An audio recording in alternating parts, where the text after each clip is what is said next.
all pointing out the wrong of government, using the power of government to go after people, they're political people you don't like. We're pointing this all out because we can't have this repeated in the United States. We want an end to it right now, whether we have Republican or Democrat administrations. All evidence of your predecessors' total failures. It's time for accountability. And I look forward to hearing about your success in that regard. Senator Durbin. Thanks, Chairman Grassley, for holding this oversight hearing. Welcome, Attorney General Bondi. I'm glad that we are following this committee's longstanding tradition of regular oversight hearings with the Attorney General, the Director of the FBI, and the Secretary of Homeland Security. These hearings have never been more important as President Trump turns the full force of the federal government on Chicago and other American cities. The assault on the city I am proud to represent is just one example of how President Trump and Attorney General Bondi shut down justice at the Department of Justice even before the President's party, controlling the White House, Senate, and House of Representatives, shut down the government. The Attorney General has systematically weaponized our nation's leading law enforcement agency to protect President Trump and his allies and attack his opponents and, sadly, the American people. You have purged hundreds of senior career officials since you first appeared before us. These men and women had dedicated their careers to protecting the American people. As a result, the department has lost literally thousands of years of law enforcement expertise. To be specific, you disbanded the FBI's Foreign Influence Task Force and the National Cryptocurrency Enforcement Team, despite the growing threat of foreign election interference and the drastic rise in cryptocurrency crimes. You forced out almost 75% of the Civil Rights Division's career attorneys, while hate crimes are on the rise. You fired more than 100 immigration judges, while the immigration case backlog is more than 3 million. You cut the public integrity section from 30 prosecutors to 2, while political corruption skyrockets. During your confirmation hearing, I asked you about your many potential conflicts of interest as a former lobbyist. You responded under oath, quote, "You will consult with career ethics officials within the department and make the appropriate decision," end of quote. But the Justice Department then removed those career ethics officials and put in their place inexperienced political appointees beholden to President and you. And you've effectively shut down the Office of Professional Responsibility, which investigates misconduct by Department of Justice attorneys. Now, with these ethical guardrails out of the way, corruption has run rampant at the Department of Justice. Although you've been a registered foreign agent for Qatar, you did not recuse yourself from signing off on President Trump's solicitation of a free jet from the royal family, even though this gift was clearly illegal. Connections to Attorney General Bondi seem to yield more favorable outcomes for defendants. At least 2 long-running federal prosecutions were abruptly dropped after the defendants hired your brother. It's no surprise that Ed Morton, the failed U.S. attorney nominee you appointed as senior official, said, quote, "No MAGA left behind." Our nation's top law enforcement agency has become a shield for the president and his political allies when they engage in misconduct. Last year, President Trump's border czar, Tom Homan, was allegedly recorded accepting a $50,000 bag of cash in exchange for promising immigration enforcement-related contracts. Under your leadership, the investigation into Mr. Homan was dropped. After President Trump pardoned nearly 1,600 January 6 insurrectionists, including more than 600 charged with assaulting or impeding law enforcement, the Department of Justice is arguing in court that these pardons provide immunity for wholly unrelated crimes in multiple cases. Jared Weiss was filmed on January 6th, encouraging his fellow rioters to attack the Metropolitan Police Department officers. And he said, "F them, kill them." What happened to Mr. Weiss? He's been hired by you as a senior advisor. In February, you said the Epstein client list was, quote, sitting on my desk right now for review. 8 months later, you still haven't produced these files, and a credible whistleblower told my office that FBI agents were directed to flag any records in which President Trump was mentioned. The Department of Justice ordered the dismissal of corruption charges against the former New York City Mayor Eric Adams in a corrupt backroom deal to secure his cooperation with the president's immigration agenda. Acting U.S. Attorney Daniel Sassoon, a Republican appointed by President Trump, resigned in protest. Acting U.S. Attorney for the Eastern District of Virginia, Eric Siebert, a Republican appointed by President Trump, was forced to resign because he didn't believe there was sufficient evidence to indict New York Attorney General Letitia Adams or former FBI Director James Comey. In his place, President Trump installed his former personal attorney, someone with no prosecutorial experience, to indict Director Comey, which she did. She joins a network of unqualified MAGA loyalists masquerading as federal prosecutors, like Alina Habba, who said she would use her position to, quote, turn New Jersey red, close quote, and Sigal Chattah, who once said that a black political opponent was, quote, should be hanging from an effing crane, end of quote.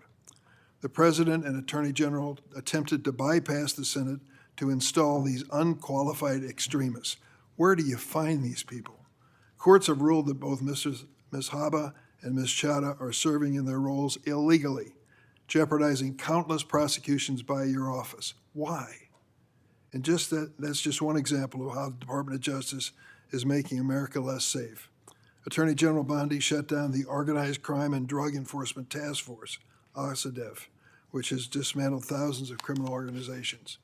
And you diverted thousands of FBI, DEA, and ATF agents and DOJ prosecutors from their critical missions to carry out the president's mass deportation agenda. Attorney General Bondi, not surprisingly, federal drug prosecutions have dropped to the lowest level in decades. Let me repeat that. Federal prosecutions for drug crimes have dropped to the lowest level in decades on your watch. Department of Justice has also unilaterally terminated 373 grants that provide critical funding to state and local law enforcement to the tune of $500 million. The 2026 Trump budget would slash the high-intensity drug trafficking areas program known as HIDA by more than a third, from $300 million to $196 million. Instead of taking common sense steps that have proven to help reduce crime, Attorney General, you're focusing on helping President Trump play strongman on television. He has illegally deployed troops to Chicago and other American cities and has threatened to send more. The Justice Department defends this dubious legal basis for these deployments and diverts DOJ personnel and their components to assist in these efforts. These deployments basically target Democratic-run cities and Democratic leaders, ignoring many Republican-led areas of our country with even higher crime rates, and making clear that this is for political theater, not public safety. One particular chaotic raid in Chicago Tuesday last week, aided by the FBI and ATF, which you supervise.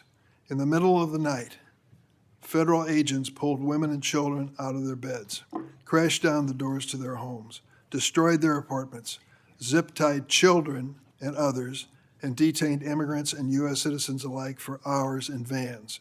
When one witness complained about the treatment of the small children, an agent laughed at her and said, "F them kids." On Friday, a federal judge appointed by President Trump held that deploying the National Guard in Portland is illegal. Whitehouse Deputy Chief of Staff Stephen Miller accused her of, quote, legal insurrection, close quote. At a time of rising threats to federal judges, this kind of language is inexcusable. Last week, the President and Secretary Hegseth summoned senior military officials to a political pep rally at Quantico, where the President said he wanted to use American cities as, quote, training grounds for our military. Training grounds for our military. To fight the, quote, enemy within. Chicago is not the enemy. Our fellow Americans are not the enemy. It is abhorrent for the President, who is supposed to represent all Americans regardless of political party, to describe anyone who disagrees with him in this manner. To my Republican colleagues who claim the previous administration weaponized the Department of Justice, President Biden retained President Trump's FBI Director Christopher Wray, who President Trump then fired.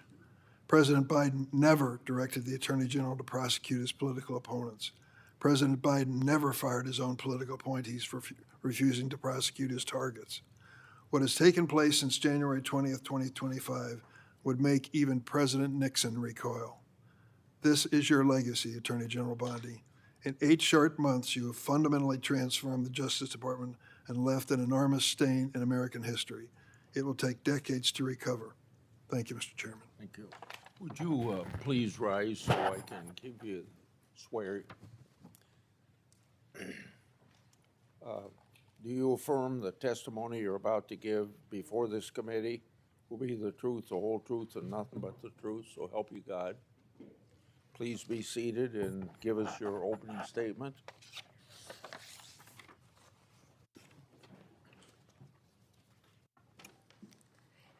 Thank you, Chairman Grassley and Ranking Member Durbin, and every member of this committee. I'm grateful for the opportunity to testify in front of you today. First, please join me in remembering, as you said, Chairman Grassley, all the Jewish people who lost their lives in the October 7th attacks 2 years ago today. Also, please let's pray for all the hostages and the families of all of those individuals. They are a critical reminder of our central mission here at the Department of Justice, protecting the safety and security of the American people. That is why, even when the government is otherwise shut down because of the Democrats, the department's law enforcement officers and prosecutors are hard at work fighting crime, keeping our streets safe, and protecting you from the threats, foreign and domestic. When I was confirmed as the 87th Attorney General of the United States, I took office with 2 main goals: to end the weaponization of justice and return the department to its core mission of fighting violent crime. As to ending the weaponization of justice, we learned that former FBI secretly investigated you and your colleagues. Why? They wanted to take President Trump off the playing field. They were playing politics with law enforcement powers and will go down as a historic betrayal of public trust. This is the kind of conduct that shatters the American people's faith in our law enforcement system. We will work to earn that back every single day. We are returning to our core mission of fighting real crime. While there is more work to do, I believe in 8 short months, we have made tremendous progress towards those ends. Our federal surges in Washington, D.C. and Memphis are a perfect example of how the Department of Justice should operate. We created strong partnerships with local leadership, working hand in hand with both cities to send resources where they were needed most. The results speak for themselves. We have made more than 3,800 arrests here in Washington while seizing more than 365 illegal guns. In Memphis, we have already made more than 300 arrests and close to 80 illegal guns in just a week. We are replicating that tough-on-crime approach throughout this country. Under the leadership of Director Kash Patel, the FBI is doing outstanding investigative work to keep American people safe. The FBI just conducted a months-long operation called Summer Heat, which resulted in over 8,600 arrests from June to September. More than 6,500 arrests fell under the FBI's violent crime and gang program. Under the leadership of Administrator Terry Cole, the DEA has seized 47.9 million fentanyl pills and 4,500 kilos of fentanyl powder. That represents 370 million deadly doses, 370 million. The DEA is dismantling violent cartel drug trafficking networks across this country, including the seizure of nearly 470 million in criminal assets. Under the leadership of Gadi Serralta, our U.S. Marshals have been the tip of the spear on federal surges and protecting judges and elected officials. Our Marshals have arrested more than 51,000 fugitives nationwide since January 20th.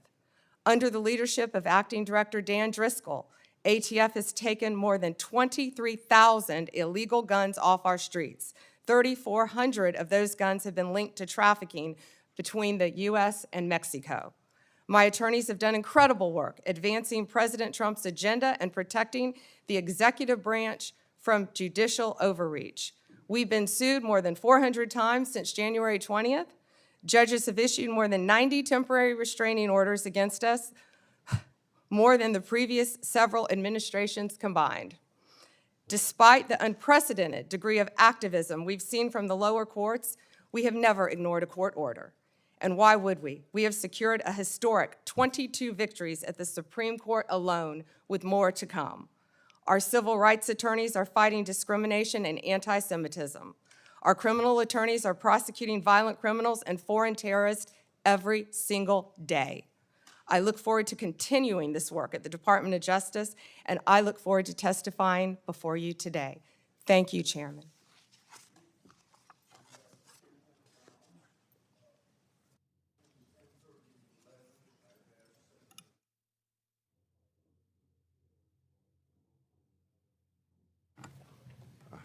I forgot to turn on the microphone. Let me start over again.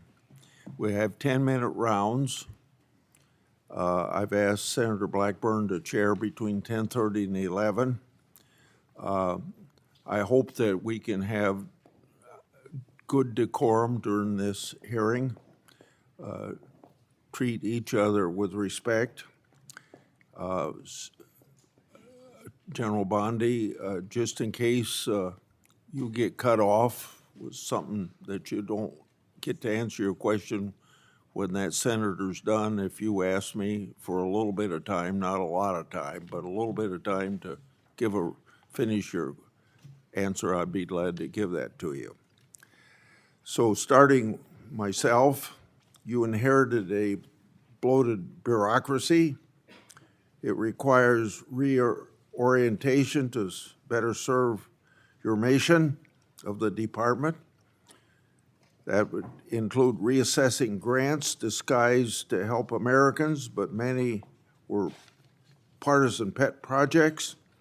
It also requires reallocation of resources to better serve the American people. On this issue, I've got two questions. What updates can you share with the committee about your review and grant DOJ and grants that DOJ has reassessed?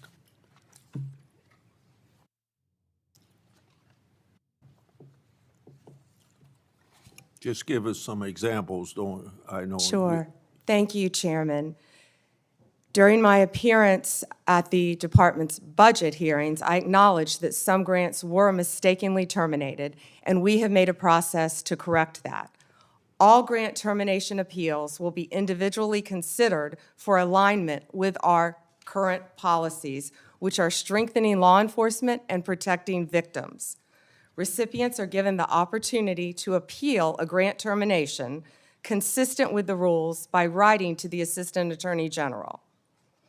Of the 5,800 discretionary grants that were reviewed, only 376, approximately 7%, were terminated.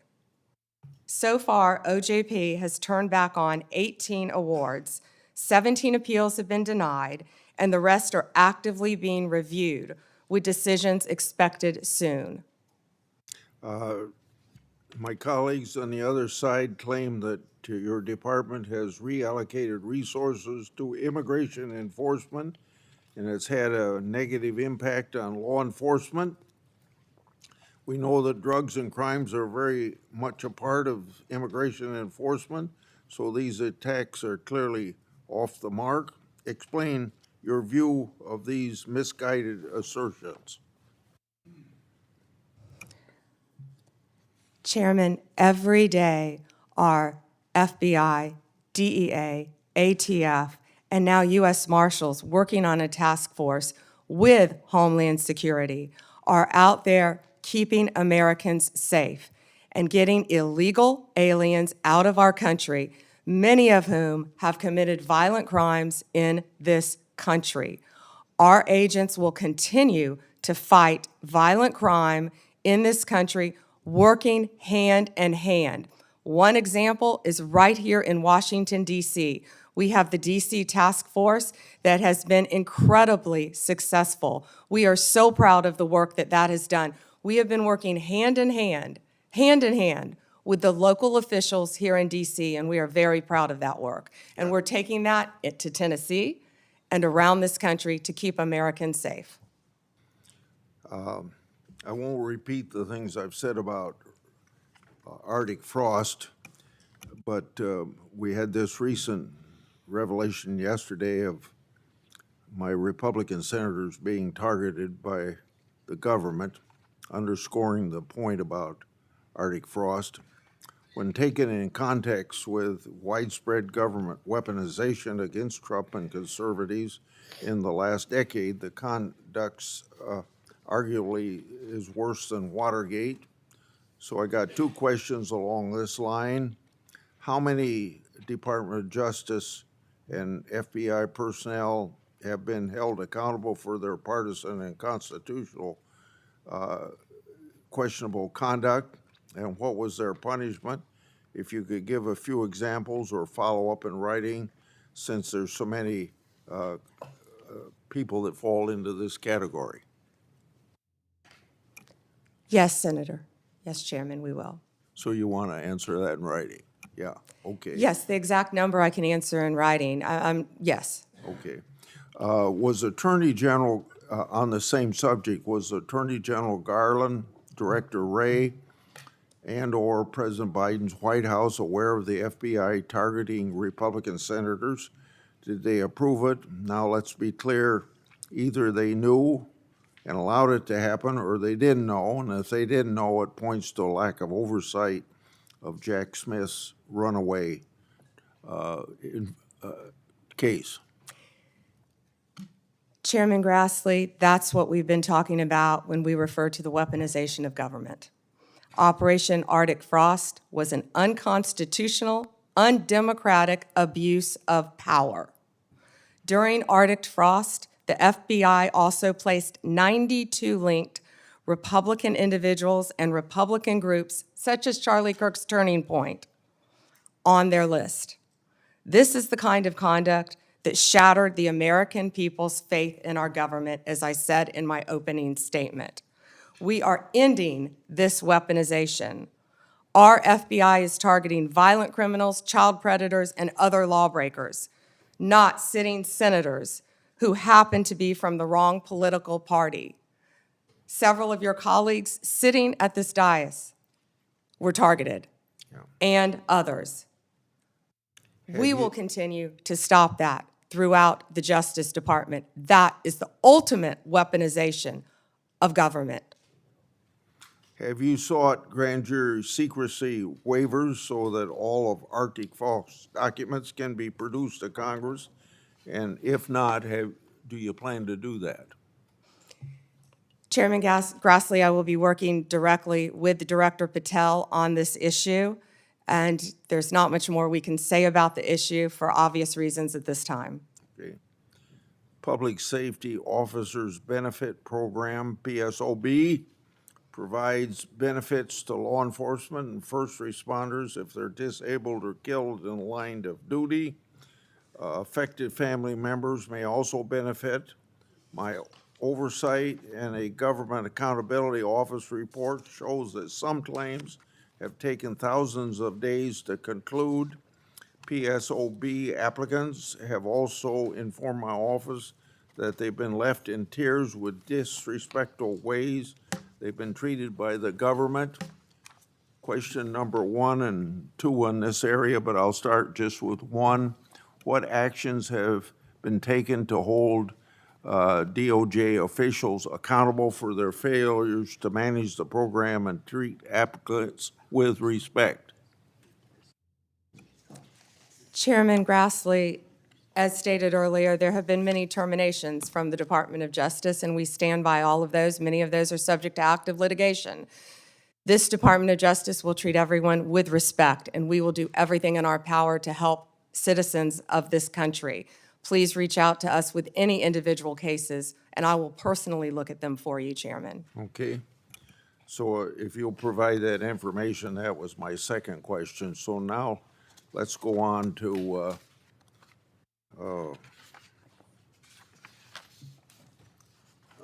regarding the initial FBI 1023 document that I made public last Congress. That document mentioned 1, text messages, 2, audio recordings, and 3, financial records that allegedly approved a bribery scheme with the Biden family and foreign interest. I asked Director Patel if his predecessors made any effort to determine whether these records existed. He answered no. What steps has the department taken to determine whether these records exist? One way or another, this matter ought to be put to rest. Chairman Grassley, I know Director Patel is working hard on this with the members of the FBI. Okay. So we don't know if these records exist, or you just can't say that publicly at this point? I don't want to discuss any of that publicly, Okay. Director. The Foreign Intelligence Surveillance Act includes a safeguard to prevent political weaponization. The reauthorization mandated certain members and their staffs shall be entitled to attend any proceedings of the FISA court. Former Biden DOJ Assistant Attorney General Matt Olson drafted a privacy agreement that allowed the department to hide information from Congress during FISA proceedings.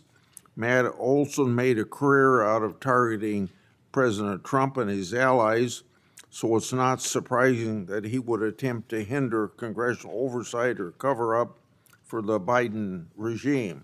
I want to make sure that you get rid of the ridiculous and misguided Olson memo. When can you tell me that will be done? We will notify you, Chairman Grassley. Thank you. Okay, Senator Durbin. Thanks, Mr. Chairman. Madam Attorney General, let me ask you this question. Were you consulted by the White House before they deployed National Guard troops to cities in the United States? I am not going to discuss any internal conversations with the White House. You won't even say whether you talked to the White House about this? I am not going to discuss any internal conversations with the White House with you, Ranking Member. I noticed that. What's the secret? Why do you want to keep this secret? The American people don't know the rationale behind the deployment of National Guard troops in my state. The word is, and I think it's been confirmed by the White House, they are going to transfer Texas National Guard units to the state of Illinois. What's the rationale for that? Yeah, Chairman, as you shut down the government, you voted to shut down the government, and you're sitting here, our law enforcement officers aren't being paid. They're out there working to protect you. I wish you loved Chicago as much as you hate President Trump. And currently, the National Guard are on the way to Chicago. If you're not going to protect your citizens, President Trump will. I've been on this committee for more than 20 years. That's the kind of testimony you expect from this administration. A simple question as to whether or not they had a legal rationale for deploying National Guard troops becomes grounds for a personal attack. I think it's a legitimate question. It's my responsibility. She refuses to answer as to whether she had any conversation with the White House about deploying national troops to my state. That's an indication, I'm afraid, where we are politically in this place. Let me ask you another question. I want to, if you will, hold on a second. Make sure I got the right page of facts here. You testified under oath when you last before this committee that before your appointment to Attorney General, you had served as a representative of some sort for the royal family of Qatar. There was an issue that came before you in May when President Trump accepted a $400 million luxury jet from the royal family of Qatar for temporary use as Air Force One before it's permanently gifted to the Trump Presidential Library Foundation. The Constitution unequivocally bestows on Congress the power to control whether any officer of the United States, including the President, may accept a gift, quote, from any king, prince, or foreign state, end of quote. And this gift clearly violates the statutory regime enacted by Congress. You've refused to answer a letter I sent to you 5 months ago asking the legal rationale you relied on to advise President Trump to accept this unprecedented gift from your former legal client. Can you make a promise today that you will disclose that? Disclose what, Ranking Member? I assume there was a letter or some sort of statement from your office to the White House to advise them that you felt it was permissible? First, to address my role with Qatar, as I addressed with you during my confirmation hearing, I disclosed it in my SJQ. In private practice, I worked for Qatar for anti-human trafficking for the World Cup. That was my only involvement, and I made that very clear, and I'm very proud of everything I've done with anti-human trafficking. Obviously, in preparing any advice for the president on a jet or anything else, we consult with the Office of Legal Counsel. The confidentiality applies to their input as well. And Chairman, if you would approve and vote to approve, as Chairman Grassley said, excuse me, Ranking Member, as Chairman Grassley said, my employees, we would answer your letters a lot faster, yet you're stalling them at every stop. And to go back to your previous question, your city has a murder rate 5 times higher than New York's. 571 homicides last year. If you were serious about protecting your people, you would be asking this administration for help. You're saying that we're coming into your state and your city. We're there to help make America safe and Illinois safe, whether or not you want to. I believe cutting federal grant programs to law enforcement in my state and across the nation does not make us any safer, and you've done just that. You've supplanted that decision by sending in National Guard troops to California and other places. That is a situation where the governors have not asked for that help. If you truly wanted to do this on a bipartisan basis, you wouldn't defy a governor, you would work with them. I'm prepared to do that. I'm prepared to work with this administration. But cutting these grants to law enforcement does not make us any stronger as a nation or give us the tools we need to reduce crime in Chicago. Now, I'd just like to ask you, when it came to this Qatar situation, did you consult with the ethics office in the Department of Justice before making your decision on this gift of a jet? Chairman, I didn't gift a jet to anyone. My Office of Legal Counsel provides confidential advice to the president, to the White House, period. And you're conflating two issues. Cutting grants, I was very clear about what grants we've cut and what grants we haven't, only 7%.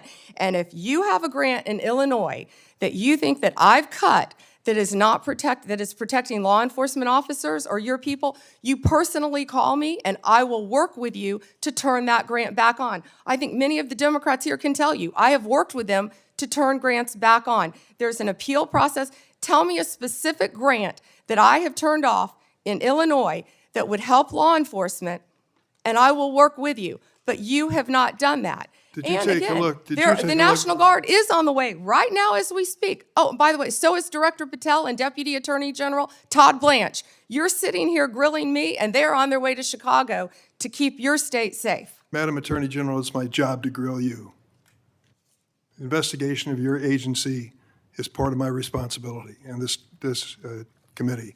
You may not like the experience, but others have weathered the storm and answered questions in a respectful manner. Can you tell me the grants, Yes. Ranking Member, please? Take a look at the president's budget on HIDA grants. What happens to it in his proposed budget? I'd be glad to meet with you on the It's grants. cut by 1/3 from $300 million to 196.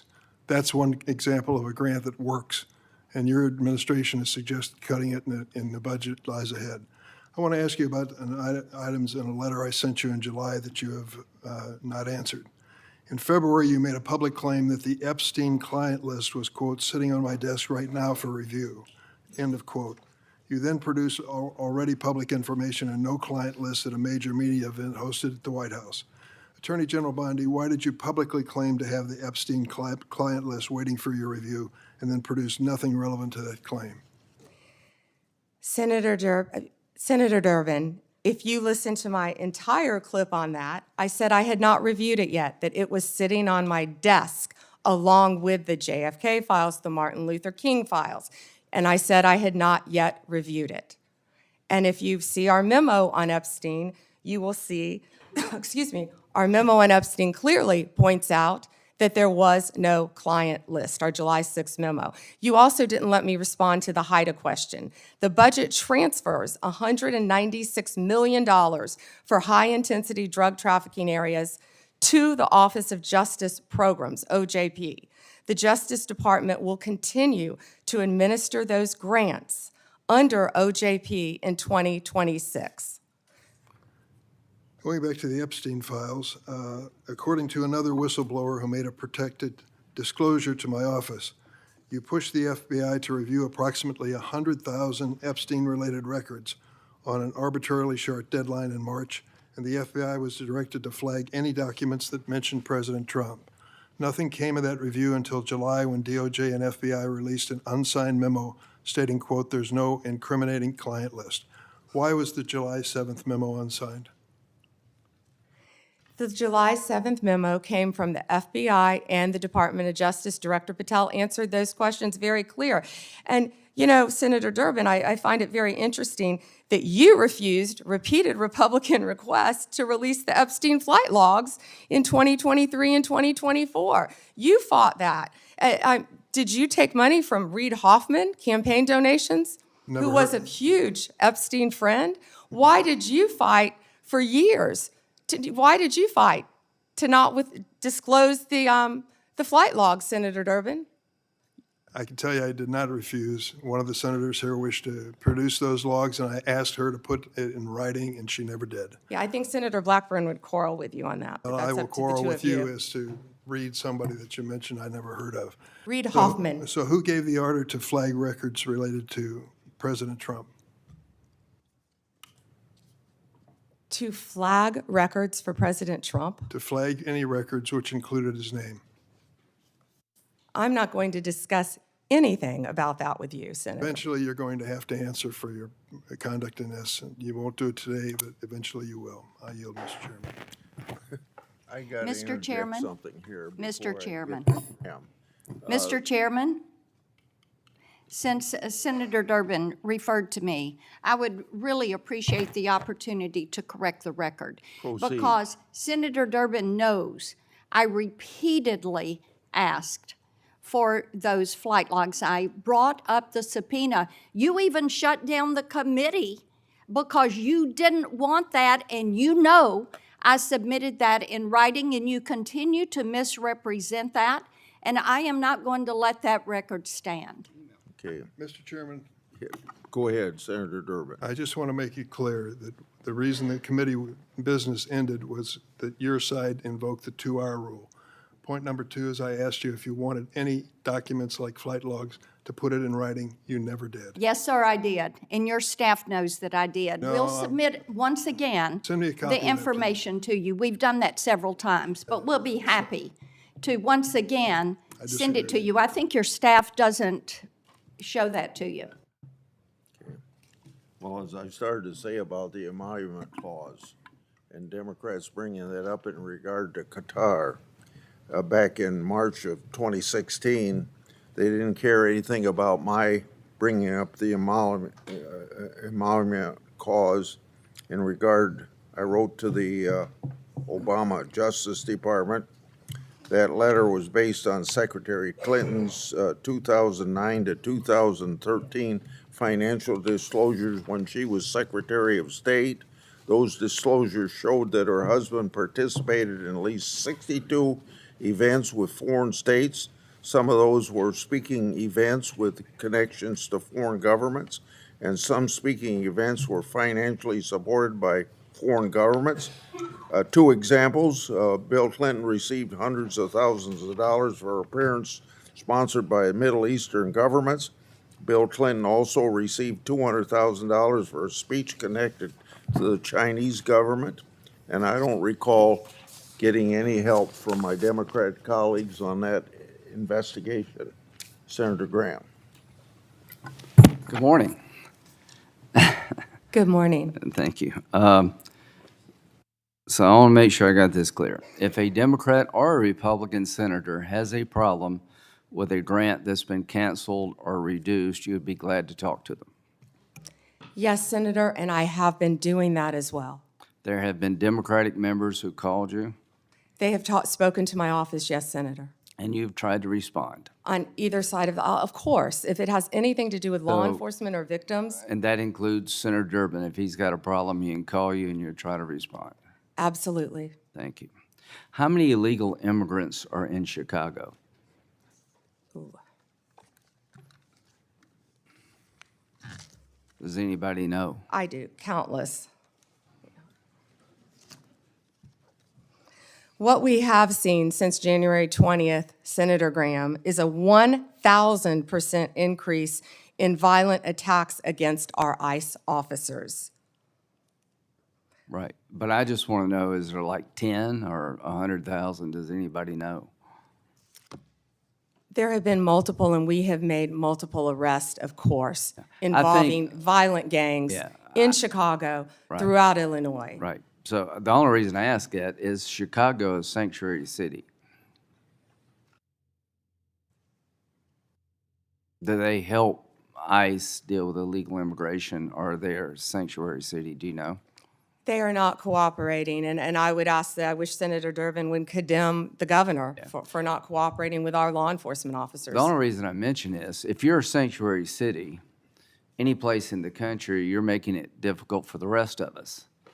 Because word gets out, if you get to a certain city, maybe Chicago being one of them, that you're home free, and that just encourages more illegal immigration. Do you deal with that? Agree with that? I do, Senator Graham, and can I add something to that? Sure. Please. One of our biggest wins was against the Sinaloa cartel, and that came in Chicago. The state of Illinois has a Trust Act, which prevents local law enforcement from cooperating with our federal immigration authorities. And that's what I was trying to talk to Senator Durbin about. On September 15th, our partners at ICE arrested an illegal alien from Mexico for beating a 21-year-old man to death. He had been imprisoned in Illinois prior to the murder and was released under Illinois' Trust Act. We filed multiple lawsuits in Illinois for sanctuary policies, specifically in-state tuition for illegal aliens and obstructing employers from verifying citizenship. You can't make this up. On September 5th, a federal grand jury in Chicago indicted a major Sinaloa cartel boss, narco-terrorism, guns, and drug charges. On July 11th, we announced a guilty plea for Ovidio Guzman Lopez. You may know him as the son of El Chapo, one of the worst narco-terrorists in the world. In the world, In Senators. Chicago. In Chicago. In Chicago. He entered a guilty plea to drug conspiracy and 2 counts of knowingly engaging in a continuing criminal enterprise in the state of Illinois. I could continue with fentanyl. I could continue with child predators in Illinois. Well, thank you. I think I've seen numbers over 100,000. So Chicago and other sanctuary cities, you're making it harder for us to deal with illegal immigration by doing what you're doing. And I am glad President Trump is trying to change those policies. And if you need the National Guard to bring order out of chaos, so be it from my point of view. Now let's get back to the topic sort of at hand here. About how the law is being used politically. In September 2022, Attorney General James from New York basically said in a campaign that she would go after Trump, his business transactions, and his family with full force. November the 15th, 2022, Trump announces his candidacy for president.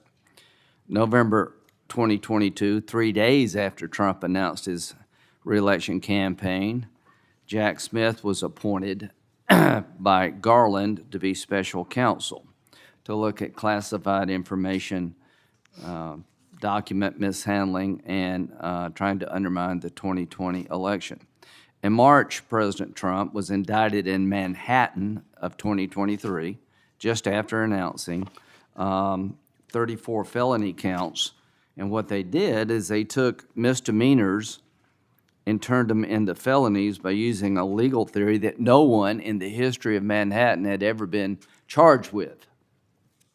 June 2023, a federal grand jury in the District Court for the Southern District of Florida indicted President Trump on 37 charges regarding classified information. Now, all I can say is that taking a hammer to a hard drive in bleach bit apparently doesn't make the cut. Having documents in the garage of President Biden doesn't make the cut. In August of 2023, he was indicted yet again regarding the 2020 election. So all I can say is that in September 27th, Jack Smith's team asked for my phone records and 7 other senators. Now, that's just the 2024 election.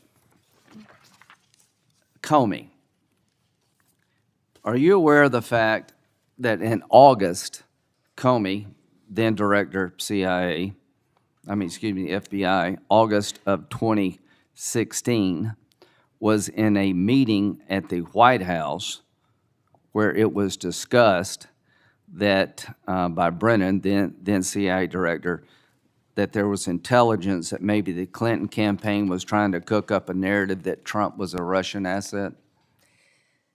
Senator, I believe that has been reported publicly, but I cannot comment on that. Okay, well, I'm just telling you. Now, this is a campaign for president in 2016. In July, they open up Crossfire Hurricane. In August, they have a discussion in front of President Biden that there's intel that maybe this is generated by his political opponent. Nothing happened. In September, are you aware of the fact that the intelligence community sent a memo to the FBI director detailing intelligence that suggests it's Clinton's campaign is behind the idea that Trump is colluding or cooperating with the Russians? Senator, I believe that has been reported. And that was addressed to the FBI director and Mr. Strzok, this memo. Are you aware that he told this committee, I don't recall that, the FBI director? Senator, I can't discuss anything. Well, I can regarding tell that. you this. What the hell would you recall? You're the sitting FBI director. There's a campaign for president going on. You've opened up an investigation believing that the Republican candidate may be a Russian asset. And now all of a sudden, less than a month later, 2 months later, you have 2 inquiries, 2 events to suggest it may be his political opponent. Did anybody in the FBI inform the FISA court or anyone else about this activity that you know of?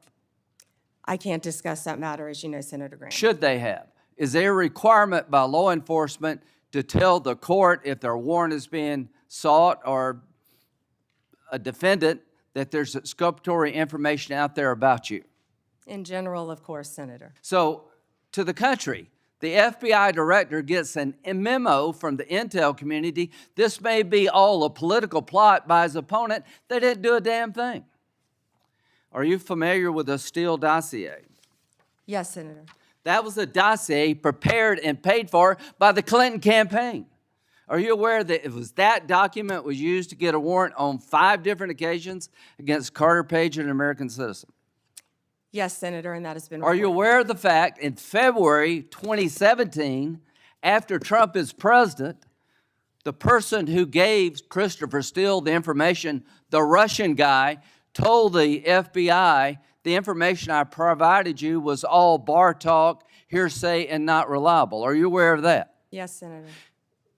Was there ever an effort by the FBI to tell the FISA court about evidence that the man who helped prepare the document retracted his statement?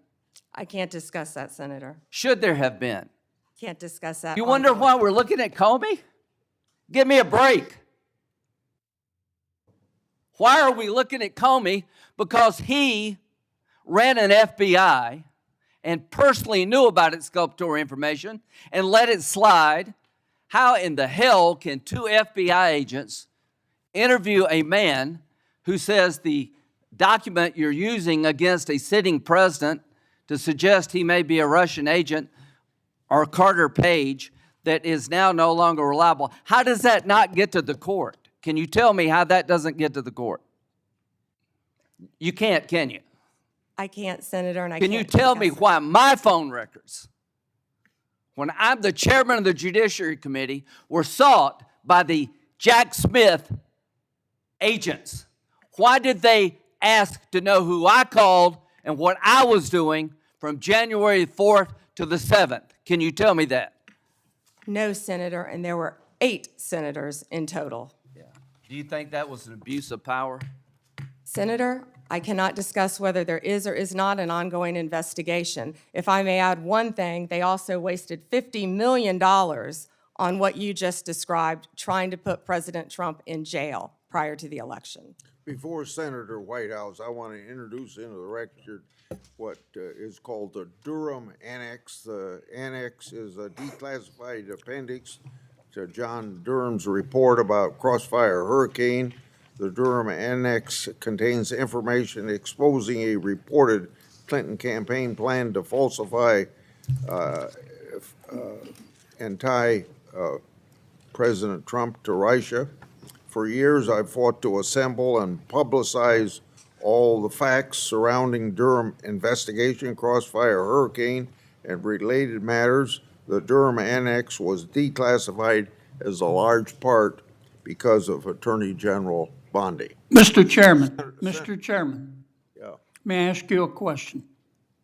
if I can answer it, yes. Go Thank you, ahead. Mr. Chairman. Are you going to hold a separate hearing on your whistleblower account of the FBI investigation of 8 United States senators?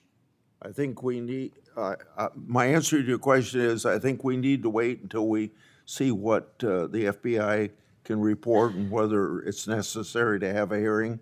Right now, I haven't ruled one out, but I haven't made a decision. And what year do you think that will happen in?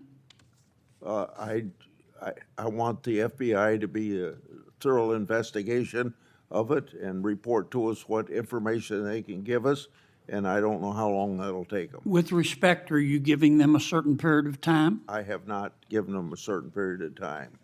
I'll discuss that matter with my staff and see if that needs to be done. Okay, if civil suits are filed against the perpetrators at the FBI, will that facilitate your investigation? Well, what's the question again? If the 8 senators who were spied upon sue the hell out of the Department of Justice and the perpetrators involved, will that facilitate their investigation and/or yours? I guess think- what I'm getting to is, I don't understand why we don't have a separate hearing. I find this breathtaking. Yeah. It's just been 24 hours since the FBI investigated on it. Please give me an opportunity to sort through all this. Fair enough. I just don't want to wait 24 years to get an answer. Yeah. We do have an active investigation going on through my staff. I want to make that very clear. Mr. Whitehouse, or Senator Whitehouse. Thank you, Chairman. Ms. Bondi, good morning.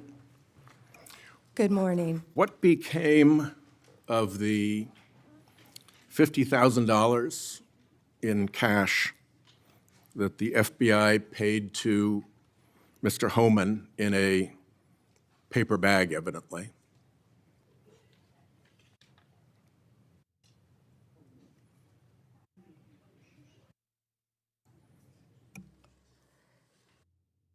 Senator, as Deputy Attorney General Todd Blanche recently stated, the investigation of Mr. Homan was subjected to a full review by the FBI, agents, and DOJ prosecutors. They found no credible evidence of any wrongdoing. And that was not my question. My question was, what became of the $50,000 in cash that the FBI delivered, evidently in a paper bag, to Mr. Homan? Senator, I'd look at your facts. Are you saying that they did not deliver $50,000 in cash to Mr. Homan? Senator, as recently stated, the investigation of Mr. Homan was subjected to a full A review different question. by the FBI agents, That's a by different Department question. of Justice prosecutors. They found no evidence of wrongdoing. That's a different question. What became of the $50,000? Did the FBI get it back? Mr. Whitehouse, Senator Whitehouse, you're welcome to talk to the FBI. The report to you, can't you answer this question? Senator Whitehouse, you're welcome to discuss this with Director Patel. Did Homan keep the $50,000? As Deputy Attorney General Todd Blanche recently stated, the Okay, investigation never mind. of Mr. Never mind. Holman I can was see I'm not going to get a through straight full answer from you to review a very simple by question. the FBI agents and the DOJ. Do They you found know- no credible evidence of wrongdoing. You know, you're very concerned about money and people taking money, and Do you you rail know- against wait a dark second, wait a money. second, wait a Yet you second, work with dark wait a money second. groups all the time, Senator Wait a Whitehouse. second. Did you know whether or not in that investigation they looked at whether the $50,000 payment to Mr. Homan was declared by him on his tax returns? Senator, I would be more concerned if I were you when you talk about corruption and money, that when you pushed for legislation that would subsidize your wife's company. The questions here are actually pretty specific. So having you respond with completely irrelevant far-right internet talking points really is not very helpful here. I'd like, Mr. Chairman, you generally like to have us be able to get answers to know, and we'll follow up with the QFR. And to the extent Patel wants to answer, that would be great as well. What happened to the $50,000? Did Homan keep it? Did the FBI get it back? If he kept it, did he put it on his tax returns? Pretty simple questions. Homan was the same guy who said there was a deal with Eric Adams. He said, if Adams doesn't come through, I'll be back. I'll be in his office, up his butt, saying, where the hell is the agreement we came to? Which brings us to the OPR investigation of prosecutorial misconduct by Emil Bovee, because he was also involved in that transaction. Yeah. What became of the OPR investigation of prosecutorial misconduct by Emil Bovee? Yeah, Senator Whitehouse, to correct you for one moment, that would be the Honorable Judge Emil J. Bovee III to you. Not at the time of this. He was an employee of the Department of Justice. And what became of the OPR investigation? It's into all his pending litigation, misconduct? Senator. I can't discuss pending litigation nor personnel matters. OPR customarily publicly says when there's an investigation, and at the end of it, they provide a summary. Why can't you say whether there's an OPR investigation and whether, if it's concluded, there's a summary? Senator, I'm not going to discuss personnel matters. Even public ones. Senator, I'm not going to discuss personnel matters. So, Kash Patel told this committee that his grand jury testimony after immunization, after initially pleading the Fifth, was, and I quote, sealed by the Department of Justice. How and when and why was his testimony sealed, and by whom?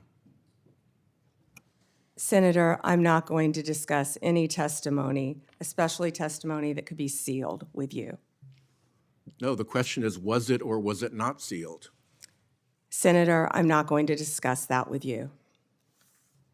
Well, he also said that he worked with the Department of Justice to have his transcript released publicly.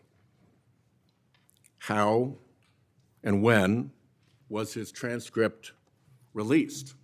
Presumably, if he released it publicly, that's something you can discuss because it's public. Well, Senator, I believe you discussed that with Director Patel. And I'm asking you because he said the Department of Justice made this decision and you run the Department of Justice. I would refer that to Director Patel. Even though you run the Department of Justice and he testified that the Department of Justice released his transcript publicly. If it is released publicly, we will get you a copy, Senator, gladly. If being a rather important word there, when your FBI director testified that that was a fact. Treasury compiles suspicious activity reports, referred to often as SARs, that DOJ receives automatically. Hundreds related to accounts of Jeffrey Epstein. How many of those Treasury SARs did you or Director Patel investigate? Senator, I'm not sure if you're concerned because you took money, I believe, did you, from Reid Hoffman, one of Epstein's closest confidants, not only once but twice in 2018 and 2024, if that's correct. But Senator, did you ask Merrick Garland any of this over the last 4 years when he sat before you? Why This don't investigation I has been ask going you? on. This investigation was closed. Did you ask Alex When Acosta you that? and Patel came to office, you said you would look into this. There were hundreds of suspicious activity reports. Some people would deduce from the fact that they are called suspicious activity reports that there might be suspicious activity. And yet you seem to have looked at 0 of those suspicious activity reports involving Jeffrey Epstein accounts. Let me ask you something else. There's been public reporting that Jeffrey Epstein showed people photos of President Trump with half-naked young women.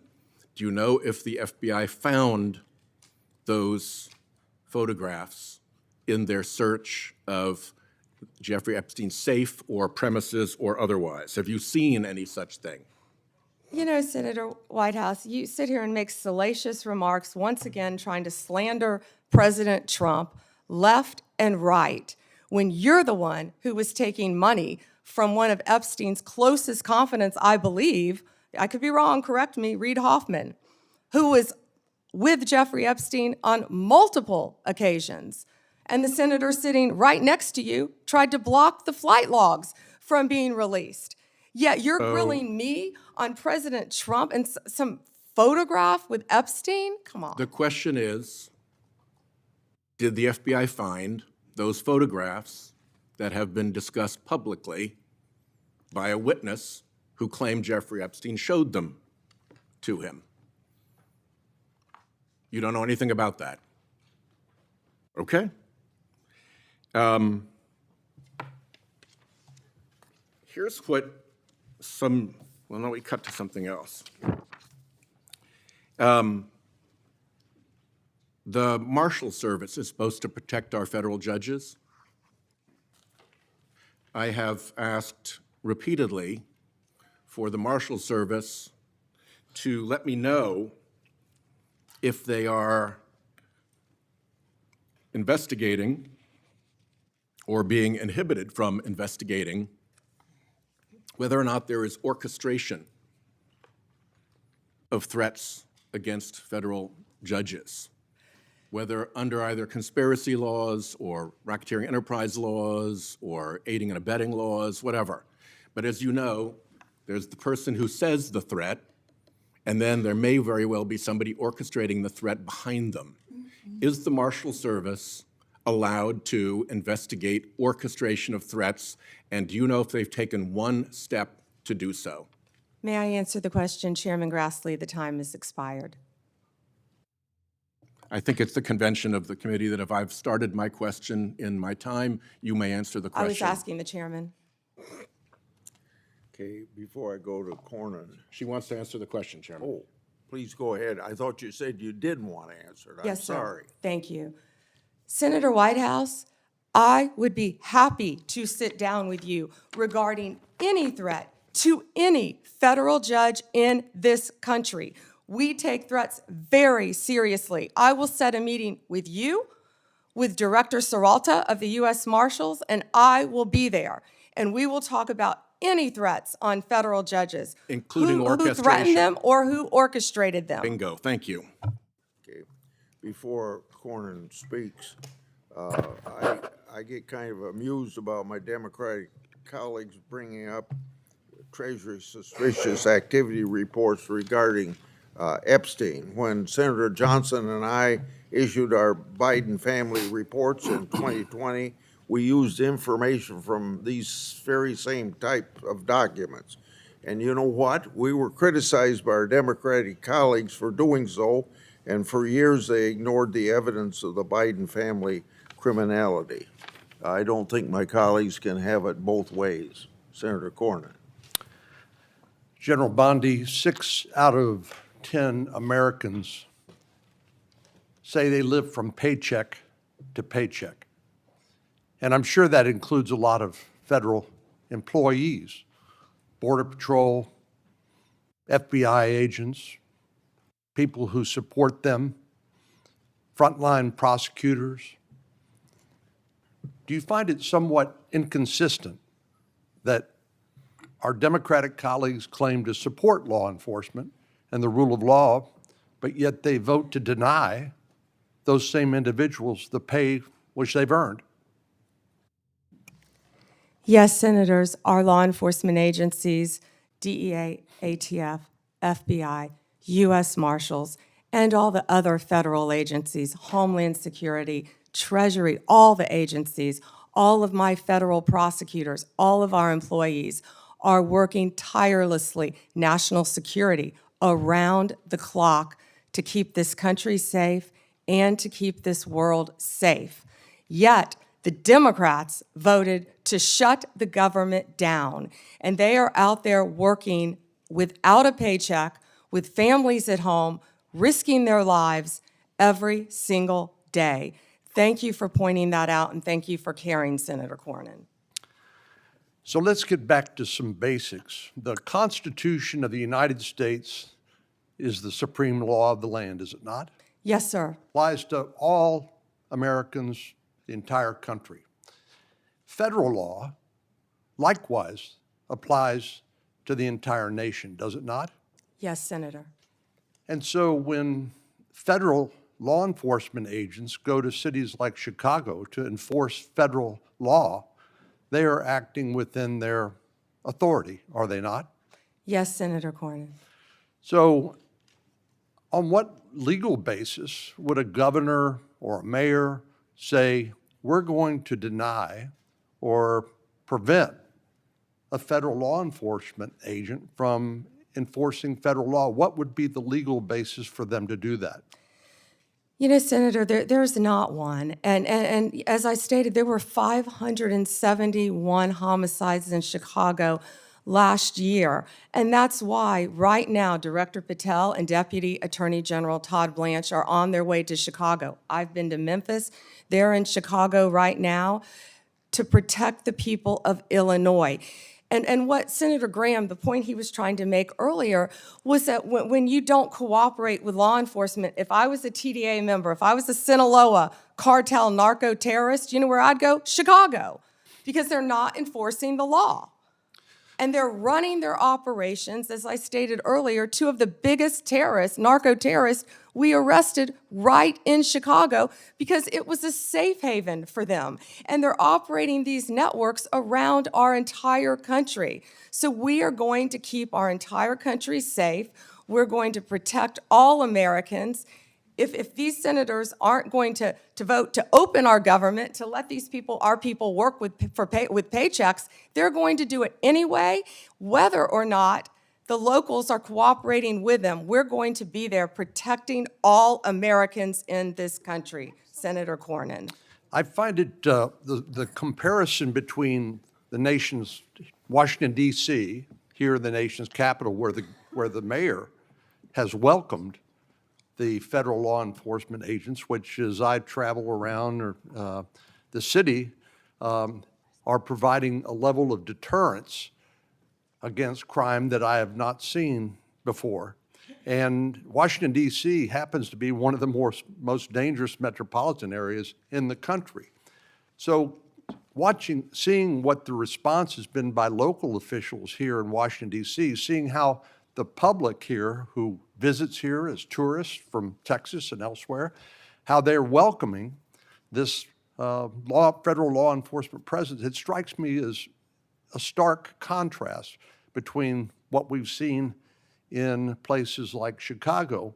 And I just don't understand how elected officials who are sworn to uphold the law and the Constitution of the United States could take the position that, no, we don't want a safer community in our major cities that have a high level of crime like Chicago. Doesn't it strike you as bizarre? Senator Cornyn, I don't understand it either, because we've been working hand in hand right here in DC with Mayor Bowser. She has been an incredible partner at making DC safe again. We've been working with her, we've been working with the police chief, we've been working with their staff, and the numbers speak for themselves.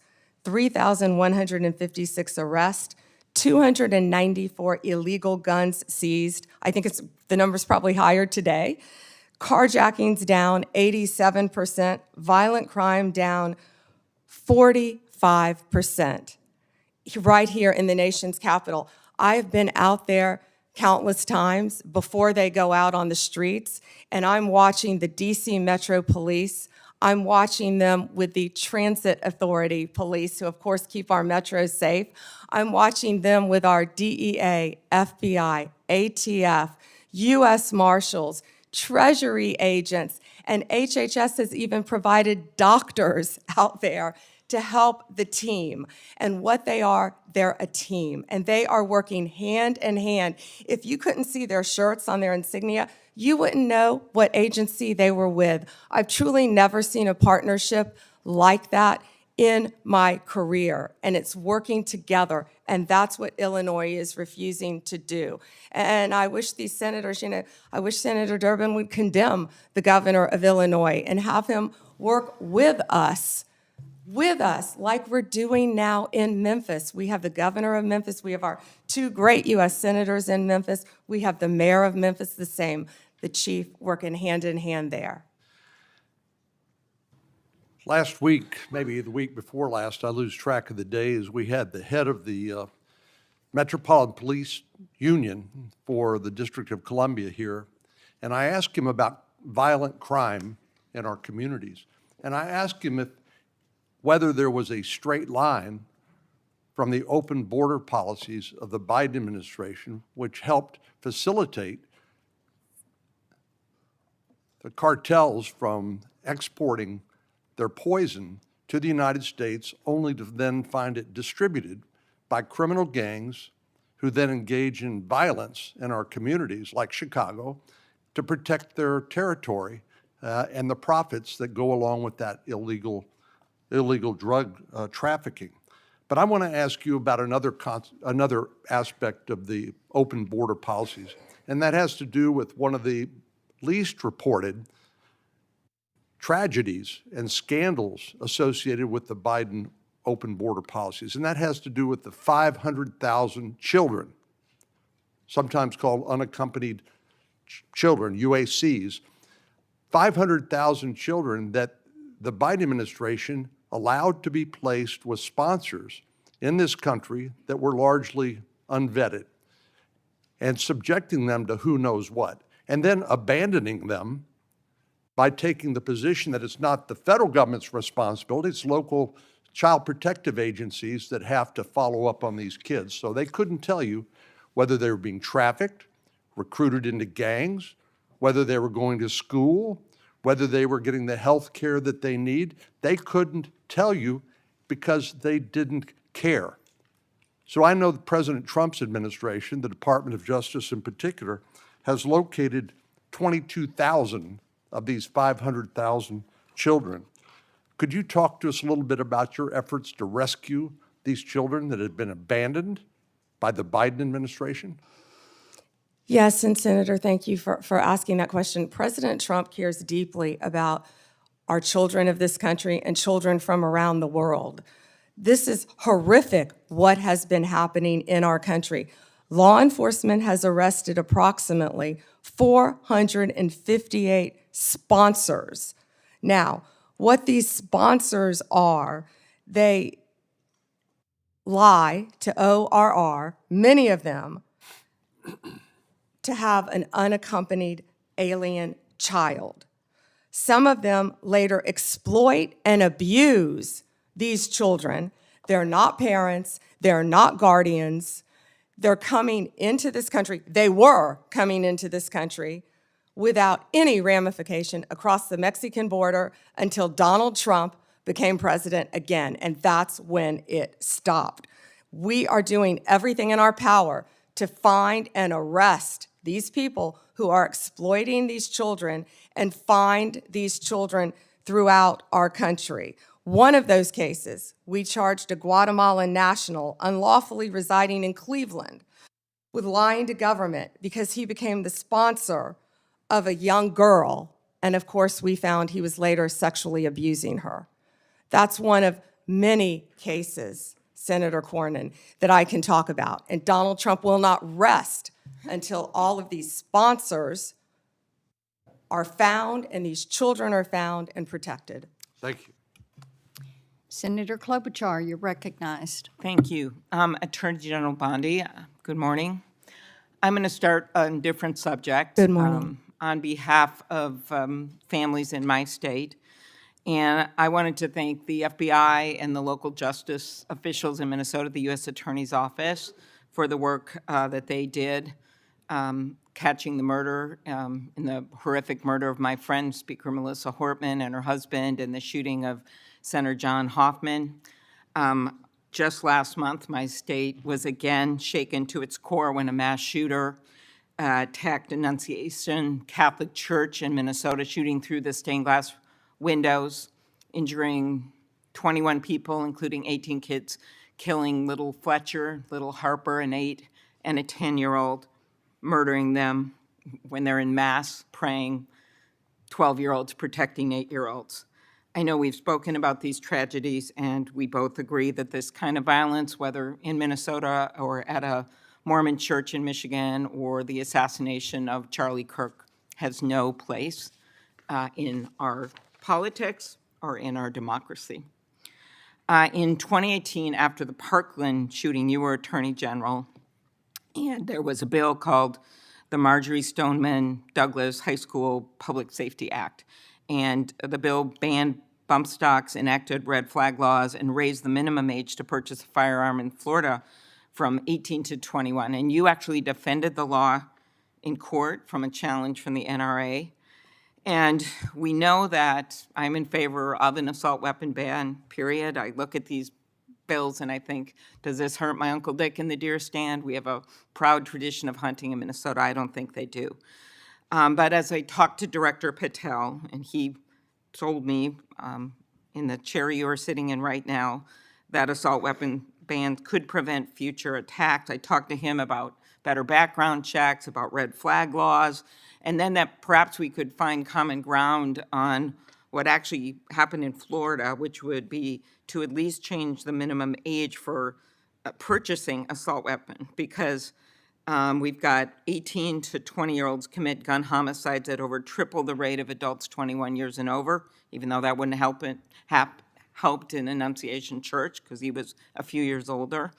She was a few years older. But as you know, the shooter at Parkland was 19 years old, and the shooters in Buffalo and Uvalde were both 18 years old.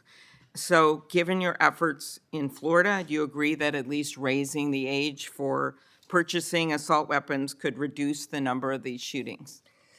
Senator, first, that's pending litigation, and I can't discuss that at all. The 21 is pending litigation. I cannot discuss In that. Florida? But if I could go back I really the didn't know 21 this. age is pending litigation. I can't discuss that. But Senator, back to what you said about what happened in Minnesota, there is no place for that. And I believe I spoke to you after that horrific, those murders. And I'm so sorry that happened. And all of my federal agencies were partnering with state agencies, working hand in hand in Minnesota. What I can tell you about the Second Amendment is this is the most pro-Second Amendment DOJ in American history, as you know. But we want to keep guns, as you said, where they should be, in the hands of law-abiding American citizens, while keeping them out of the hands of criminals and gangs. Since January 20th, the ATF and FBI have seized more than you gave these statistics. 30,000 illegal guns. I have 10 minutes.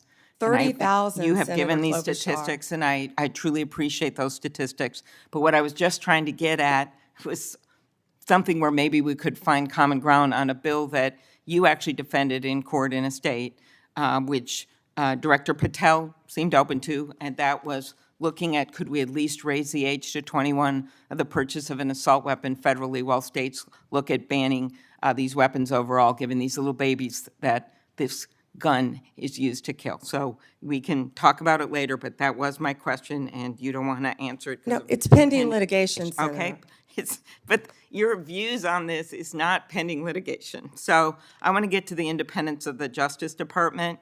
At your nomination hearing, I specifically asked you to provide assurance to every member of this committee that the Justice Department will only follow the facts and the law, and the White House will play no role in the cases investigated or brought. You stated in response, this was you, politics will not play a part in my decisions. And you also said the Justice Department must be independent and must act independently. Do you believe that you have upheld that commitment? I absolutely have upheld that commitment, Senator. I pledged that I would end the weaponization also of the Justice Department, and that America would once again have a one-tier system of justice for all. And that is what we are doing in this country. We saw this with the president directing an investigation prosecution of Chris Krebs, the former head of cybersecurity, Lisa Cook, who is a current governor of the Federal Reserve, Director Comey. And the president, and I know you have said that you will not discuss discussions you've had with the president about Comey. Is that correct?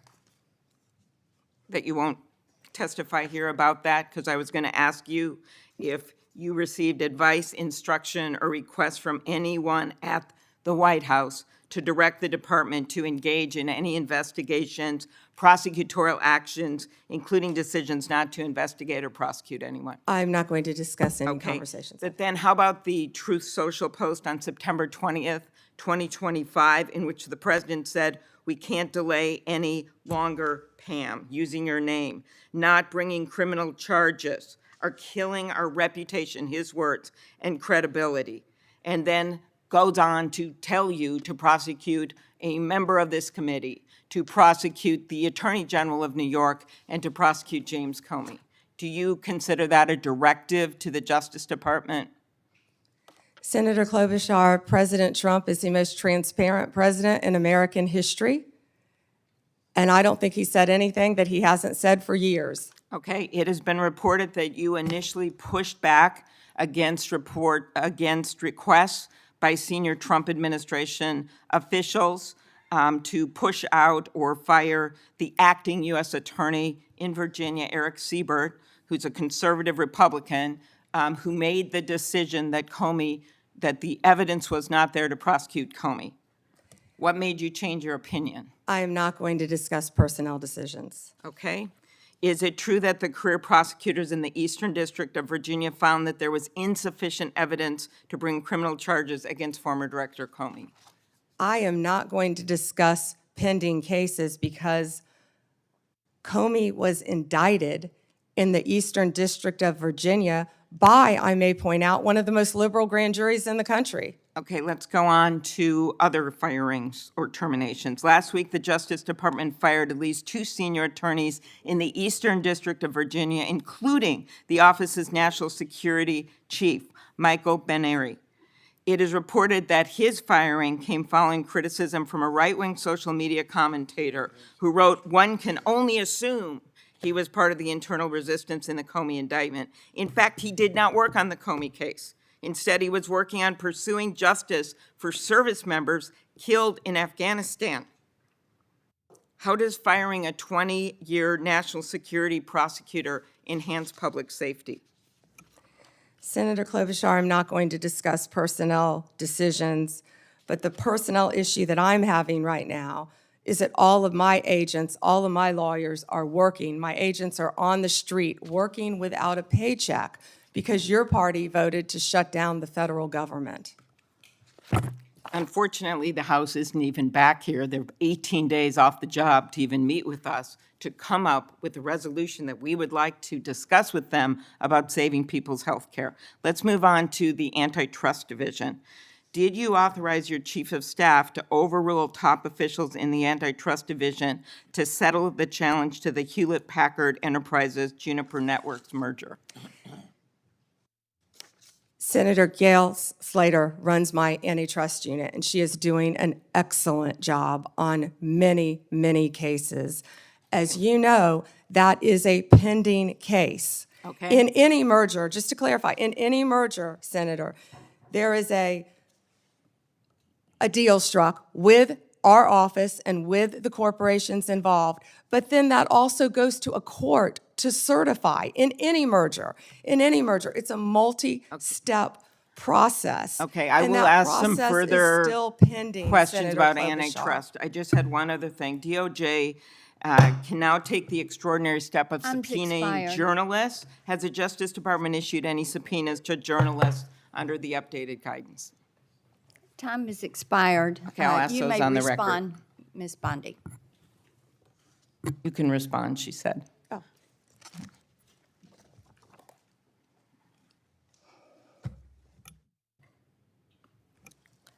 Senator, my office in April restored the Justice Department's longstanding norm on this issue.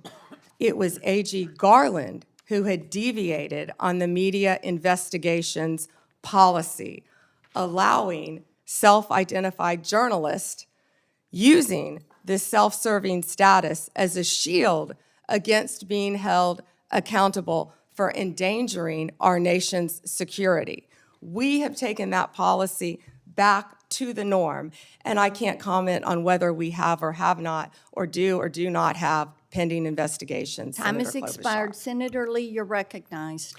Attorney General Bondi, thank you for being here today, and thanks for your service as Attorney General of the United States. I want to start by thanking you for acknowledging a moment ago the importance of protecting the rights of the law-abiding. In a country where there are hundreds of millions of guns, one of the most alarming, not to mention unconstitutional things the government could do is to disarm the law-abiding. It would be unfair, it would be fatal to many, it would be contrary to our constitutional system. I appreciate you standing up for that. I'm also grateful for you standing up for Gail Slater, the Assistant Attorney General over the Antitrust Division. I have full confidence in her, and I can tell you do as well. More broadly, Attorney General Bondi, through your leadership, you've returned the Department of Justice to its core mission. And its core mission, of course, involves protecting the American people, upholding the law, upholding the Constitution, and making sure that justice in our system is applied even-handedly, fairly, consistently, as the law requires, without fear, favor, or political bias making those decisions. With you as Attorney General at the helm of this great department, the Department of Justice has strengthened its efforts to secure our borders against what has been an unprecedented influx of illegal immigration. It's disrupted sophisticated networks of criminals, including people who profit immensely and have profited over the last 5 years, roughly, from a massive human trafficking and drug smuggling operation. And it also just demonstrated an unwavering commitment to the safety of American citizens. Your work has sent a clear message to criminal organizations and to criminally minded people everywhere, foreign and domestic. The rule of law in the United States will be enforced, and those who prey on the vulnerable will face especially swift and unpleasant consequences. I'd also like to commend you and FBI Director Kash Patel, Deputy Director Dan Bongino for your collaboration with state and local law enforcement in my home state of Utah in assisting with the prompt apprehension of the shooter in the tragic assassination of Charlie Kirk just a few weeks ago at Utah Valley University. Your leadership has helped reaffirm that the Department of Justice exists to preserve the rule of law, to protect the peace, the safety of the American people, and ensure that our constitutional republic endures for many generations to come. Now, due to the open border policies that we had in the previous administration, a number of individuals, a number that is unknown and unknowable, but that is estimated to be in the many millions, somewhat estimated at the low end, be in the 10 million range. Others say more like 15. Others say it's more than that. But this unknown and unknowable number of individuals came across our border illegally. And an unknown number or percentage of those people are individuals who pose significant security risks, including some who were suspected terrorists. They were all allowed to enter the United States without proper vetting, in many cases without any vetting at all. What progress have you made so far, Attorney General Bondi, in solving some of those issues related to the illegal immigration of an estimated 10, 15 million, maybe more, over the last 4 years? Senator Lee, we are working hand in hand with Kristi Noem, of course, the Director of Homeland Security. She has been doing an incredible job. All of our agencies are working in partnership with them at the direction of President Trump. He ran on the promise of making America safe and closing our borders, and that's what he did on day one. He has also declared many of these transnational gangs as terrorist organizations, which is exactly what they are. They have been coming into our country from Mexico, from Venezuela, from other countries. They have been setting up shop right in our country. They are narco-terrorists, and it is going to stop, and it is stopping under his watch. Our task forces are working hand in hand with Homeland Security. Director Patel, Deputy Director Bongino have been going non-stop to make America safe again. That's not just a slogan. That's protecting everyone in this room. That's what we're doing as a country. We don't care if you live in Chicago. We don't care if you live in Florida. We don't care if you live in Utah. President Trump wants everyone to be safe, including right here in Washington, D.C., and that's what he's been doing. Not only that, Senator Lee, the surge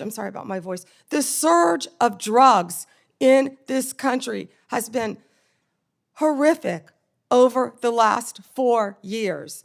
DEA they have seized 4,500 kilos of fentanyl powder and 50 million fentanyl pills, which I said earlier represents 370 million deadly doses of fentanyl.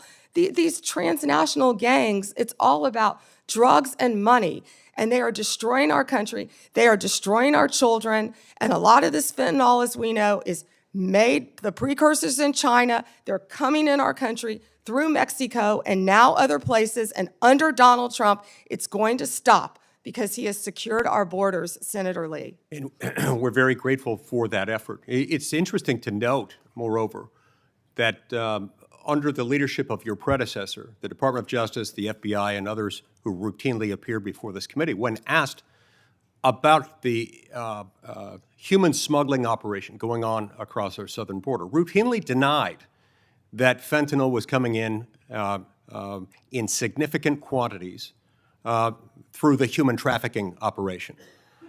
They stated never with any evidence, never with any ability to back it up, to prove this was the case, that these things were coming across the points of entry through vehicles, through trucks, and otherwise. We know that not to be true, and we appreciate your work in exposing that. Now, in recent months, going along with this law enforcement effort, there's been a disturbing trend.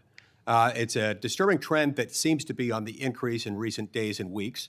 That is a rise of violence directed at federal law enforcement officers engaged in immigration-related arrests, including direct physical threats, organized riots outside of detention facilities, and most tragically, of late, a fatal shooting targeting an ICE facility in Dallas. Then just yesterday, it was reported that a cartel member in Chicago put a bounty, that's right, a bounty, out there offering $2,000 on information about any ICE officer and $10,000 for those who kill an ICE officer. Now, keep in mind, this information is not for kicks and giggles. It is not for a game of Trivial Pursuit. That information, for which the cartel member would pay $2,000, is there so that others can kill an ICE officer and get $10,000. That's what that is. Can you discuss what protections are essential to ensuring the safety of ICE officers and their families, and why requirements to display personal information and prohibiting them from ever wearing any kind of covering would represent a totally unacceptable, indefensible risk to their public safety? Senator Lee, our federal agents have been doxxed, and many of you know what that means. It has happened to you on both sides of the aisle. Our federal agents' lives have been threatened. We spoke with Apple and Google to get the ICE Block app taken down. That was reckless and criminal in that people were posting where ICE officers lived. We worked with both Apple and Google to take that down. It's stunning, I would add here, that it took as much work as it did by you to get them to take that down. Remember, in the days following January 6th, they took down all kinds of things, including a social media app called Parler, based on very thin evidence that was later largely rebutted, suggesting that people had been manipulating Parler in order to plan the January 6th attack. That wasn't true, and they took it down. I'm glad they have taken this Block ICE app down, but it's a shame that it took as long as it did, and as much work on your part to get them to take it down. I will tell you they were cooperative, and to correct myself, it was where they were going, the jobs they were doing. And that's what's been happening, because hundreds of organized rioters, Senator Lee, are showing up where our ICE officers are. And as you know, they have fireworks, they have gas masks. They don't want our officers to be protected with their identity, yet they're wearing gas masks, they're wearing goggles, and they're So it's okay ramming for them to cars. be safe. It's okay for Antifa to be safe. It's okay for those doing the bidding of international violent drug cartels to be safe. But heaven forbid, our ICE officers should be safe. Thank you, Senator Lee. Time has expired. Senator Coons, you're recognized. Thank you, Senator Blackburn, and thank you to the committee for holding this oversight hearing. And Attorney General Bondi, thank you for your service and for being with us. I want to start with an area where I think we have a lot to agree on. In May, your Bureau of Prisons issued a directive to expand the availability of home confinement. The directive said it was rooted in the principle of smart, fair criminal justice reform, and explained that smart reform and public safety can go hand in hand, and that second chances are not just possible, they're necessary for a justice system worthy of the American people. There's more to do to implement this directive, but I appreciated the BOP's recognition of these principles. Could you briefly speak further about the work BOP Director Marshall and Deputy Director Smith, himself a former inmate, are doing with regard to reform, and what opportunities you see for us to do more? Thank you, Senator Coons. And you have been a champion of that, and we believe in second chances. As a career prosecutor, I know that most people, even violent criminals, are going to be locked up and then they're going to be released. And that's why we need everyone to be a productive member of society. I believe in halfway houses, and that's part of what the First Step Act did. It gives people a second chance at life, and that's what Billy Marshall and Josh Smith have been doing, working hand in hand at the Bureau of Prisons. I talk to them constantly, and they are working so hard. In fact, they inherited a dysfunctional and neglected agency, and they are taking, despite more than $450 million being appropriated between 2019 and 2024, we found that funds had been diverted away from the Department of the Prisons, the Bureau of Prisons. And so they are doing everything to create more halfway houses and to give inmates everything they need to be successful upon release, but also by keeping America safe. And I just learned from Billy Marshall, we just made an incredible case that someone, I believe the case was in Texas, one of our federal prisons, no one was monitoring this. And there was someone who was caught with a drone dropping off recently cell phones, Yep. paraphernalia, Let me follow up on that point, if I might, Attorney many General. things that could cause violence within our prisons and allow criminal cartel networks to function within our federal prisons. And that's what a lot of this money is going for, to make our prisons safe within and so these criminals cannot function while they are in prison. But one good thing I can also add is we have given inmates, I think we've over doubled the amount of minutes they can have on their phones so they can talk to their family members, because we believe that is important. One of the challenges federal probation officers face is massive caseloads. And I am about to introduce, hopefully reintroduce soon, a bill with Senator Lee that would improve our federal supervised release system by focusing resources on those who really need to be supervised and providing incentives to reduce oversight of those who've really made progress and who've changed the direction of their lives. It is broadly supported by law enforcement and a variety of policy groups, and I'd love to work with you on that, Madam Attorney General. Yeah, Senator, can I just add, because I just got the numbers. So what we have is $8.7 billion for the Bureau of Prisons, and what that does is it adds 587 correctional officers to help with the things that we just discussed. $95 million for new hires. We have to recruit and we have to retain. We know that's a really tough job to be a corrections officer, and that's why Josh Smith is such a valuable part of that team with Billy Marshall. And I would welcome working with you on that. And President Trump is the one who signed the First Step Act because he believes in second chances. We all do. Thank you, Senator Coons, for that question.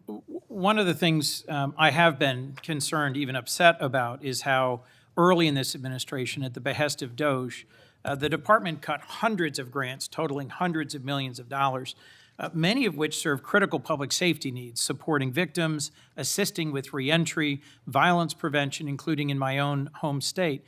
This was literally defunding the police.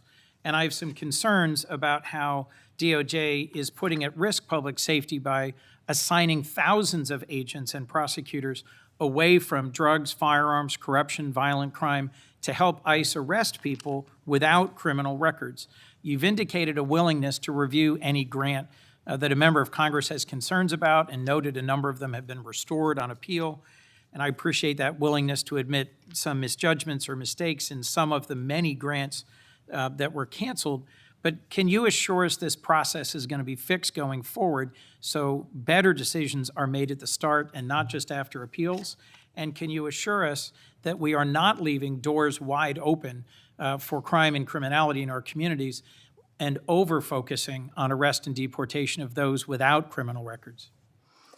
Yes, Senator, thank you for that question. And as I said earlier, we are reviewing all the grants, and I believe we have, turned some back on for senators who have called. It doesn't matter what state you're from. If it's a law enforcement grant, if it's protecting victims, let us know and we will work with you. And I'm not sure if we have done any in your state yet, but I would be happy to work with you on that. What I can tell you is there have been, out of the 5,800 discretionary grants that were reviewed, only 376 around the country, 7% were terminated.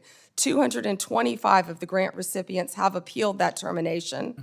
And so far, we've turned back on 18 of those. 17 appeals have been denied, and the rest are being actively reviewed. If any of you know of any of those that you believe should be turned back on, call me. We don't want to jeopardize anything that's hurting. Please do.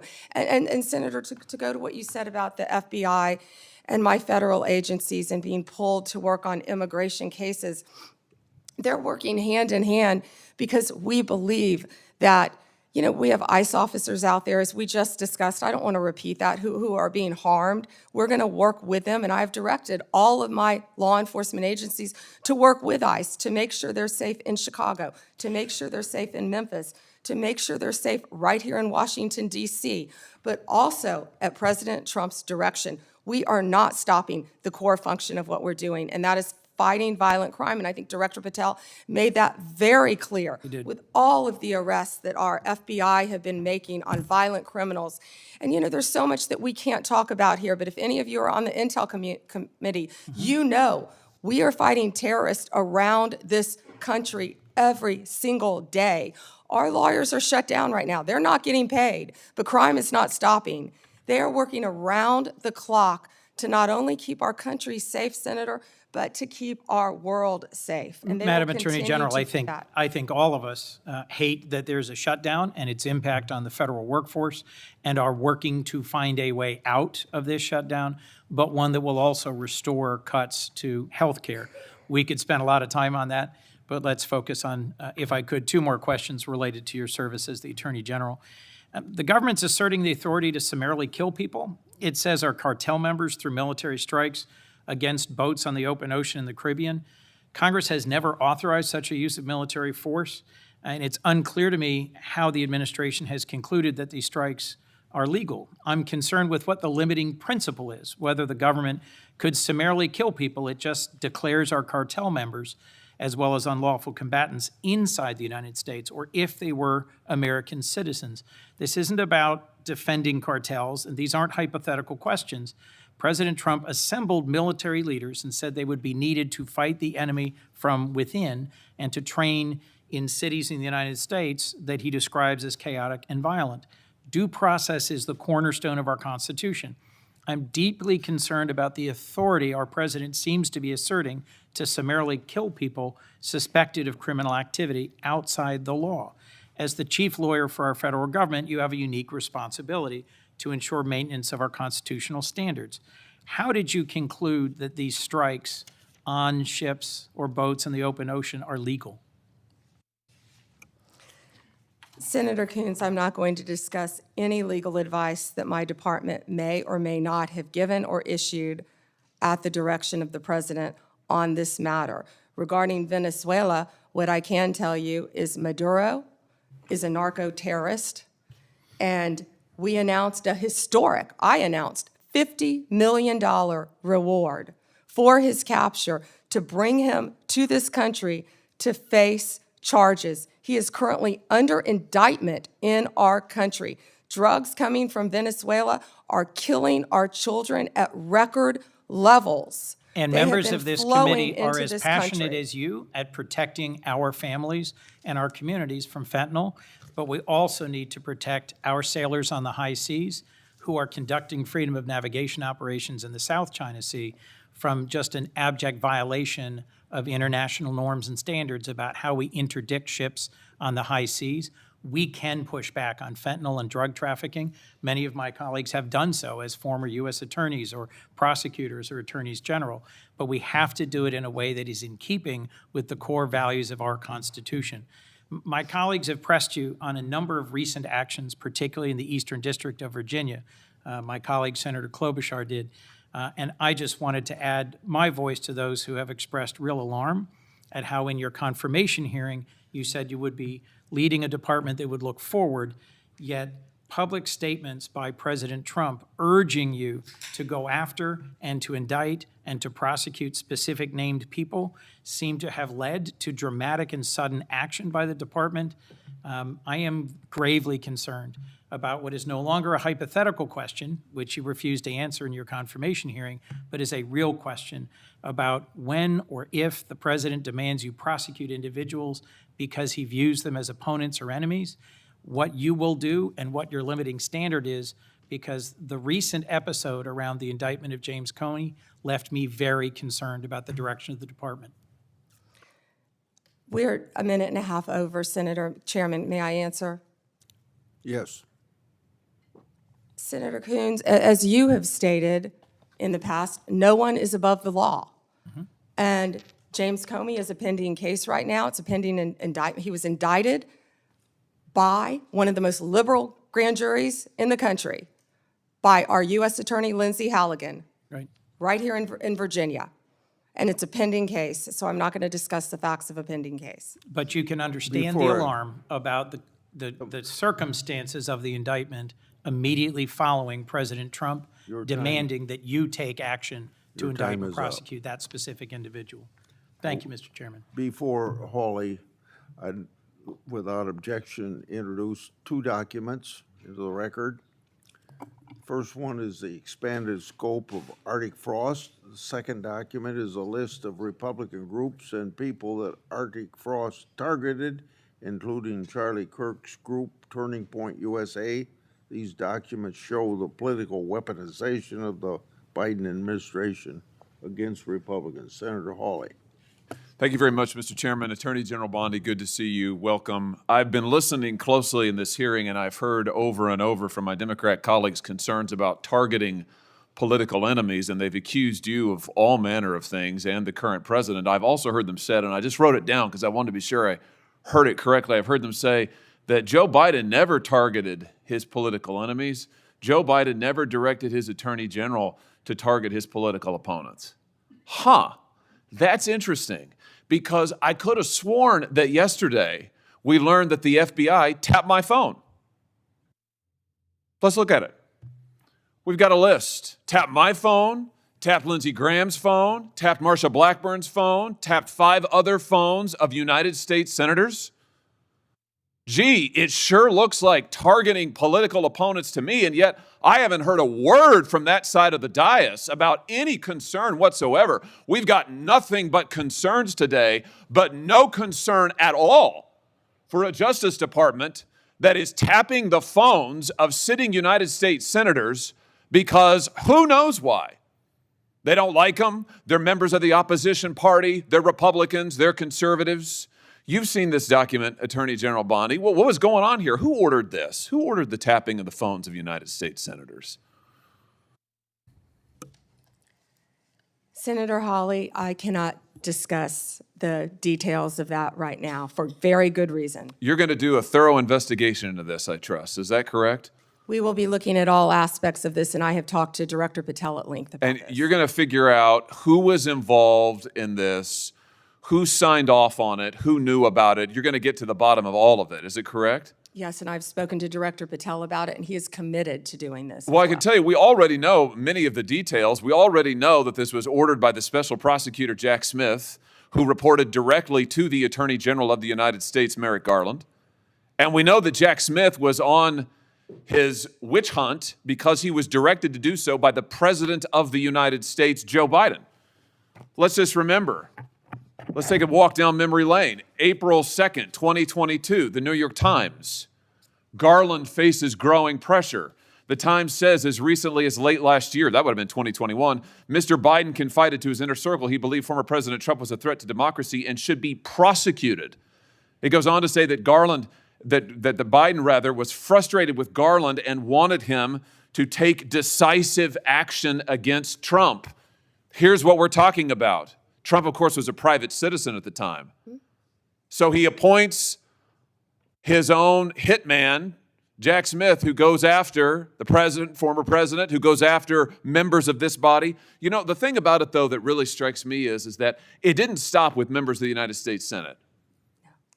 Did it, Attorney General Bondi? It didn't stop here at all. I mean, just as egregious, maybe more so than tapping the phones of U.S. senators, is this memo that I know you've seen before. Let's just look at it again. This is an FBI memo from the same time period, I might add, from the same time period, in which the Federal Bureau of Investigation attempts to recruit informants into Catholic parishes in this country. So here you have an administration that is activating the FBI against its political opponents and tapping the phones of United States senators.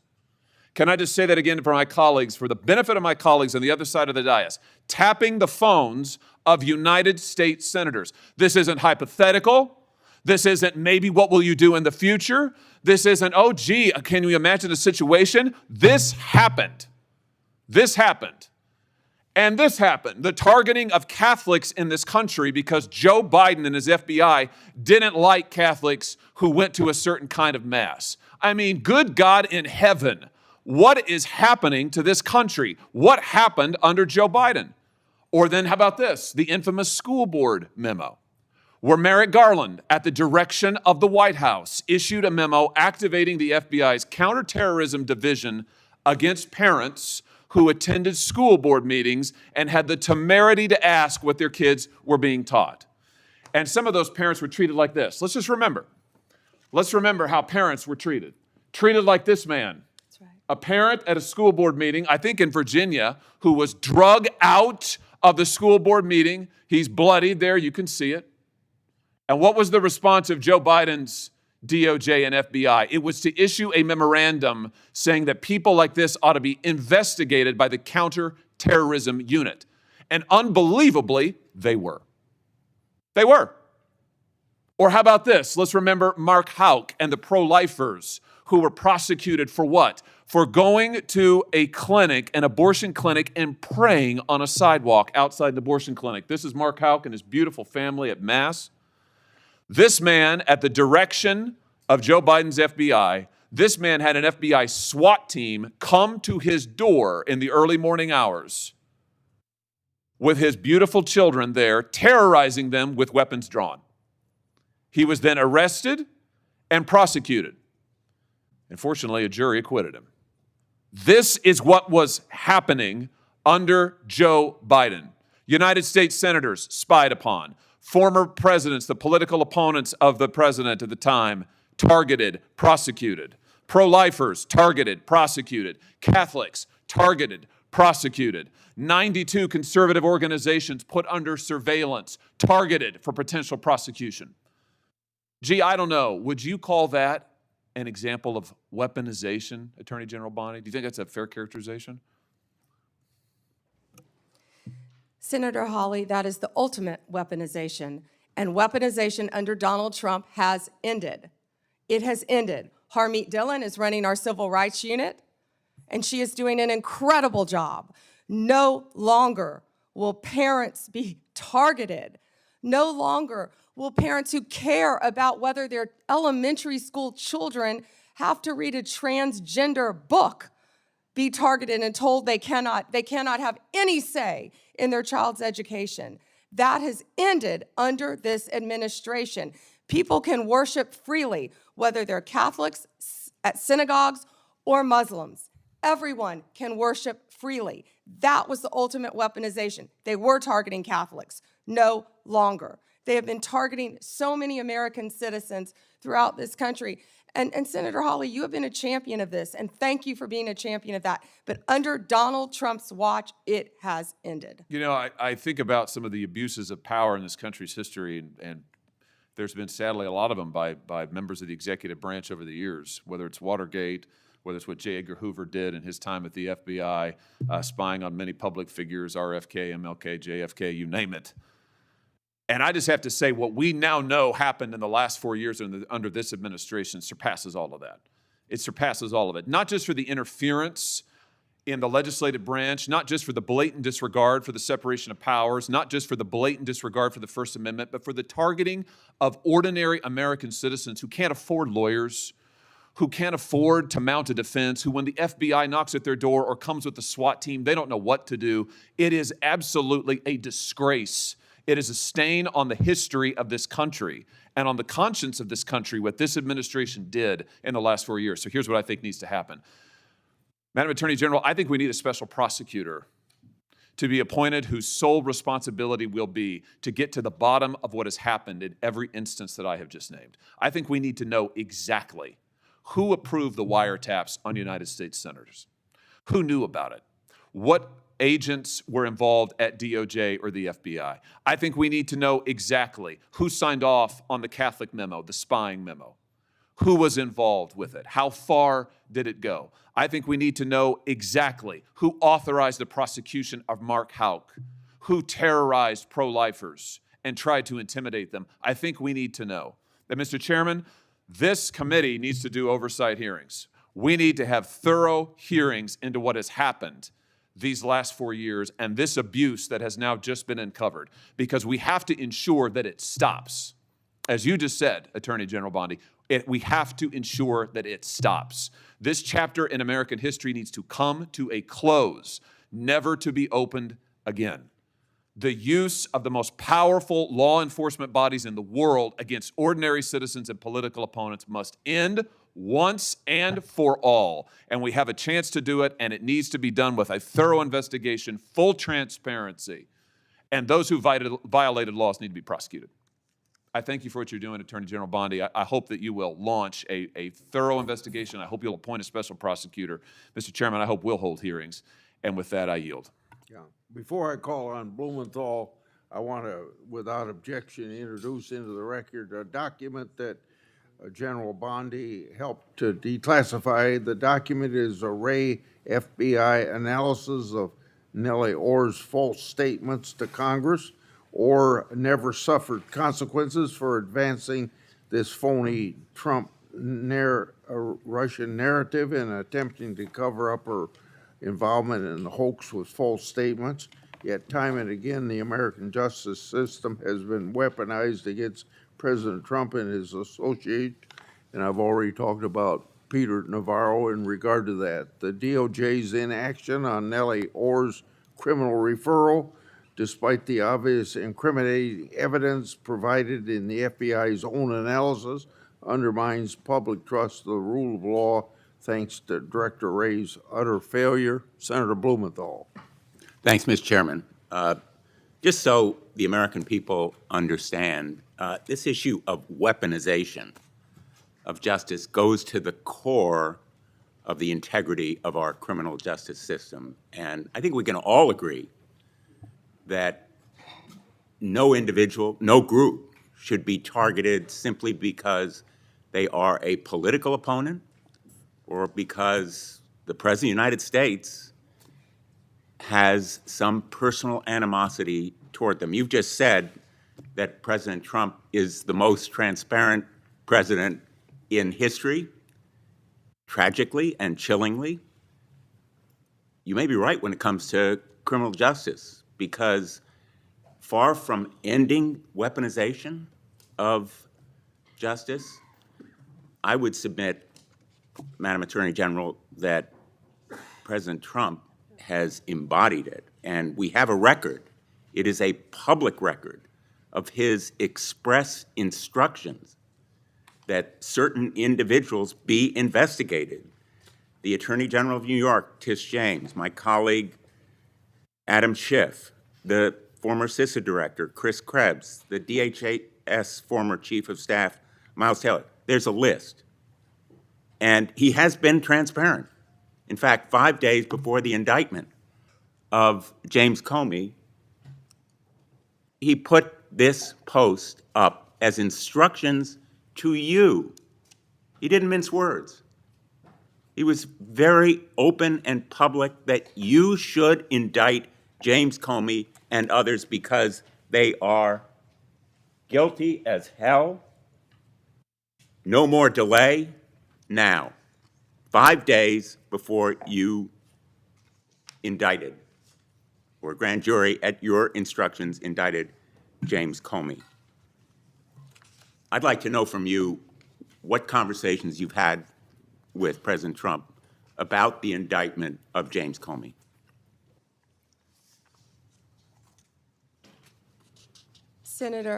Senator, I am not going to discuss any conversations I have or have not had with the President of the United Did you States. see that You're post? an attorney, you have a law degree, and you know that I'm not going to do that. I also find it fascinating, because I'll keep fighting to ensure that law enforcement and the judicial process move forward without political interference.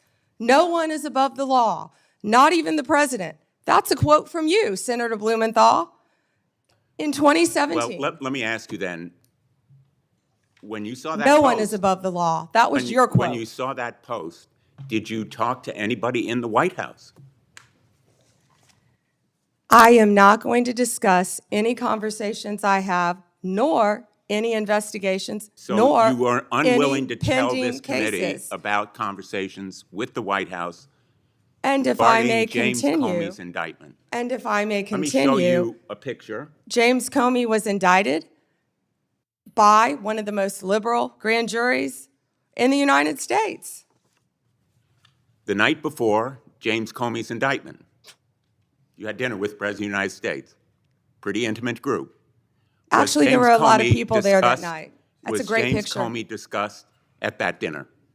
I love that picture. That's a great picture. And there were a lot of people there that night.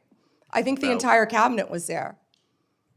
Did you discuss James Comey with the President of the United States? He was sitting just to your left. Well, 2 seats down, yes, 2 seats down. And I am not going to discuss any I'm going to take conversations that I've as had a or yes, not have with the because President the of the American United public States. is entitled to know, Madam Attorney General. The entire cabinet was at that dinner, whether too, you took Senator. instructions from President Trump after he told you very directly to indict James Comey. which is weaponization of the Department of Justice.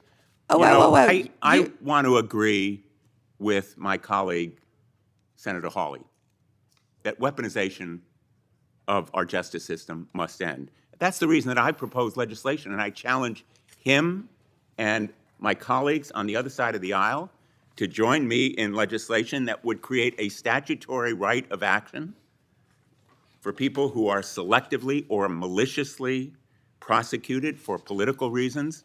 It would codify your manual, the Department of Justice manual, on political prohibitions against political considerations in charging decisions, and prohibit the White House from intervening, President Trump and any other president from intervening in charging decisions. It would make reforms to the grand jury process. You've just said this grand jury was liberal. We should reform the grand jury process to ensure that the government is not abusing its power and authority, and it will require transparency and accountability reforms at DOJ so that you will and other attorneys general be held accountable for these kinds of decisions. Will you join me in supporting that kind of reform? Senator Blumenthal, I find it so interesting that you didn't bring any of this up during President Biden's administration when he was doing everything to protect Hunter Biden, his son. And I think you just saw what Director Radcliffe just released. You know, this is an effort to be positive. If I can finish and answering the constructive, question, I'm not Madam going to Attorney yell General. over you. I'm not going to get in the gutter with you. But information that the Biden administration told them not to investigate Hunter Biden's involvement with Ukraine. I'm not going to be lectured to you about integrity another topic, by and I'm hoping someone that you will review who these lied about legislative being in the military just and to be support elected them. a senator. The merger between Hewlett-Packard Enterprises and Juniper Network was settled. You authorized the settlement. It was the subject of a lawsuit to block it. The settlement produced virtually no concessions from Hewlett-Packard. It was a settlement that prompted criticism from the Antitrust Division. Did you authorize that settlement yourself? As I stated earlier, Gail Slater is doing an incredible job running the antitrust unit. And as I stated earlier, that is still a pending matter. As Well, you you should know then with a law fired, degree, did you not, that all two- mergers, if I can finish answering the question. I'm going to, If I with could apologies, finish. No, I'm interrupt answering you the question. because my time is No, limited. well then don't ask me a question. Let So, me just ask you, as did I you, said, you have a law degree. You know that not only are mergers agreed upon, but they have to go to a court of law to be approved. It's a multi-step process. And as I said earlier, that is still pending. And I have full faith in Gail Slater. and Ms. Slater reportedly objected to the settlement. Reportedly, And moreover, moreover. two of her top officials were fired, Roger Alford and Bill Sinner. Did you authorize and direct those firings after they objected to the settlement? I am not going to discuss personnel matters or pending litigation in my office. Let me ask you about another merger. The merger involving two home health care agencies on favorable terms, likely to drive up costs for millions of America. The Transportation Department's rule to provide compensation to travelers impacted by airline-caused flight delays, which was canceled. The merger of Skydance and Paramount, after Paramount's ownership took a number of steps favorable to the president.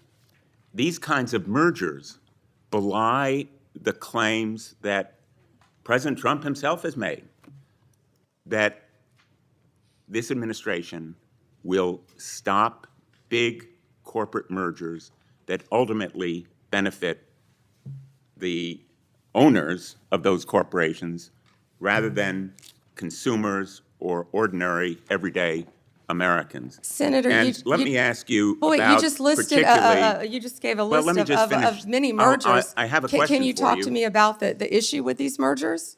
I do have a question.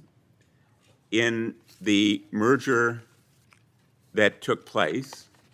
Which that was merger? You've approved listed many. Involving American Express GBT. I understand that Brian Ballard, longtime backer and head of the law firm where you worked, was instrumental in lobbying the Justice Department to drop that lawsuit. It was dismissed, so it's not subject to a court review. What conversation did you have with Mr. Ballard? Senator Blumenthal, I cannot believe that you would accuse me of impropriety when you lied about your military service. I am you not lied. asking You you. admitted you I am lied not to be accusing you elected of a U.S. senator. impropriety. I'm You asking lied. you How about dare you? I'm a conversations career prosecutor. with Mr. Don't you Ballard, ever challenge my integrity. had I have apparently- abided by every ethics standard. Do not question my ability to be fair and impartial as Attorney General, and anything You'll with answer that my question to former another of my firm, colleagues. Ballard Partners. Thank you. Senator Lee has asked for the chair. Yeah, just wanted to note for the record, the Paramount merger that he referenced was not within the Department of Justice's ambit. That was at the FCC, not the Department of Justice. Attorney General Bondi would have had nothing to do with that. Thanks. And that was why I asked Senator Lee. He didn't know that. He was reading off a script. Before I call on Senator Kennedy, it's kind of laughable about my Democrats friends expressing fear and concern at the Justice Department's recent attempts at holding parties responsible for their actions. I can only ask, where have they been in the last few years? They had no problem watching the Biden administration and its White House use all of its might and power to attack Trump and associates. And now even Republican senators have been selected to have their telephone records made public, or not public, but well, I guess they're public now. But Biden weaponized our institutions and didn't hear a peep from the other side. Now every investigation and prosecution under this administration, people are going to be held accountable for their actions. Senator Kennedy, or I want extra time, Mr. Chairman. okay. I mean, this is, enough is enough. Cruz was next, but he wasn't here. Senator Cruz was next. Okay, Senator Cruz, if you're ready, go ahead. Well, thank you, but I will welcome Senator Kennedy providing color commentary throughout my question. I will be happy to. If we ever finish this hearing this year. And I'll point out Senator Kennedy has a new book about testing negative for stupid, so I hope I test negative for stupid. I hope I meet the threshold of You of do book meet type. it, and I talk in the book about the tattoo of the Backstreet Boys on your back. Look, I can't help that you don't want to reach young people. I think young people are the future, damn it, and I'll do whatever steps are needed. Backstreet Boys? That would be on Vice President Vance's playlist, I heard, that got hacked. General Bondi, welcome. I apologize for injecting you in the middle of Senator Kennedy's antics. We can't help him. Thank you for the job you're doing. You are doing a tremendous job keeping this country safe. And our families are safer because you are on that wall.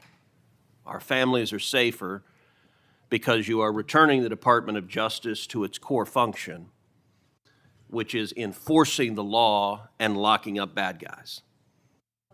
We saw for 4 years, under the Biden administration, we saw the Department of Justice politicized and weaponized, and we saw them refuse to do their core function. More than 12 million illegal aliens flooded into this country, and the Biden Justice Department seemed to think its job was letting murderers and gangbangers and rapists go. And the results in just a few months that you've been able to produce are tremendous. Arrests of violent criminals are up 125% since the Biden administration. Fentanyl trafficking prosecutions have risen 42% since fiscal year 2023. DOJ has coordinated with DHS to remove over 220,000 criminal illegal aliens this year alone. Under your leadership as Attorney General, you have helped rescue 4,000 children from predators and helped arrest 1,300 child predators and 285 human traffickers. In my home state of Texas, Operation Soteria Shield resulted in the rescue of 109 children. Thank you, Attorney General Bondi. Texans are safer because you are serving. Americans are safer because you are serving. You have a big task cleaning up the messes of the Biden DOJ. One of the most egregious failures of the Biden Justice Department was its refusal to protect judges and Supreme Court justices. As you know, in May of 2022, an unknown individual leaked to Politico the draft of the Supreme Court's decision in Dobbs versus Jackson Women's Health Organization, the opinion that finally overturned Roe versus Wade. That leak was a crime. It was a theft of government property under 18 U.S.C. Section 641, and it was an unauthorized disclosure of confidential information under 18 U.S.C. Section 1905. General Bondi, do you agree that leaking that opinion was a criminal act? Senator, I can't discuss anything regarding that matter. That should answer your question. Well, I will say this. The leak occurred in 2022, so the 5-year statute of limitations has not expired. And I'm going to ask you, if it is not happening already, to direct the FBI to investigate and find the leaker. The leaker has not been exposed, the leaker has not been identified, and the FBI has far greater investigatory tools at its disposal than does the Marshal Service.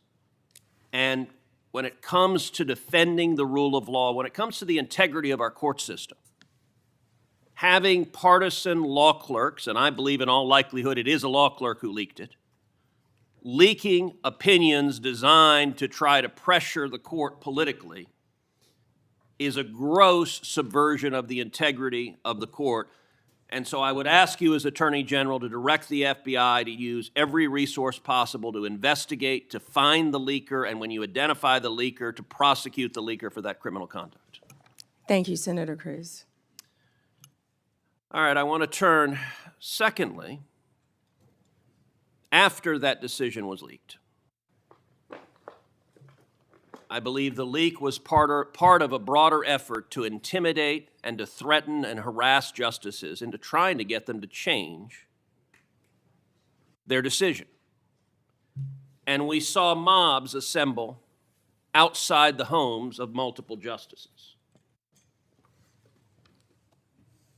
Do you agree, General, that the mobs that came outside the homes of justices were there to intimidate the court and to try to influence the justice's decision? 100%.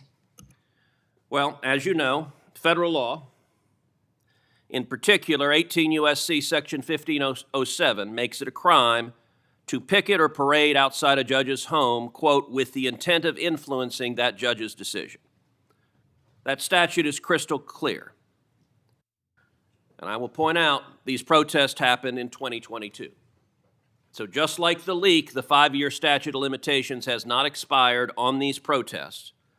But unfortunately, the Biden Department of Justice didn't give a damn about prosecuting this statute because President Biden and Merrick Garland and the political hacks at DOJ disagreed with the Supreme Court's decision in Dobbs and were perfectly fine turning a blind eye to violent protesters threatening the justices and their children. You may recall I questioned Attorney General Garland about this statute, and he admitted under oath that not a single protester had been prosecuted. And he blamed the Marshal Service. He said the problem was the marshals, quote, didn't make arrests. Well, subsequent documents told a different story. internal training materials obtained reveals that the marshals were explicitly instructed not to arrest protesters under Section 1507. So the reason there was no arrest is because a political decision was made that we like what the protesters are protesting for, and we, the Department of Justice, are not going to protect the safety of justices. We're going to allow them to be victims of an intimidation and threatening campaign. Just as I asked you with regard to the Dobbs opinion, I would ask you to direct the FBI to review the footage of these protests, to review the evidence that exists in terms of who engaged in it, and will you commit that anyone who you can prove violated 18 U.S.C. Section 1507 will face consequences and face prosecution? Senator, we currently have 63 ongoing investigations involving judges and officials throughout this country. That scene that you're showing will not happen under my watch. It will not happen under Donald Trump's presidency. It doesn't matter if you're a liberal judge or a conservative judge or justice. That will not happen. Amen. And that point that General Bondi made is very important. I would be equally outraged if you had nuts in front of the liberal justices. I'd say arrest them and throw them in jail. Violence is unacceptable, regardless of whether I agree or disagree with your politics. And violence, particularly fueled by rhetoric by irresponsible politicians, violence can result. And tragically, it resulted in one deranged individual traveling from California to Maryland with the intention of murdering Justice Brett Kavanaugh. As you know well, this deranged individual was arrested outside the justice's house. He was arrested with a kill kit. He was arrested with a gun, with handcuffs, with duct tape, with zip ties, and with the intention of murdering Justice Kavanaugh, very possibly murdering Justice Kavanaugh's wife and two daughters, and potentially murdering two other Supreme Court justices. Senator Hirono. As you know, just this week, a left-wing Biden-appointed judge sentenced this attempted murderer, this attempted assassin, to just 8 years. The Department of Justice asked for 30 years. That's right. And that judge downward departed by 22 years. Why? Because this left-wing judge said that the attempted murderer was transgender. And because he identifies as transgender, apparently it's okay to try to kill a Supreme Court justice if your politics are sufficiently woke. Now, I know you have said the Department of Justice is going to appeal, and you absolutely should. I called this week, I believe this judge should be impeached because the judge has demonstrated she is completely unfit to be a federal judge. And what is your view of the justice of this sentence of just 8 years for the attempted murder of a Supreme Court justice? I was speaking with our prosecutor, Ms. Mal, who did an incredible job on this case. She did an incredible job. And yet, this judge gave 8 years. And the judge also would not refer to the defendant by his biological name, referred to him by the pronouns, and was concerned about the treatment that this individual would get regarding a sex change while in prison. And we are appealing that sentence. I immediately said we are appealing that sentence. Thank you. But my prosecutors did an incredible job on that case. And the judge wanted to put him in a women's prison. Before Senator. Not going to happen, excuse me, I'm sorry, Chairman. That's not going to happen in the Bureau of Prisons now.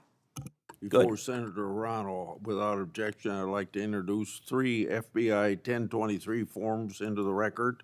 The first 1023 form I made public last Congress. This is the one that Director Patel said his predecessors did fully investigate. The second and third 1023 forms relate to the first in that they reference potential Biden family criminal conduct. Senator Johnson and I made these 2 public, and we simply want to know whether the government has investigated what it found, and if not, why not? Senator Hirono. Thank you, Mr. Chairman. Ms. Bondi, FISA Section 702 will expire in 6 months. In response to my questions for the record, at your confirmation hearing, you said you did not have experience with FISA, but if confirmed, you would consult with experts at DOJ. Now, you've had that opportunity. Do you support adding additional safeguards for searching Americans' communications in the 702 database? Senators, Section 702 is a vital source of foreign intelligence and instrumental in keeping Americans safe. We also take individuals' rights of Americans, their individual rights of all Americans, very seriously. And many statutory reforms to FISA have incorporate safeguards. They have to incorporate safeguards to protect our civil liberties. The Department of Justice looks forward to working with you to discuss anything regarding 702. Appreciate I believe that. my staff, and Senator, I also want to thank you for this hearing. Your staff met with my staff, and I greatly appreciate that. Thank you. We're going to be working on 702, so I appreciate the openness to further amending 702. At your confirmation hearing, you assured me that it is the Department of Justice's decision to determine what cases will be prosecuted. Last month, the U.S. Attorney for the Eastern District of Virginia was forced out. President Trump then posted the message behind me asking about prosecuting James Comey. You then appointed a new U.S. attorney who, within days, secured an indictment against James Comey. That social media post behind me saying, "What about Comey?" was directed to Pam. Are you the Pam that the president was referring to? I'm sure I was. So it's very clear to me that when the president posts something like that, that he considers the DOJ to be his law firm and you his lawyer. And in fact, very shortly after the post to you, Comey gets indicted. Last year, President Trump's new border czar, Tom Homan, was videotaped taking a bag with $50,000 in cash from undercover FBI agents after suggesting he could help with government contracts. Sounds like a bribe. 2 weeks ago, DOJ officials reportedly shut down the bribery investigation into Mr. Homan. Ms. Bondi, did you approve closing the Homan investigation, bribery investigation? Senator Hirono, as I stated earlier, the Department of Justice and the FBI conducted a thorough review, and they found no credible evidence of any wrongdoing. You were also on video outside the White House protesting with a group called CASA, where Antifa members were. Does that mean you're a member of Antifa? You know, I simply asked the question as to whether or not you approve the shutting down of the investigation, Mr. Homan. I have to assume that you did because the FBI reports to you. But the American people would look at the situation where this person is taking a $50,000 in cash, no less, and you testified today that a thorough investigation was done. Now, I have to assume, I conclude, that since no wrongdoing was determined, that in answer to Senator Whitehouse's question, he kept the money. He kept the money, and I hope that he put that on his tax returns as income. Next question. Over 1,200 rioters were convicted of charges related to January 6th. President Trump has since pardoned nearly all of them. As if that weren't enough, last month there were reports that a lawyer for the January 6th rioters met with senior DOJ officials about setting up a compensation fund like the one that Congress set up after 9/11 to compensate these rioters. Ms. Bondi, is anyone at DOJ considering setting up a compensation fund for January 6th rioters? Yes or no? Senator, I have had no meetings or discussions about a fund. So would you support such a fund? Would you okay such a fund? Senator, you can send me the information on the fund, and I'd be happy to look at it. No, but do you think that's a good idea to, this is what I'm getting at. Because to actually set up a fund and to have people talking with your senior people at DOJ, political people, about creating a fund, and you won't let us know what you think about that, that's pretty unbelievable. On January 30th of this year, the Trump DOJ's Antitrust Division sued to block the merger of two tech companies. Then, well-connected lobbyists met with your political deputies who overruled the career staff and approved the merger. So there's a settlement on that. And separately, DOJ sued Ticketmaster last year for monopolizing concert tickets and forcing consumers to pay outrageous fees. Ticketmaster has hired the exact same lobbyists who met with senior DOJ political people regarding the merger of the two tech companies. So my question is, Ms. Bondi, have lobbyists met with your political deputies about the Ticketmaster case? Senator Hirono, as I stated earlier, I am not going to discuss anything that is ongoing. Gail Slater runs the antitrust I would office, say and that- Gail that- Slater, if I can finish, Gail Slater is doing an incredible job running my antitrust unit. It's highly likely, Ms. Bondi, that the same lobbyists who met with your people basically got rid of the antitrust case. Senator, I don't think a lot of people I like would that say you were that out they're probably protesting with meeting you Antifa. right now. Next question. You have fired dozens of career prosecutors because they worked on cases involving President Trump or January 6 rioters. For example, one career federal prosecutor who secured over 100 convictions in Florida. He also spent time in D.C. prosecuting January 6 cases. He received an outstanding review only 2 days before you signed a memo firing him. The memo cited no reason for his firing. Are you firing career prosecutors solely because they worked on cases like January 6th that the president doesn't like? Senator Hirono, I am not going Yes to or talk no? about personnel matters with you. Well, we all know that hundreds of career prosecutors have left the DOJ, and literally hundreds, we're told. And Yeah, you know, Senator, you've are you lost. The familiar with the one DOJ that threw a has sandwich lost- at an ICE officer? Are you a Homeland Security officer? is the Are you familiar reason- with the one who went out on her lunch break and was Ms. Bondi, making obscene gestures? Would you say that DOJ losing these career prosecutors and the thousands of hours of experience they have prosecuting criminals, that is not a reassuring situation?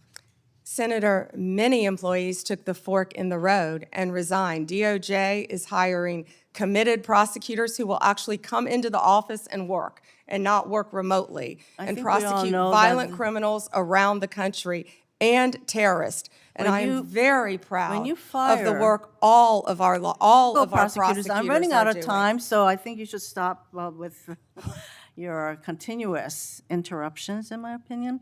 Mr. Chairman, I just want to close by saying that what was once the Department of Justice has become the Department of Revenge and Corruption.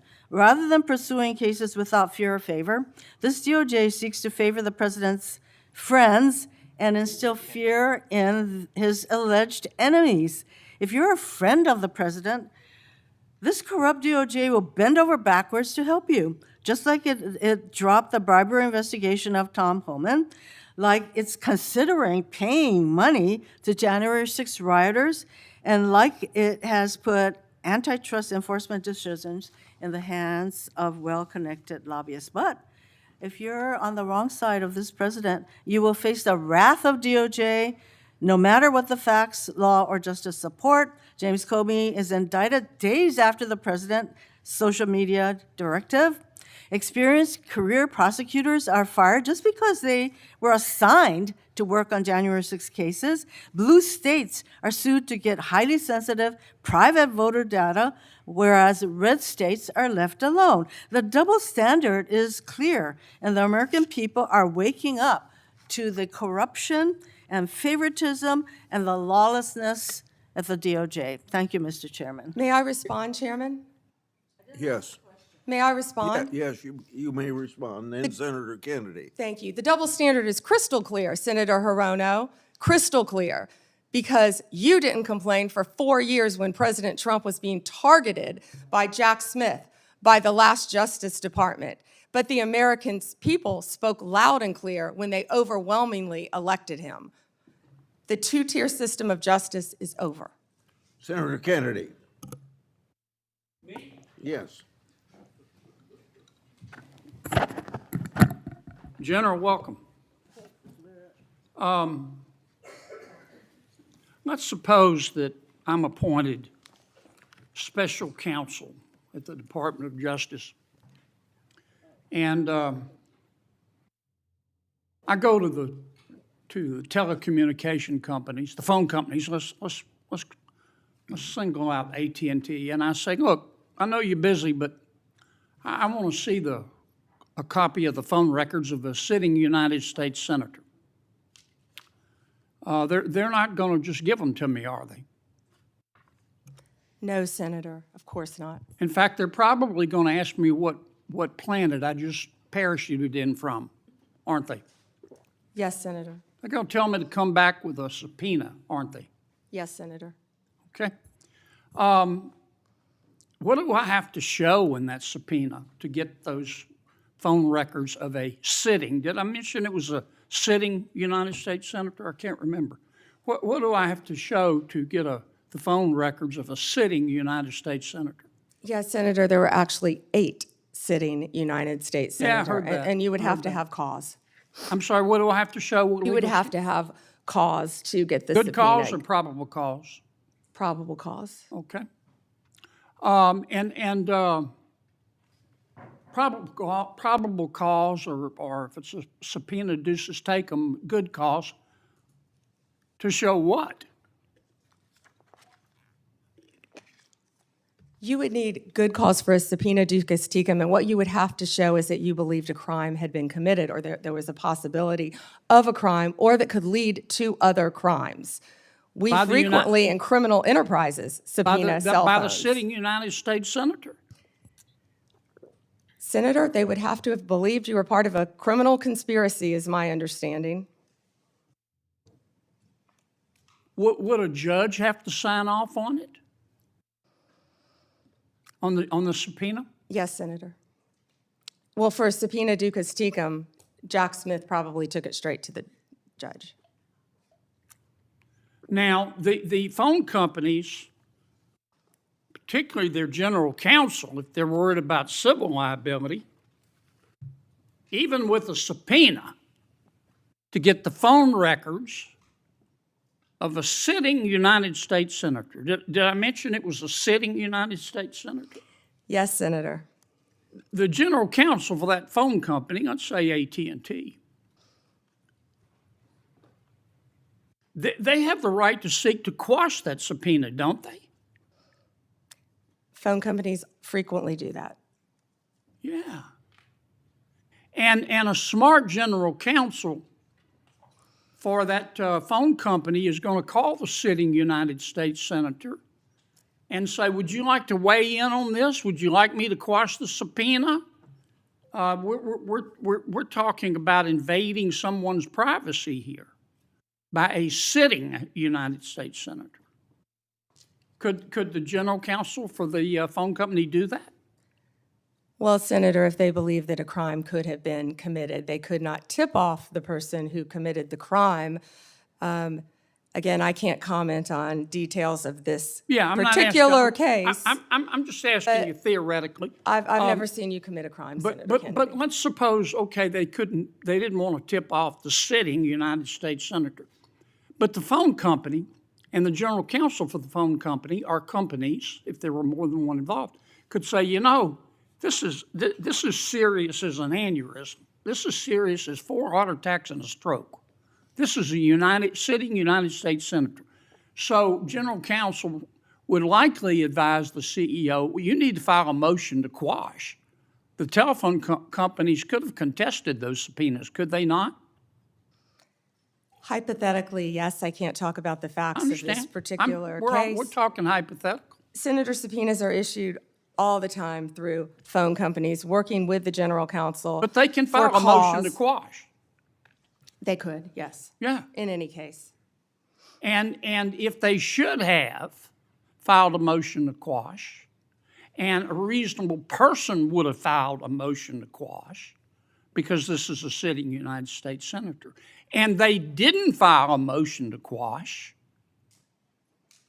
they would incur civil liability, wouldn't they? Senator, typically phone companies follow a subpoena from a United I States know they do, but attorney. they don't have to. They could challenge it, Senator. Yeah. And if they don't challenge it, they better have a damn good reason. Right? Right? Senator, I can't talk about the facts of this particular This is just a case. hypothetical. In general, hypothetically, Senator, maybe they didn't recognize any of the names of the 8 sitting United States senators. Hypothetically. That was a joke. Or maybe they should have gone to Amazon and buy some testicles online. Instead of just saying, sure, I'll just show you the phone records of a sitting United States senator on the basis of an administrative subpoena. Now, do you have copies of the subpoena applications for Yes, these Senator, 8 Senator, I can't discuss anything regarding You this can't case even with tell me you. if you have copies? I can't discuss any of this. All right, with when are I'm you sorry. going to, General, when are you going to be able to discuss it? I can't discuss whether there is or is not a pending investigation, I understand, Senator. but This was let's just assume brought to light if by there is a Director pending Patel. investigation, I don't want this to get swept under the rug, okay? Because I think you're going to get pushback from all quarters. I think the telecommunication companies are going to be all over you like a bad rash because they've got liability here for just turning over these records when they knew what was going on. I think some FBI agents may have some liability here. I think a special counsel might have some liability here. If I were your special counsel and you had appointed me and I wanted to get the records of a sitting United States senator, is that something you would expect me to tell you as Attorney General of the United States? They better have. Yeah. And Do we know in this instance of the 8 sitting United States senators if they told Attorney General Garland? Senator, I just learned about this very recently, as did Director Patel, and we cannot discuss the details. I don't know many of the details. Well, maybe we ought to get Attorney General Garland here. Do you know if the special counsel told FBI Director Wray? Is that something, let me put it another way. If I were your special counsel and you were the director of the FBI and I'm trying to get the phone records of a sitting United States senator, did I mention it was a sitting United States senator? Is that something couple times. that you would expect me to tell you as director of the FBI? In general, I would believe the FBI would help execute the subpoenas Yeah. to the businesses. Okay, I want to switch to another subject in the 12 minutes that I have left, since everybody else got to go over. I've got to ask you about this, General. Secretary Howard Lutnick on October 1 gave an interview to the New York Post about Mr. Epstein. And he described Mr. Epstein as, quote, the greatest blackmailer ever, close quote. Have you reviewed that transcript of that interview? I have not reviewed the transcript, but I saw the clip of it. Okay. It appears that Secretary Lutnick was Mr. Epstein's next-door neighbor. In fact, their townhomes shared a wall. And the reporter that was talking to Mr. Lutnick, she asked how other prominent men could have been associated with Epstein when Mr. Lutnick could immediately sense that he was a, quote, pervert. And then Secretary Lutnick said, or rather the reporter said, did they see it and ignore it? Do you remember that from the interview? I do. And Commerce Secretary Lutnick said, no, they participated. And then Commerce Secretary Lutnick goes on to say, quote, that's what his MO was. You know, get a massage, get a massage. And what happened in that massage room, I assume, was a video. This guy was the greatest blackmailer ever, blackmailed people. That's how he had money, end quote. Is that true? Senator, as our July memo said, we did not uncover evidence. This case has gone through 3 administrations, as well as former U.S. Attorney Alex Acosta. I know that, Pam, but have you interviewed Secretary Lutnick? No, Senator. Do you plan to? If he wants to talk to the FBI or the FBI wants to talk to him, that is more than on. Don't you think you ought to talk to him after this interview? Senator, if Howard Lutnick wants to speak to the FBI and if Director Patel wants to speak to Howard Lutnick, absolutely. Okay. Maybe we ought to get Mr. Lutnick in here too, Mr. Chairman. Senator Booker. Thank you. Thank you, Mr. Chairman. Attorney General, I know there's been a lot of talk about grants. I hate to bring you through this again, but it's really important to my state. New Jersey is one of the top 4 donor states in America, which means our taxpayers, Americans, Republicans, Democrats, Independents, millions of people send more money down here than we get back in relative to all the other states in the nation except for 3 others. We've been talking a lot about different grants. I want to be very specific about Office of Justice Program grants. There were $35 million worth of grants that were approved in a bipartisan way in this committee, grants that invest in things that are really vital to the public safety of our community. I know, again, we are in a room full of people who want to see crime go down. Republicans and Democrats, law enforcement officers have spoken to the urgency of these programs which deal with school violence, which divert people into substance abuse and treatment, and supportive services. Community violence intervention programs, again, bipartisan programs that this committee really worked hard on this. I've heard what you've said to others on the committee. I heard what you said to Patty Murray in an appropriations committee that members should reach out to you if they want those grants reinstated. I've written letters, but I am hoping that you and I can have a conversation. $35 million of frozen funding for public safety that the people of New Jersey, Democrats, Republicans, and Independents, really invested in those resources, those programs, and those nonprofits who were expecting those grants often made outlays and are now really in a lurch. Can we talk about those grants and the restoration of them, please? Yeah, and Senator Booker, I had stated earlier that yes, we did terminate grants.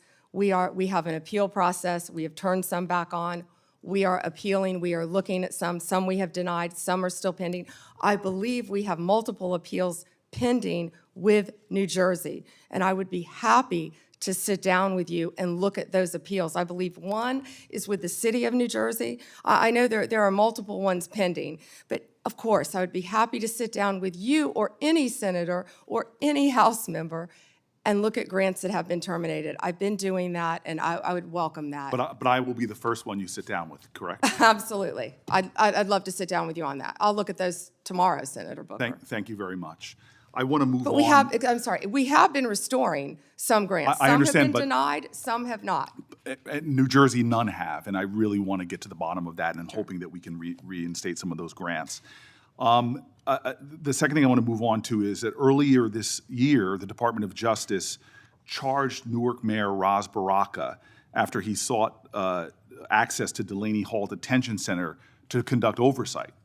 The charges on their face, to many of us, especially in New Jersey, were clearly baseless.